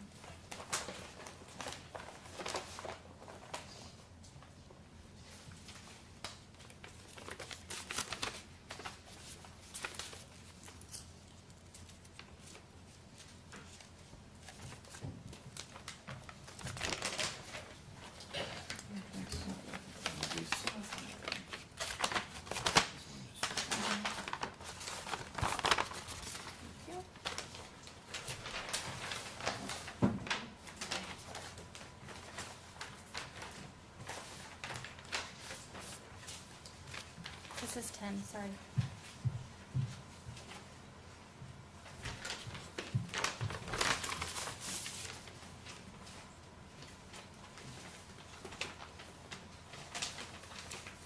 Oops, sorry.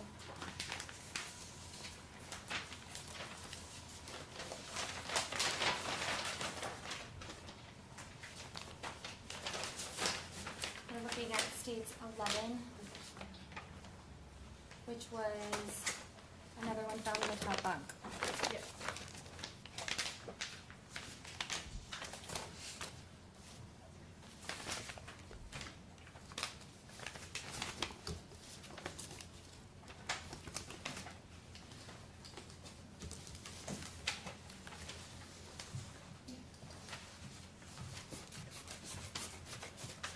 Thank you. Looking at states 12.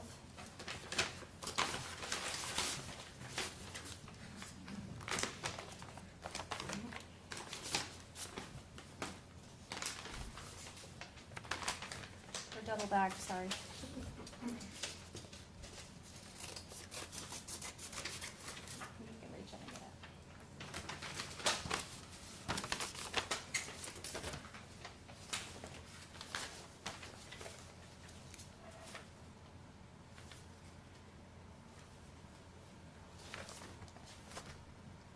So this is also from the top bunk. On that blue blanket.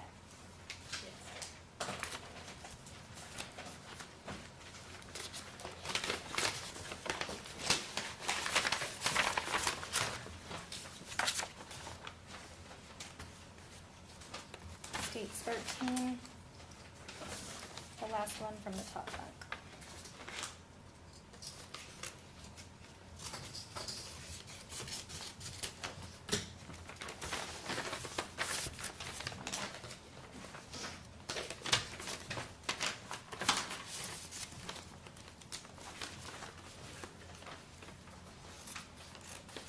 And when you see me opening all of these envelopes, they were saying, why are they packaged this way? So the second packaging, the first packaging is me, and package it and sign it to show that it's our evidence. And does it have labels on it too, so that they know and can keep track of where everything is and what it is? Yes.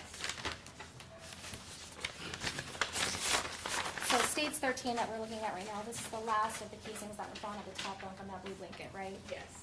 Okay.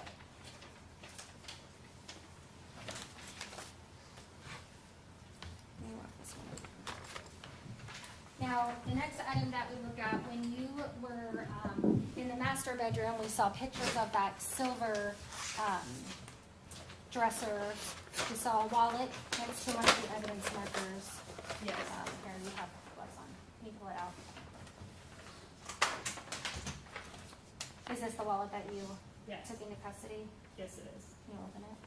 Oh, sorry. We're way too zoomed in. Okay. That's states 15. You can put that back in.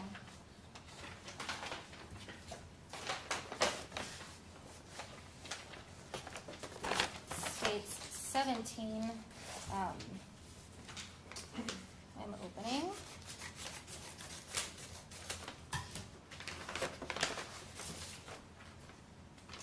The bathroom that we were discussing that had all of the damage was only in the children's bathroom. The projectile that was located in the shower tile, did you collect and take that into custody? Yes, I did.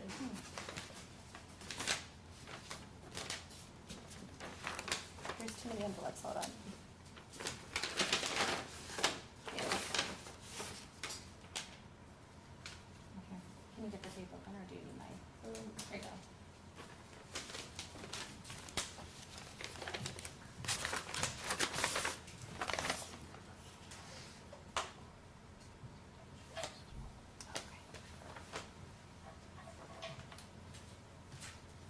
Hold on, I'm just gonna zoom in. Okay.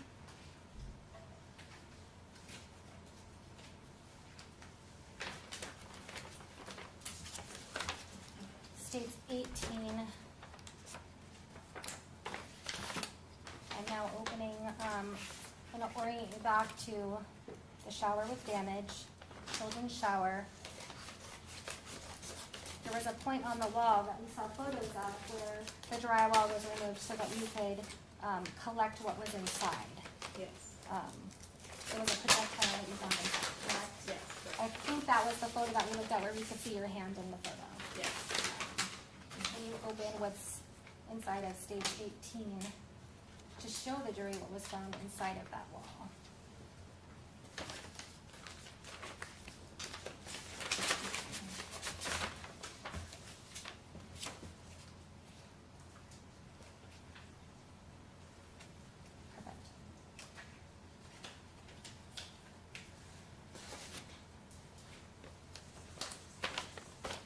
States 19,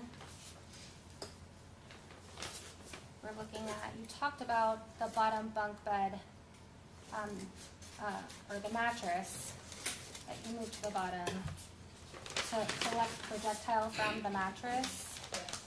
Was that item seized and collected? Yes.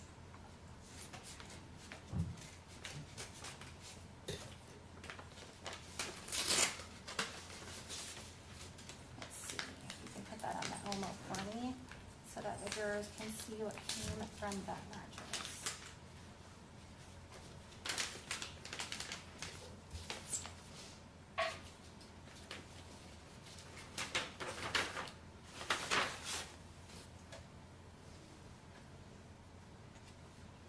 I just zoomed in for the record. I'll take that back. Thank you. The only other thing I want to clarify, the wallet.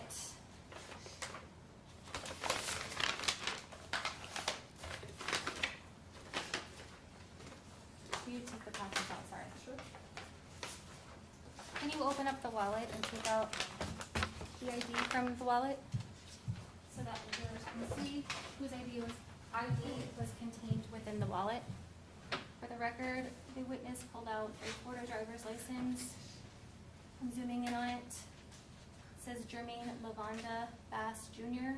and it's showing the defendant's photograph. That's from the wallet that was found next to the firearm in the silver drawer, correct? Correct. I think I need you to stay right here for the next item.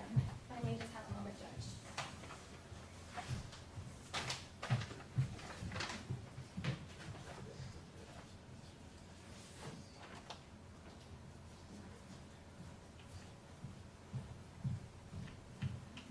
Do we have... Can we approach just briefly, Judge? Sure.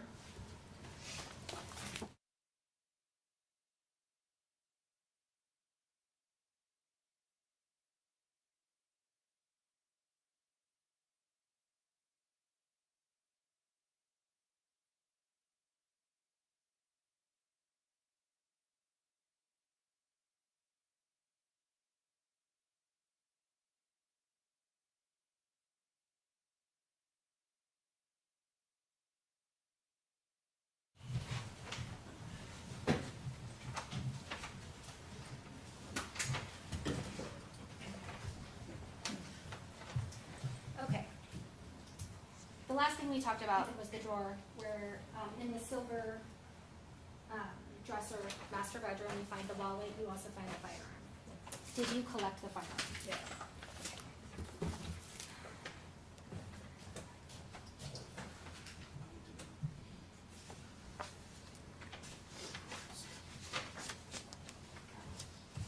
This has been entered into evidence as State Exhibit 16. I have permission of others to help you open.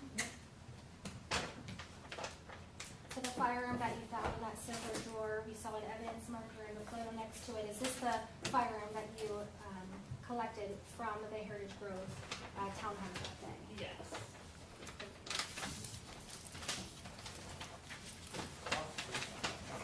Pardon? The box is open. Was it made safe already? Yes. All right.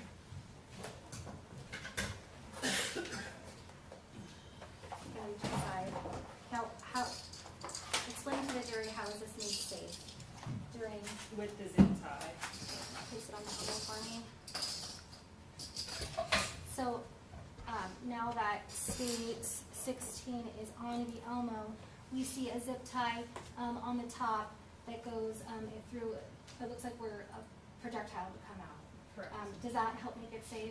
Yes. What about the bottom one? What is that helping to do? The bottom zip tie? That is zip tying the trigger area, and it attaches the firearm tag. There is another item inside. Can you pull it out so the jury can see, please? So the firearm has been placed on the ammo. Now we're placing what looks like, tell the jury what is the item you just placed on the ammo. A magazine. Can you hold it up so that they can see how many bullets can be put inside of it? Here, you can do it. Go. So you just placed the magazine on its side, and we see that it has 1, 2, 3, 4, 5 holes on it.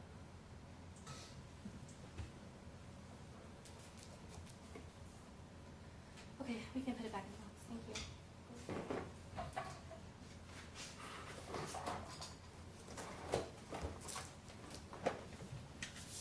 You can take your seats. Thank you. Can you have just a moment, Judge? Yes.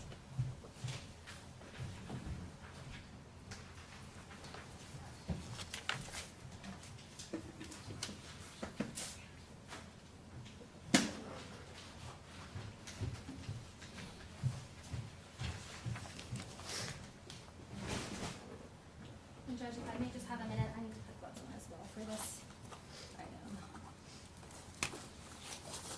I'm gonna need you to step back. Oh.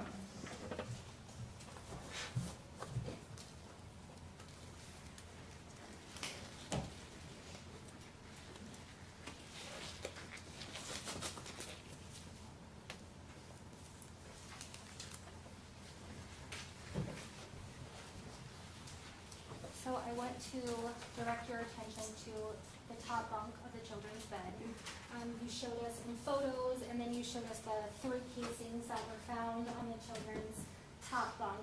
Just now, we saw that they were marked with evidence marker 8, 9, and 10. We just saw them on the elbow. We discussed how they were on top of a blue blanket. Do you recall that? Yes, I do. So this is what's been entered into evidence as State's Exhibit 14. We're going to go ahead and open this item. The blue blanket that we've been discussing and that we saw photographed with the shell casings and the evidence markers on top of it, was that item taken into evidence and preserved? Yes.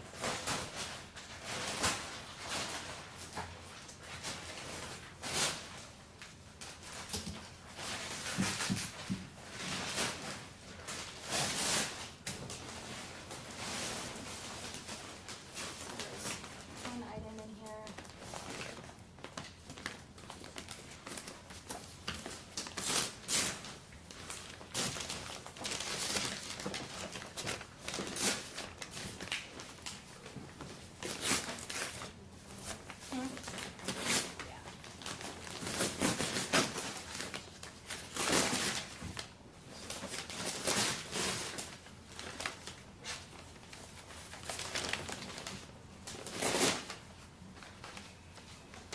For the record, I opened an item contained within State's, I think, 17 evidence marker.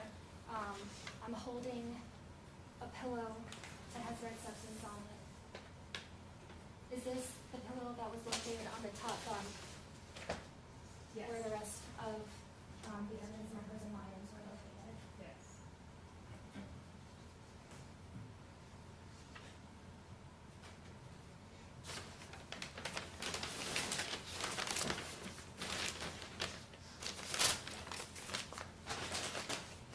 There's another item located within this exhibit.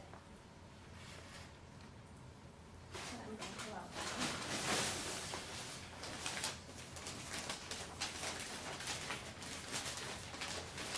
George, do you mind if I use that tabletop to help place this on while I open it?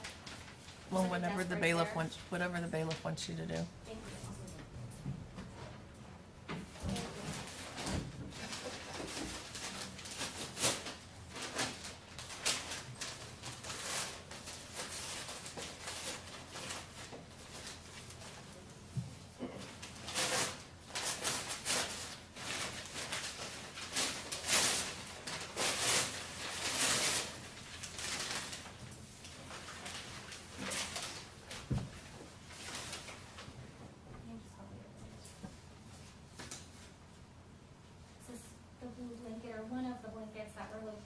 top bunk of the bed? Yes.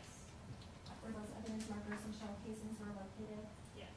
Looks like it's a Batman. Yes. Blanket.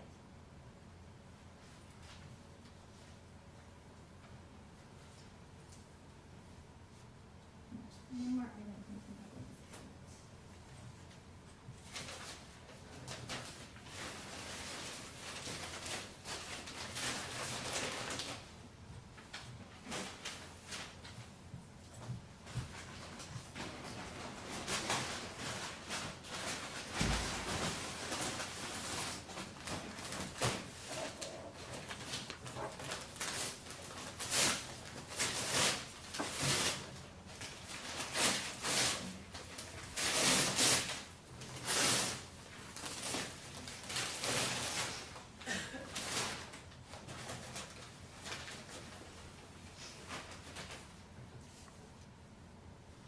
Is this the other blanket that was located on the top bunk where you located the shell casings with those markers that we saw in the photos? Yes. And that you showed on the elbow? Yes.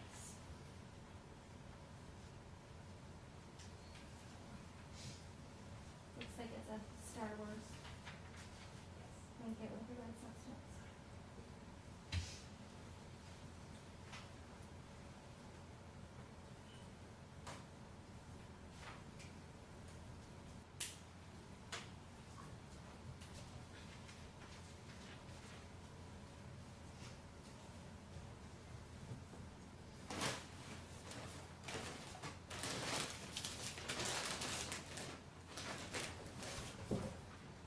You have just a moment, Judge. Yes.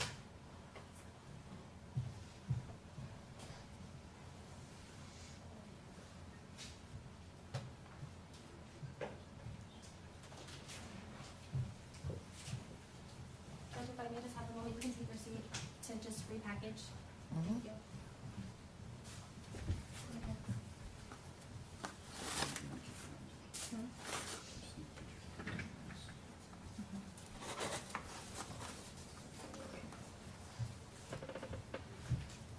Judge, if you don't mind, the counsel is going to help me repackage. I just have a couple of other questions. Okay, go ahead. Come around this way. 628 they've already been put into evidence. What number? It states 28A through E. All right. I'm placing on the Elmo states 28A. The damage and the red substance we're looking at in this photograph, where is this from? This is the child's bedroom on the wall that the bunk bed was on. So at some point, it looks like in this photo, the bunk bed has been removed out of the bed. Was that for this photo? Yes. So the bunk bed has been moved so that you could see the wall better? Yes. In one of the photos we were looking at earlier, we were discussing the trajectory rods. You talked about the trajectory rod that we said was like red or pinkish in color. Is this the one that we were referring to that you and I were discussing before? Yes.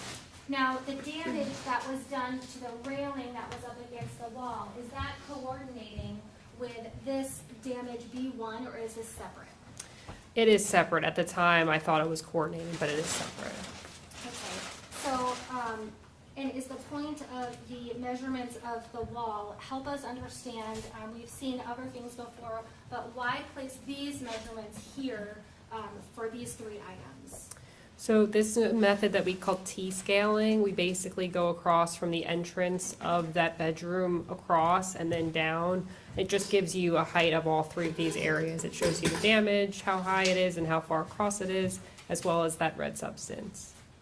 I'm looking at 28B, I'm placing it on the Alamo. We see the scale here for damage A. Tell me how far off the ground damage A is. This is about 5 feet 6.5 inches. We're looking at 28C, I just placed on the Elmo. Help us understand the purpose of the measurement of this photo. This is showing the height of the top of the bunk bed from the ground up. How tall is the top portion? About 5 feet, 5 inches. I'm placing 28D on the Omo. What are we looking at here in this photo? This is the wall that the bunk bed was originally on. However, now the bunk bed has been moved away from the wall, and now you can see those T-scale scales on the wall. We're looking at 28E. Is this just a closer up of a measurement we did earlier for the height of the bunk bed? Yes. And then just have a moment to hold this really quick, please.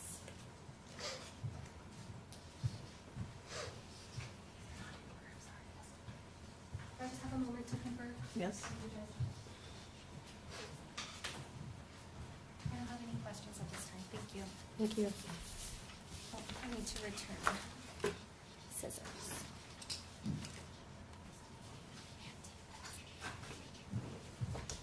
Press.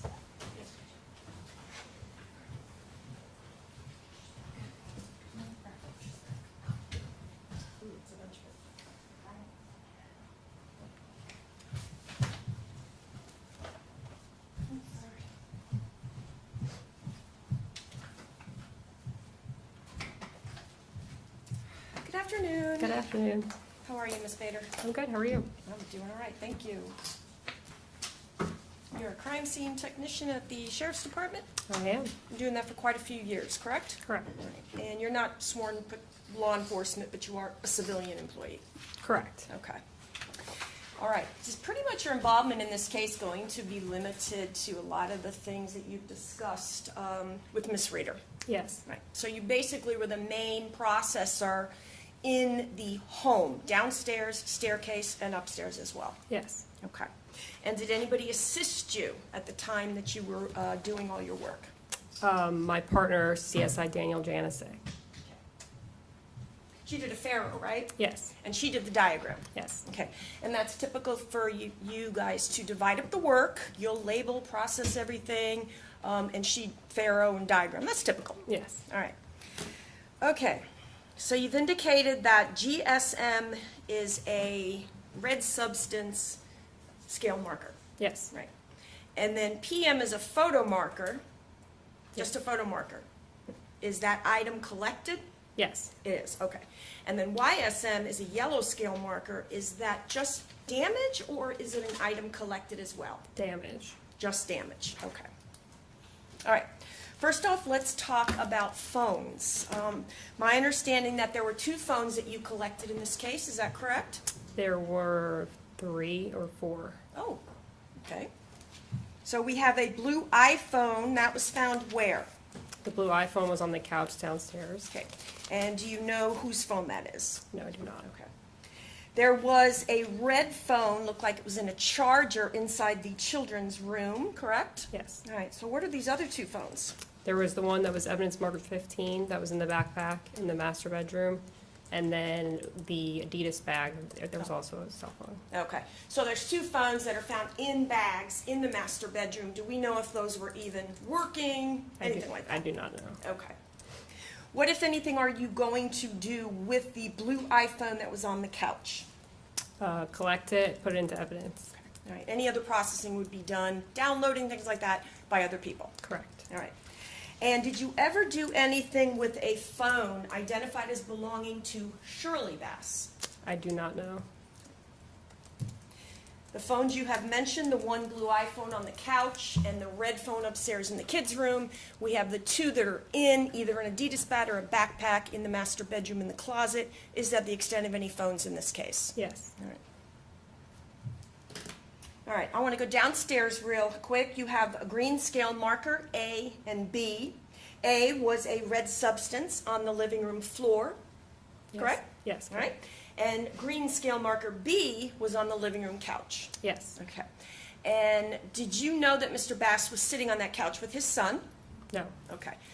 Basically, you're not that privy, nor are you told a lot of facts. You're there to document the scene. Correct. Okay. Did you go upstairs? Yes. You do. All right. Now, you had marked a lot going up the stairs, correct? Yes. All right.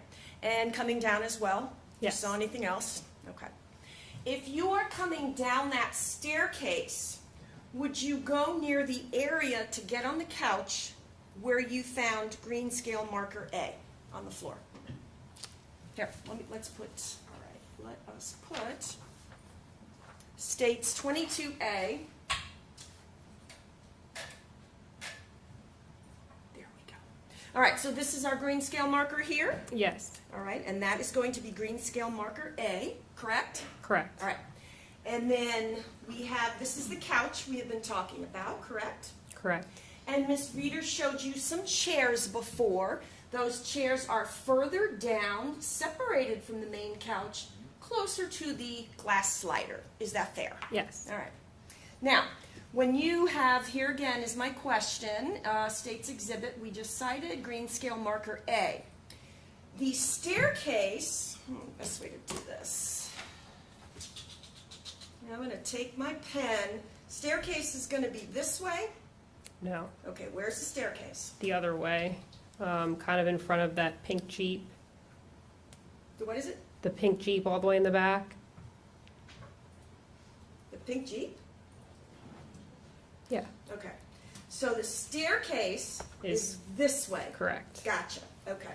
So this substance that you saw down here in green scale marker A, it was near this couch that I am pointing to, which is the large couch with the evidence marker 1 on it. Yes. Okay. And when we say red substance A states 22B, just for the record, that's what we're speaking of, correct? Yes, correct. What, if any processing did you do on red substance A besides take a photograph and measure? I collected a swab from it. Right. Are you the one to determine what swabs would need to be sent off? No. Okay. Did you do anything, is there anything you could have done to preserve possibly a shoe print or a footprint? Possibly. Did anybody ask you to do such? No. All right, I want to talk about swabs that you took in the kids' room.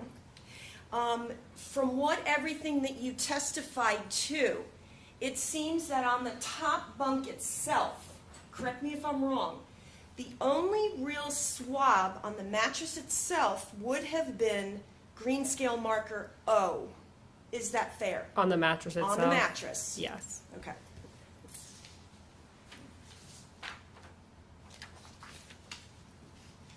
I'm going to go ahead and get to that. While I'm going up the stairs, 22H states exhibit, yellow evidence marker 3. Is this the gauze that you're speaking of? Yes. All right. Do we know the significance at all of this gauze? I do not. And there was also a clip that was on the couch downstairs? Yes. Like a clip you would have like a bandage on and you would clip it? Yes. Do you know why that was bothered to be collected? I do not. Okay, all right. Is somebody directing you what evidence to collect? Yes. All right. All right, so let's go back. If I put these out of order, you guys okay? All right, thank you. I'm trying not to, but. Let's look at this one. This is State's Exhibit 22R. All right. And this, ooh, can't see it in that one. Hang on. Let's use this one. 22S. All right. Our green scale marker O is going to be, and I'm pointing to the green scale marker, the sole green scale marker that's on the mattress. Yes. Got it. What are you actually documenting there? Are you documenting this stain, this stain, this stain? Is there a stain somewhere here I can't see? What stain are you documenting? It's the pooling of blood above the green scale marker O. Gotcha. So this area here? Yes. Okay. For the record, I am pointing between the green scale marker O and the pillow. Is that fair? Yes. All right.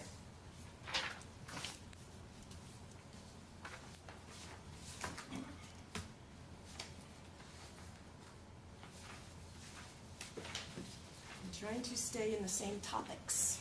All right. States 22Q.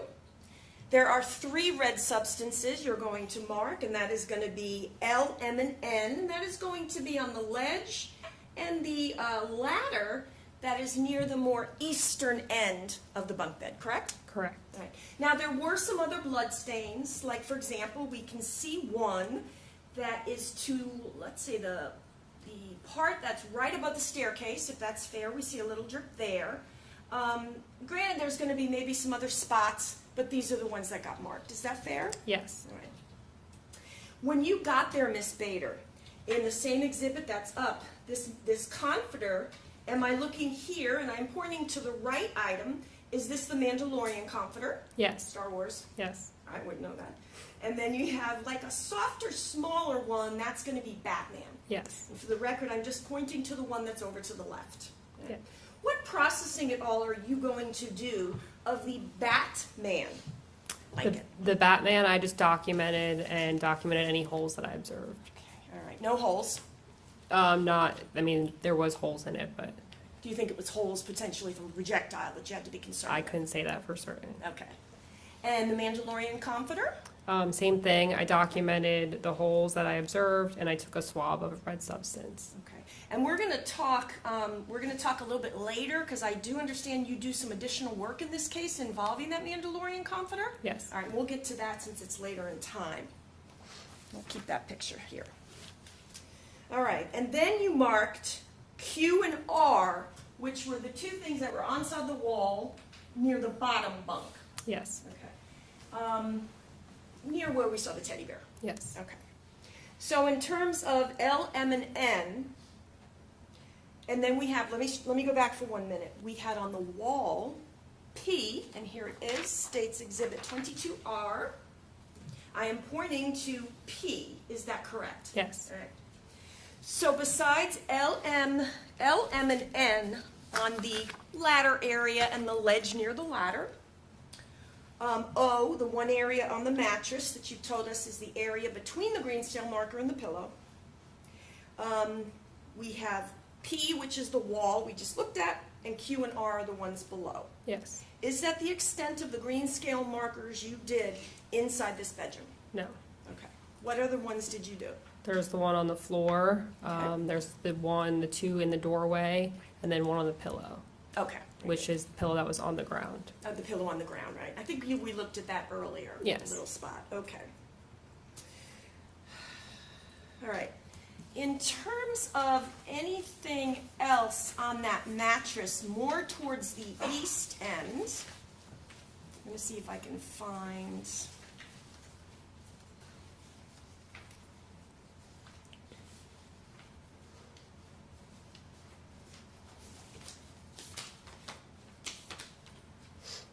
Did you collect, let me strike back since I have this, 22II.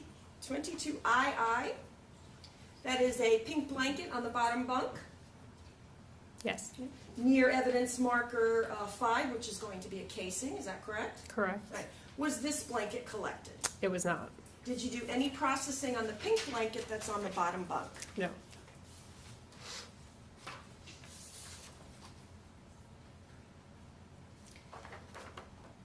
(22KK). Is this the Mandalorian comforter that we are looking at in this state's exhibit? Yes. Okay. Now 8, 9, and 10, that's going to be 3 of the casings, correct? Yes, correct.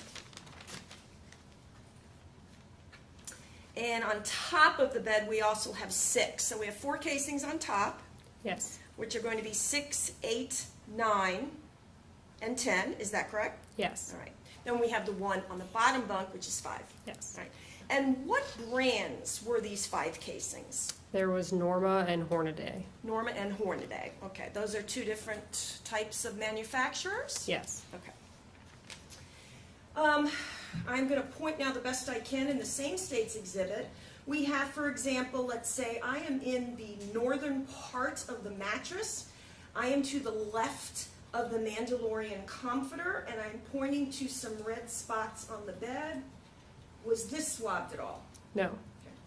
I am pointing over to some what appears to be red substance on the wall, which will be the east wall. Is that correct, Ms. Bader? Yes. And it's also going to be then for the picture to the right of the Mandalorian comforter. Correct. Did you swab that? I did not.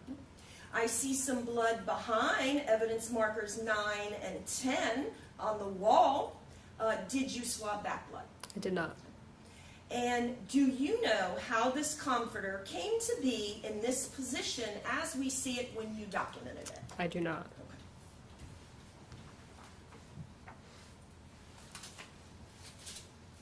When you were looking at that Mandalorian comforter, we just looked at some areas of blood that were not swabbed. Aren't there a couple of other areas on the mattress of some blood around the comforter, like where it's folded, it'll lay this way and there'll be a little spot, that there was some additional blood? Yes. Okay. And that wasn't swabbed either? No. And for the record, that's all going to be on the east end of the bunk bed, the other side from the pillow? Correct.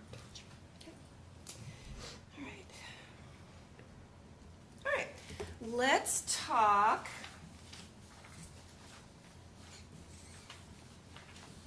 Let's talk about the items in the children's room.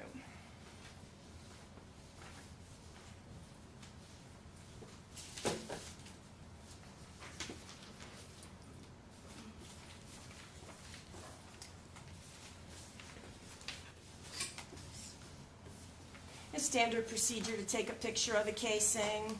Yes. You're then going to take a close-up of it and all that, correct? Yes, correct. While I'm looking for that, I see another photo I'd like to ask you about, 22NN. We were just talking about some areas that were not swabbed. I see over here as well on the right side of the wall. Was that swabbed? No.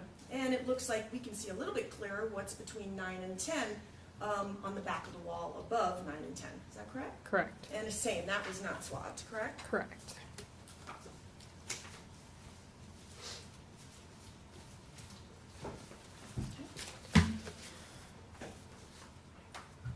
22RR. And of course, all these photos are taken right by you, correct? Yes, correct. There's an area here where we have the comforter under yellow evidence marker 11. I see some areas of blood here. The best I can describe is it's almost like I described earlier, in almost an area of a U shape where the comforter is going around it, semicircular. Do you see this area I'm speaking of? Yes. And it is near the back of the bunk bed, near the wall, near the frame. Was any of that swabbed? No. Okay. We can see some of the other red substance I was speaking of down on the lower right portion as well. This red substance here, was that swabbed to determine whose blood that was? No. Okay. Same photograph over here on the back ledge of the bunk bed, which is gray, up against the wall. We have an area right here. I am circling that. It is on the top ledge, just above, say, the right side of the comforter. Is that fair? Yes. All right. Did you swab that to determine whose blood that was? No. Okay. Over same exhibit, more towards the left of the comforter, or more west, we have an area here I am circling. Was that swabbed? No. We're on the same exhibit as well. We're getting up more towards the west end, over by where the pillow's going to be. And we have this area here. That's going to be below your damage B and your marker A. Is that correct? Yes. Close, close in that area. All of this blood here, do you know whose blood that is? No. Did you swab that? No. Okay. There's also some other areas that I see. I am pointing to below that amount of substance. Still again to the west, and to the left of the Mandalorian comforter, pointing it out for the jury. Was that swabbed? No. Okay.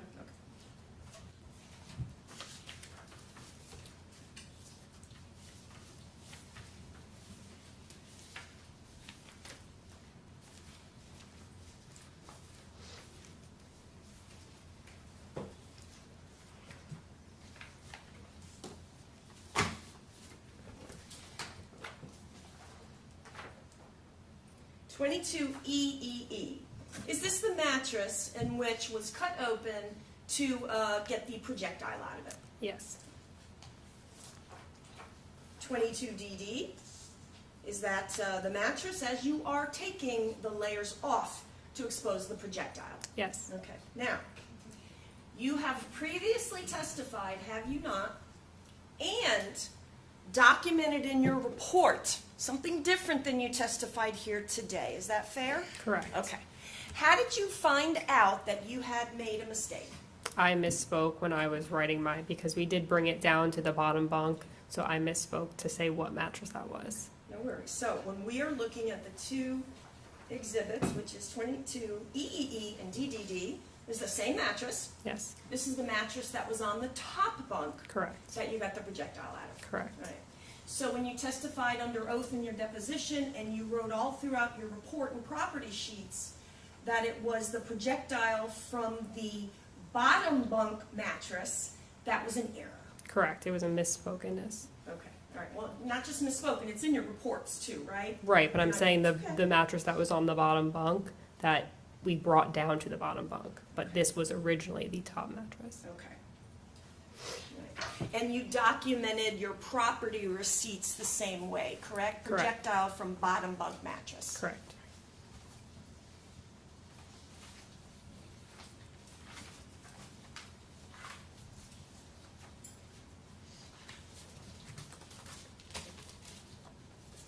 Another picture here, 22 RRR. Talked about this a little bit ago. Blurry there. There we go. I am pointing to the area of red substance on the west side of the bunk bed in this photograph that is below yellow marker B. We see the rod. We see yellow marker A and green scale marker P. Is that right? All right. Yes. This large substance here, was any of that tested to determine what child was in that area? No.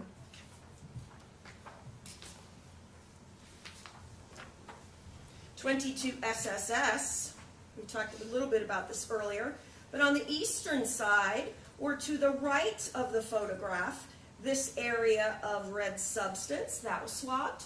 No. Okay. And no swab is done to determine which child's potential blood that may be, correct? Correct. Right. All right, I found the photos. Okay.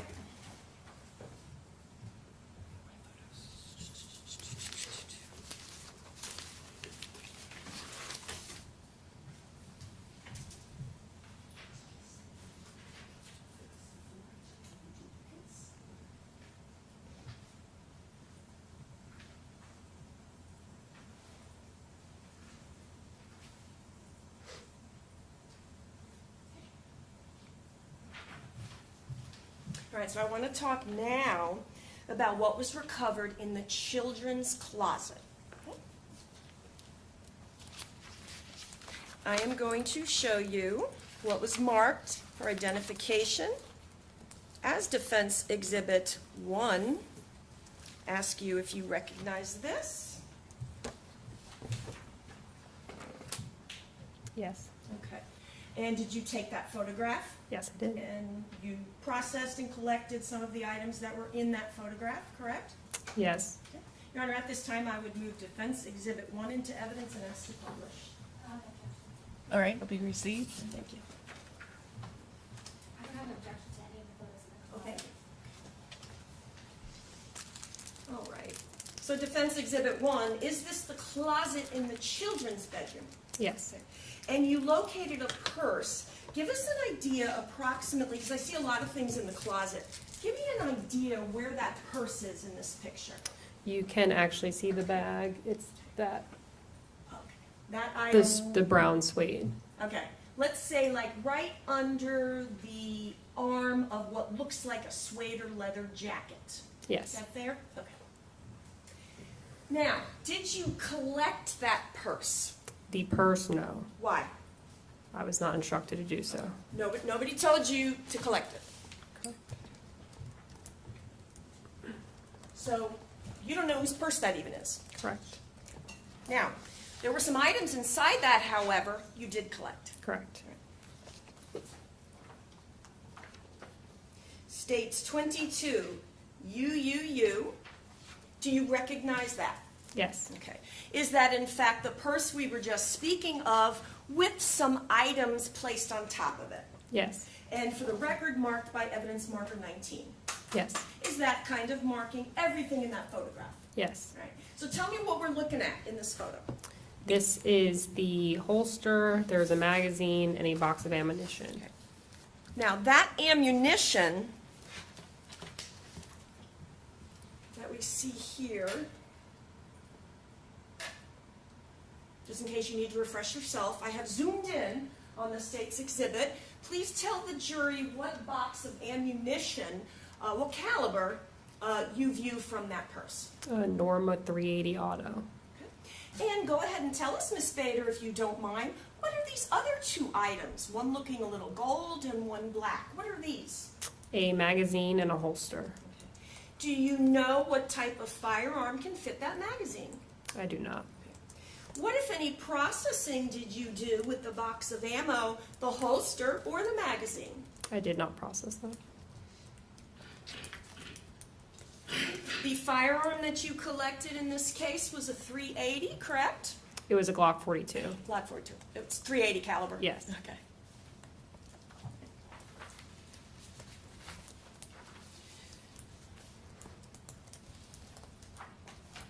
States 22P. This is what we have kind of called the baby's bassinet. This was in the children's room. Yes. Not too far from the bunk bed, correct? Correct. All right. And it is evidence, yellow evidence marker 7. What am I looking at here, Miss Bader? It is a piece of a gun holster clip. What does it do? What does that do? I couldn't tell you. Oh, okay. So you don't know if, like, you cover the gun with it or you cover the I'm pretty magazine? sure it clips off onto a holster, but Okay. I'm not a gun expert. Oh, that's okay. All right. And then we see next to it what looks like a piece of chicken that may have been eaten in some sort of, styrofoam bowl. Is that correct? Yes. All right.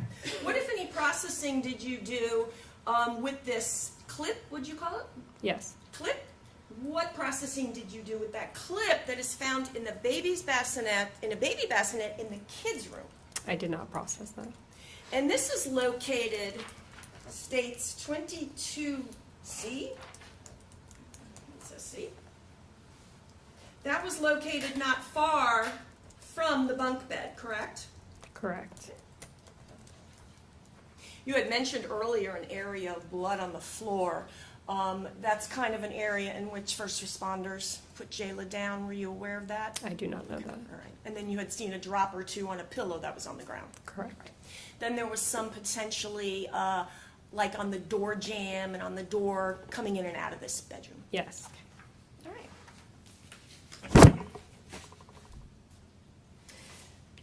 Okay. So, do you collect the box of .380 ammo, the magazine, and the holster in evidence marker 19? Yes. Okay, but not the purse. Correct. Okay. Did you look inside the purse, inside the pockets to determine whose purse it was? That was not my job. Understood.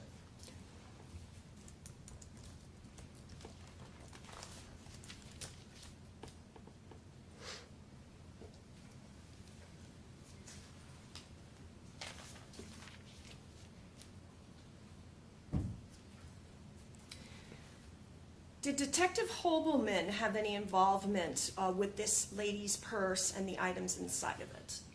Not that I can recall. Okay, all right. Does he have to handle the ammo or anything like that? No. Okay, all right. So you were the one that collected it, well, not the purse, but the items inside, put it into evidence, and do no processing on it. That would be you. Yes. Under the direction of Detective Hobelman. Correct. Okay.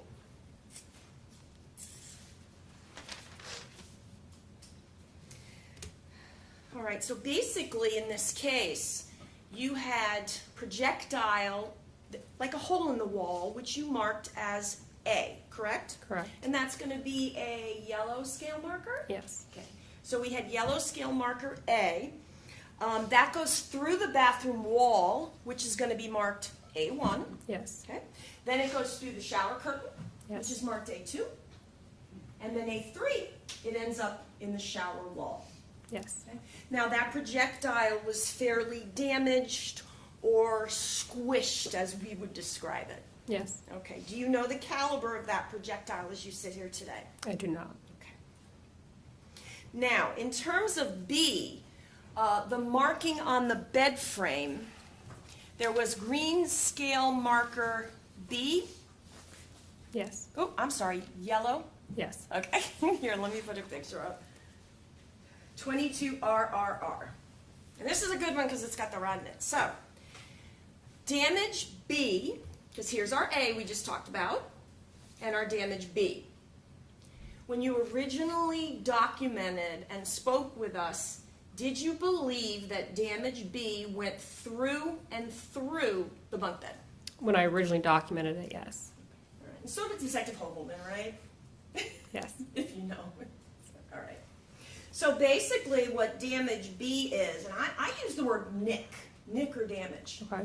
It does not extend into the ledge here, and I'm pointing to the ledge above damage B, nor does that specific lineup go into the wall, correct? Correct. Okay. Now, so it's now labeled B, but then you have B1 and B2 that you originally labeled with Detective Hogelman, correct? Correct. Right. B1 was believed to be a hole behind the wall, which I see here with the rod. Yes. Right? Okay. All right. So originally you guys thought that B had went through the bunk bed into the hole, which would be B1, and then into the wall in the bathroom, B2. Correct. All right. You then later determined at some point that B is unrelated to B1 and B2. Yes. Okay. Same photograph still up. Again, that rod here. Am I presuming then that where that goes into is going to be the hole in the wall, and it'll be now B1? Yes. Okay, thank you. And coming to rest, 22 VVV, is this the area in which you were able to recover that projectile? Yes. All right, how is the condition of that one, which is B1 and B2? Good. Much better than the other one? Yes. Okay. Besides the projectile in the mattress and the projectile, the two from the bathroom, any other projectiles anywhere near the children's room or into the bathroom? No. Okay. And the children's bathroom, or the side bathroom, not the master, that's going to be on the wall behind the children's bunk bed, right? Yes. Correct.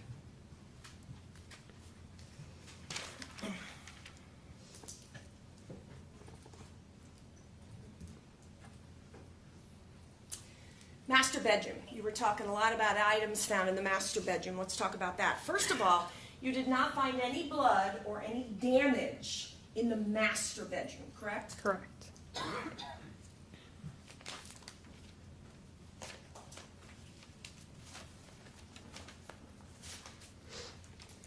Now, you collected quite a bit in the master bedroom. Let's go over that. One thing you collected was on top of the dresser in the master bedroom, and that was a live round of a 9mm Luger. Yes. Okay. Now, so it's not a .380 caliber. Correct. All right. And in fact, you can't shoot a 9mm bullet in a .380, correct? That's not for me to determine. All right. We'll check with other people later. All right, next. S&W Mag R spent casings in the Adidas bag. Does that sound correct? Yes. All right. So spent, what does that mean, Miss Bader? That means the bullet has been fired. So maybe somebody had went to a gun range and brought the casings home? It's possible. I don't know, something like that. All right. S&W Mag R, are those like rifles? Is that a shotgun? Is it just a larger caliber? What is that? I do not know. All right. You collected that? Yes. All right. And in fact, that's what we saw where you had a piece of brown paper down and you had all the items from the master bedroom on that. Yes, correct. All right. Also in the Adidas bag was 9mm Lugal toll ammo, again, spent casings. Does that sound correct? Yes. All right. Also in the Adidas bag, we had 9mm Luger toll ammo, NFCR spent casings. Does that sound correct? Yes. All right. Then we had 9mm Luger loose live rounds in that same dresser. Yes. All right. So it looks like there are no items in the master bedroom that are of .380 caliber, correct? Not that I can recall. Okay. The only .380 caliber was the items in the purse in the child's bedroom closet. As far as I know. Oh, okay, I'm sorry. I didn't know you answered. I apologize. I looked away. All right. Did you have any information, or were you aware that Mr. Bass has a permit to carry concealed? I did not know that. Okay. Would that involve anything in which you were processing? No. Okay. Now, we have 2 adults that live in that house and share that master bedroom. Can you tell us all of these items that are not .380 caliber, that you collected from the master bedroom? Do they belong to Mr. Bass, Mrs. Bass? Do we know? I couldn't tell you. And do you do any processing of all those items that are found in the master bedroom? Besides the gun? No. Okay.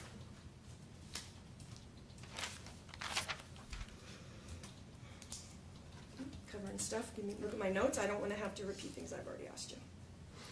Now, the damage that we talked about a little bit ago in the bathroom, where we have the B1 and B2, and then we have the A1, 2, and 3, you cannot say for sure that is related to this incident, correct? Correct. But you have to document what you see, correct? Correct. The shower curtain, in which was part of projectile A, I believe it was A2, where it had went through the shower curtain, was there an accompanying hole there? Yes. Was it collected? Yes, the one of the A3 you're talking about? Yes. Mm-hmm. Okay. Was the shower curtain collected? No. Okay. The magazine clip that we looked earlier, I may have asked you this, let me know. The magazine clip in the baby bassinet, you wasn't quite sure how it was used, correct? It was in the pink bassinet. No swab, no prints done, nothing on that, right? Correct. Yeah. You did attempt to lift prints off the firearm that you located, the .380 caliber, or Glock 42, inside the drawer of the master bedroom, is that correct? That's correct. Are you able to lift any prints? Yes. Or take photographs? Photographs, yes. Okay. Do you know any results? I do not. And you do not handle that, correct? Correct. All right. Now that Glock 42, which is a .380 caliber, you did swab it for potentially DNA. I did. Did you note any red substance at all on it anywhere? Not that I can recall. Okay. And what areas of that Glock 42 did you swab? It would have been the grip and the trigger, the slide and the sights, the barrel, and the magazines. Okay. Typically to do if you have a firearm? Yes.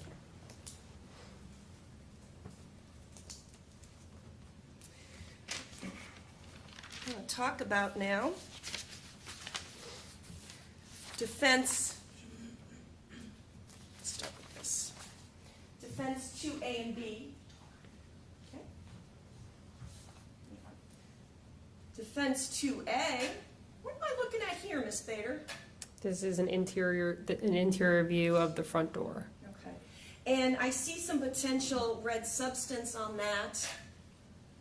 What, if anything, did you do with this potential red substance that is on the back of the front door? I photographed it. Okay. This area down here, did you potentially note any pattern potentially for fingerprints? No. Okay. You didn't note any pattern, or you tried, couldn't get any? I did not note. All right. There was, in fact, also some red substance on the door handle itself, correct? I do not recall that. All right, we have defense 2B. Just a close-up photo, more closer photo you also took. Any objection to their admission? Oh, she had said no. All right, they'll be received. Sorry about that, Judge. That's all right. All right, we have some area down here as well that we can see better in defense 2B. Does that appear to be red substance? It's a discoloration. Okay. And these are the other 2 areas. Were you able to, you didn't swab these? No. Okay, why not? To me, it was discoloration on the other side of the door. Okay. Discoloration, but we do not know because you did not take a swab, correct? Correct.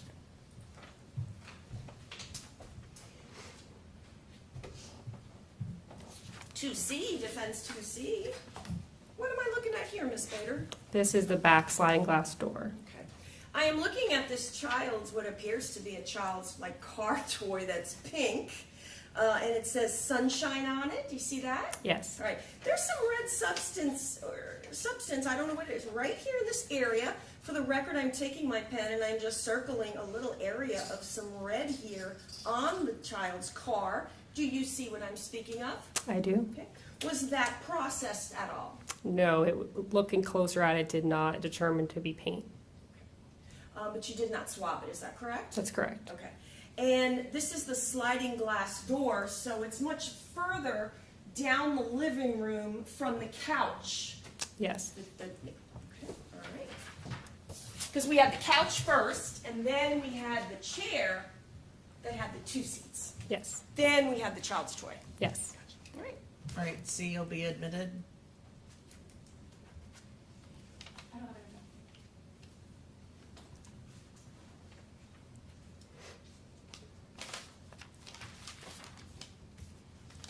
Just checking my notes, Miss Bader. Bear with me. All right. So let's talk about some work that you did in March of 2024. What were you asked to do in March of 2024? I was asked to examine the Mandalorian blanket as well as the Batman blanket, and I was swabbing a area on the Mandalorian blanket. Okay. And why were you swabbing an area? What were you swabbing it for? I was swabbing a red substance that I had done a phenolphthalein test on, which tested positive for the presumption of blood. Well, you did more than that, didn't you? I took photographs. Okay. Didn't you swab or look for possible GSR? I did. Okay. So when you have the Mandalorian comforter, how many areas did you test phenolphthalein for potential blood? In this one, I was requested for the area number 6. Okay, area number 6? Yes. Right. And who was marking those? Were you marking areas at the scene, or is that done later? It's done later. Okay, do you do it back at headquarters? Yes. Okay. All right, so you had a positive on area 6. Yes. Right. Took a swab for DNA. Yes. Took photographs. Yes. Right. Now, in terms of possible GSR, tell us about the camera that you used and the light source to try to bring out the GSR. Sure, so I used 2 cameras. One was called a Fuji IR, which only deals with IR, which is how you're able to see possible gunshot residue. And then we have a Crime Light Auto, which is basically a newer version of technology that is also able to have the IR filter, and you could see it through that as well. Okay. So you took how many swabs? Are you going to take swabs, or are you just going to No. have these photographs? Just photographs. All right. So do you know the results as to whether there was any GSR on the Mandalorian comforter? I do not. Okay. And Ms. Bader, was it the Mandalorian comforter and the Batman blanket? Just the Mandalorian. Okay. And who had you do all this extra work? That was a request by Detective Clay Holbman. Hobelman? Okay. And I know it goes without saying, but what is GSR? Gunshot residue. Okay, and that's residue that may be left if a gun is shot or a person's holding a gun or in the area of a gun. Yes, correct. Were you asked to do anything else to test for GSR in this case? No. You don't do anything with Miss Jayla Bass herself, correct? No. And you don't attend the autopsy? No.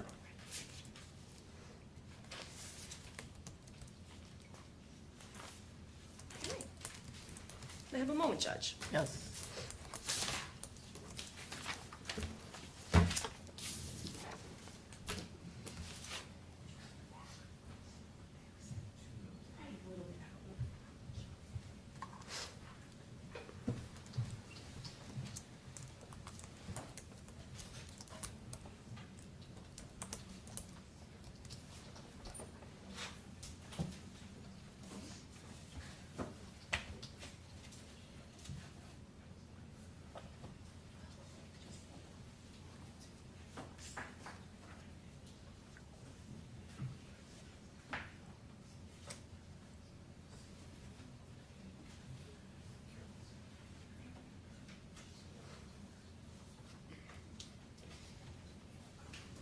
When we were talking about the processing on the Mandalorian comforter with the ultraviolet light, what does IR mean? Please tell the jury. Infrared. So there was 2 different things you did to try to see if you could visualize the GSR. Yes, just 2 different cameras. And you collected a wallet at the scene? Yes. Okay. And did you collect the items inside the wallet? Yes. Okay. And inside the wallet, I think you saw a driver's license of Mr. Bass, is that correct? Yes, correct. And in that wallet was his carry concealed permit for firearms. Do you remember that? I do not recall. Did you take photographs of everything inside the wallet? Yes. Thank you. Anything else? No, Your Honor. Oh, sorry. All right.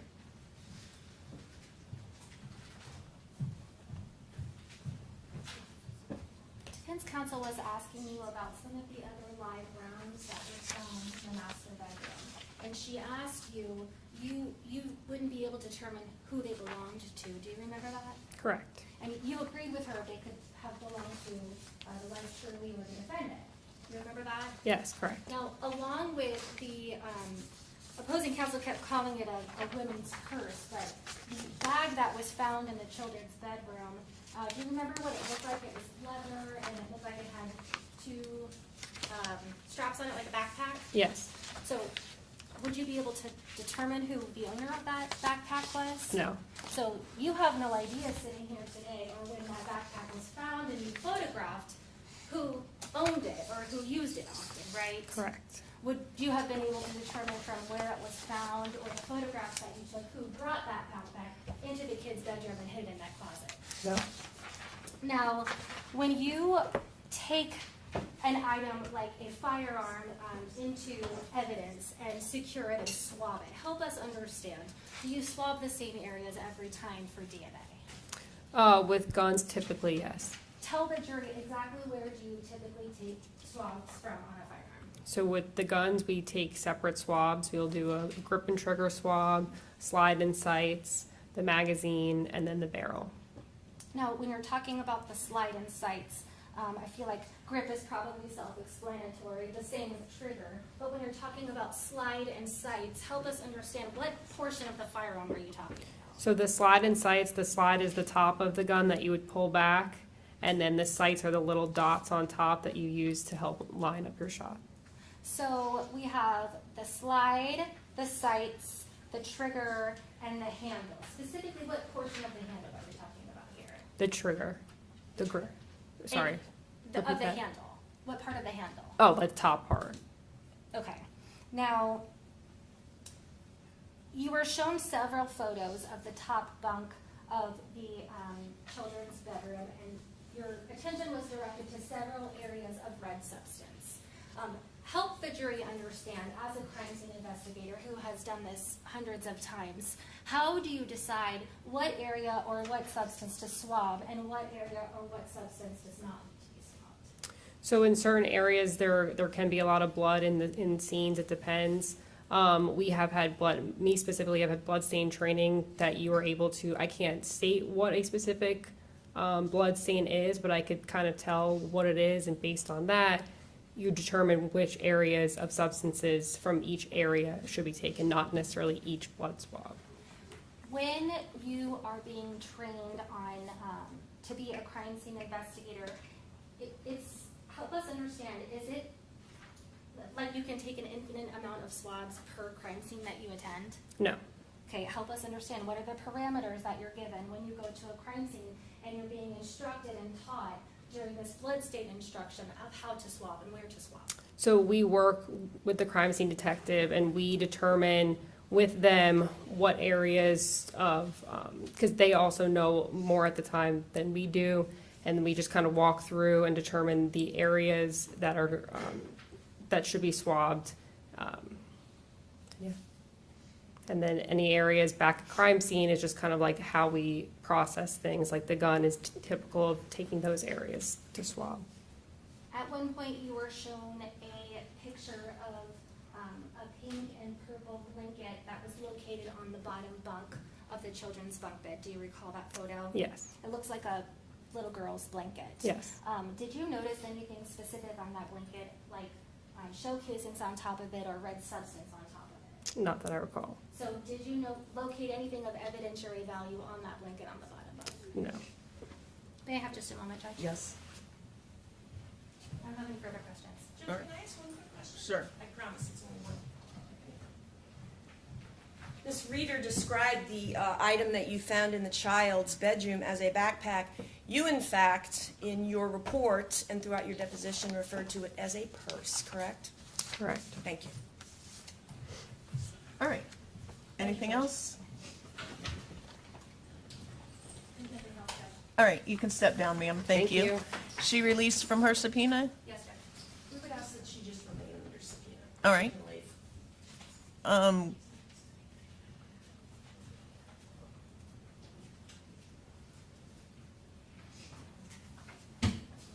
Everybody good? All right, call your next witness.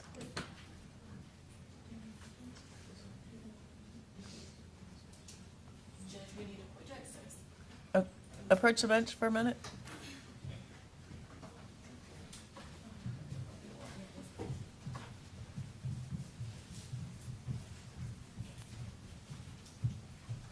Our scene detective is next.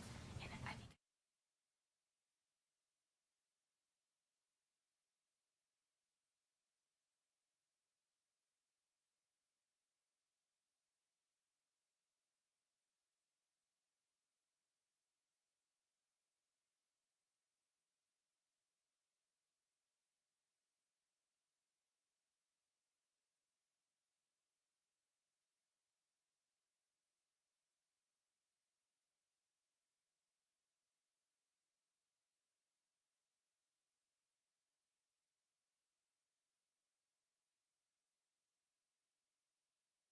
Start back, the lead detective is next. He'll probably be at least an hour for testimony and work another hour, or would you like to go home for the day?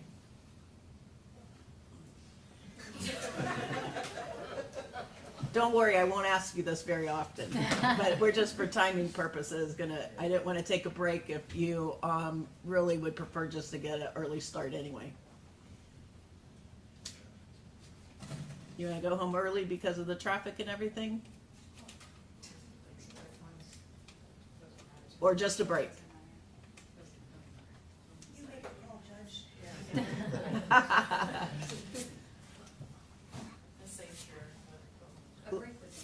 Let him go? All right, then we'll go ahead and break for the evening and get started same time and place tomorrow, 8:45, meet the bailiff so we can start promptly at 9. No coming to any definite fixed opinions on what you've heard thus far. No watching the news media or have any discussions about the case. So have a safe trip home. Enjoy your a semi-early night because it won't happen every day. And then I'll see you back here at 8:45 tomorrow. Have a great night. All rise.